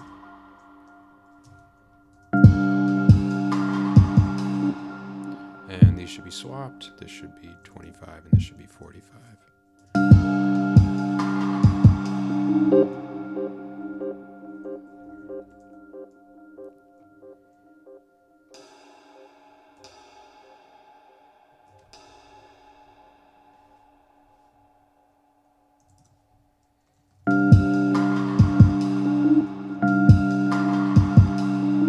Yep.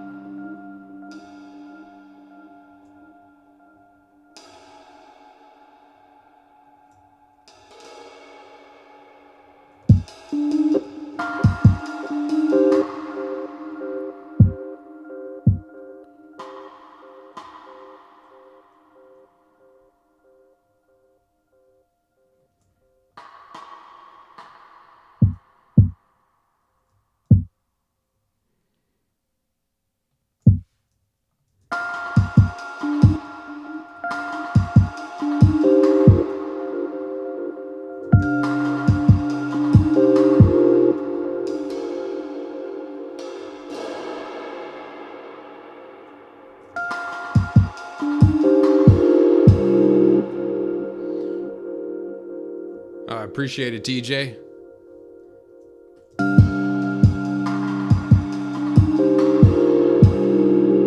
There we go. Okay, let's see. That was we made our way there.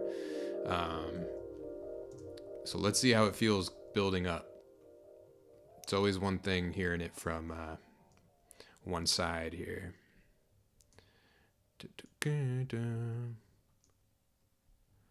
And actually, you know what? I spoke too soon. Let's keep going because I want to end with this. I want that whole section to kind of finish with that last Rhodes part.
Take this as a framework here.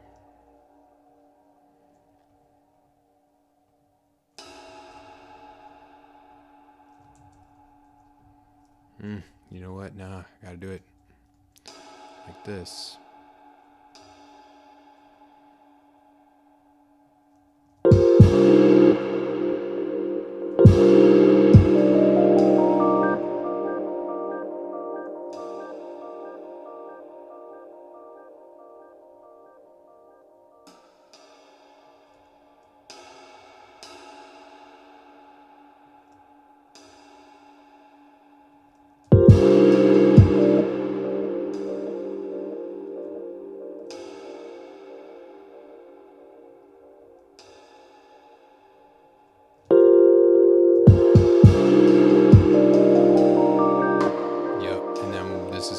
Format here now.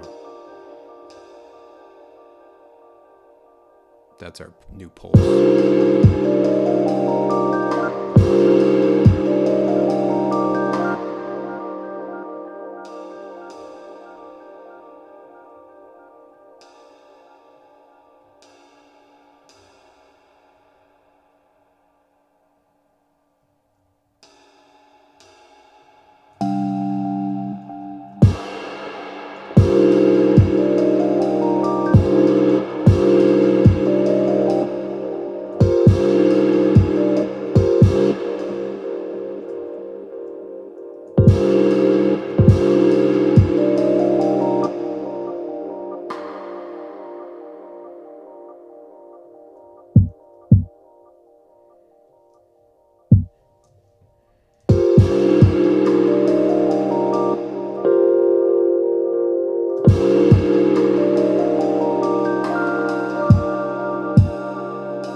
Okay.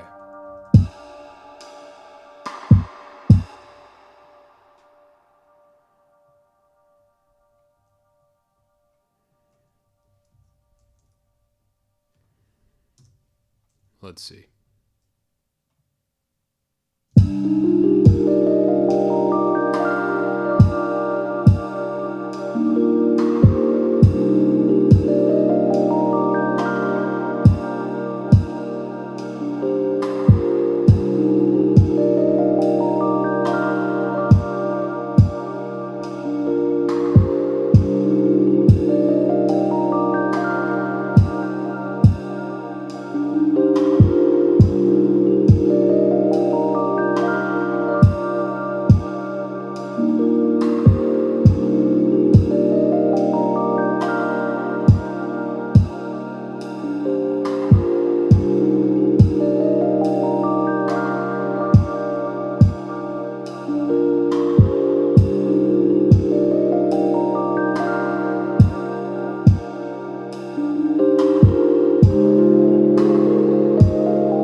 So now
take it out, take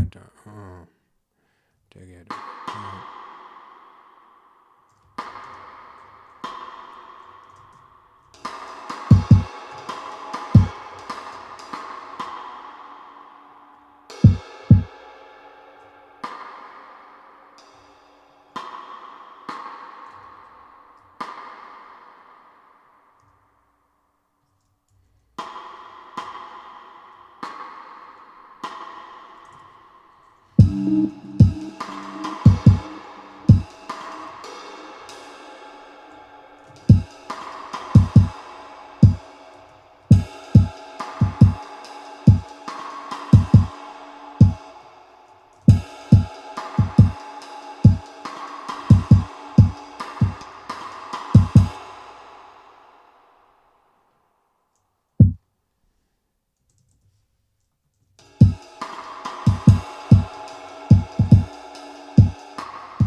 Here we go. I'm just going to framework.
what's up, Hari?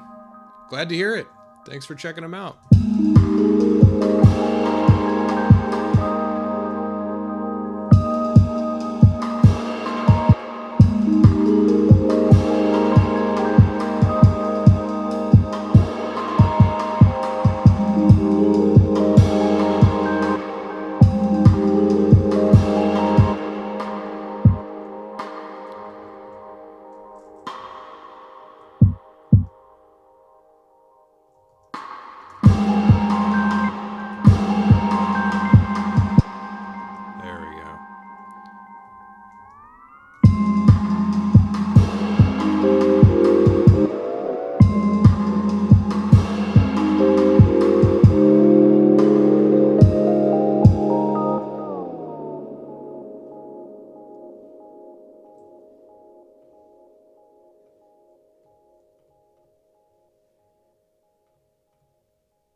That was cool. Was it worth it? Was it? You don't have to riot. That was a cool first draft there. I could see even that. It was kind of nice, actually. I could say I could see sticking with that. We got it here. We captured it. Yeah. That's something I'm gonna have to get into the habit of this year with this concept is embrace the first thought. Don't have to always go back and do it again. We got it. Let's see, what were you guys saying? I saw gold should be paid program. Oh, I thought I read drum programming. To me, it was worth it. That came to life. I mean, that was a lot. But we don't even have a bass yet. But that's okay.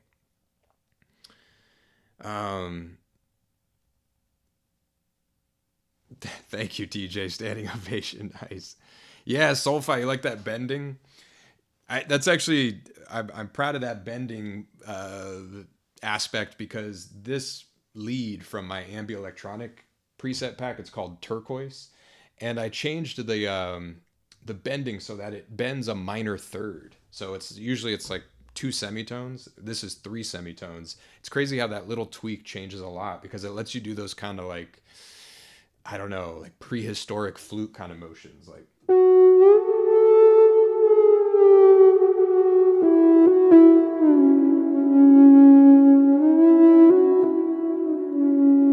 Crazy how that one little difference, one more semitone, lets you kind of get out of the kind of like, I don't know, guitar centric bending and into more, I don't know, more different territories. So I was definitely leaning into that.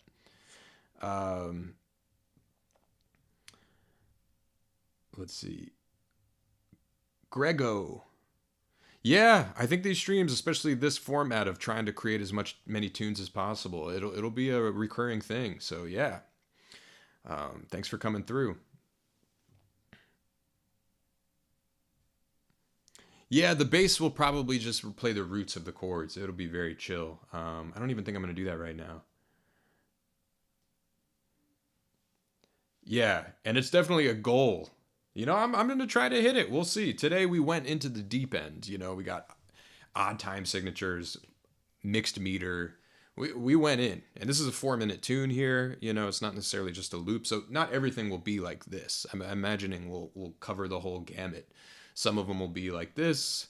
I'm sure the mood will push us in at times to more just kind of loop centric stuff, where we'll embellish loops. Yeah, I'm looking forward to just making this kind of a purely creative exploration kind of deal. So we'll get into all sorts of sounds as well. Yeah. Cool. Yeah, this one went mega deep. We dug deep on this one. Cool. Well, yeah, I think we'll call it there. I mean, we've been going. Longest one yet, 6 hours 13 minutes. That's definitely my longest stream. So and I appreciate you guys being here. A lot of you guys were chilling the whole time. That's impressive. Appreciate you guys. All right. Well, on that note, we will take it away. Let's see. I'll let it play one more time. I'm going to listen to it one more time. And I will catch you guys on the next stream. Appreciate you.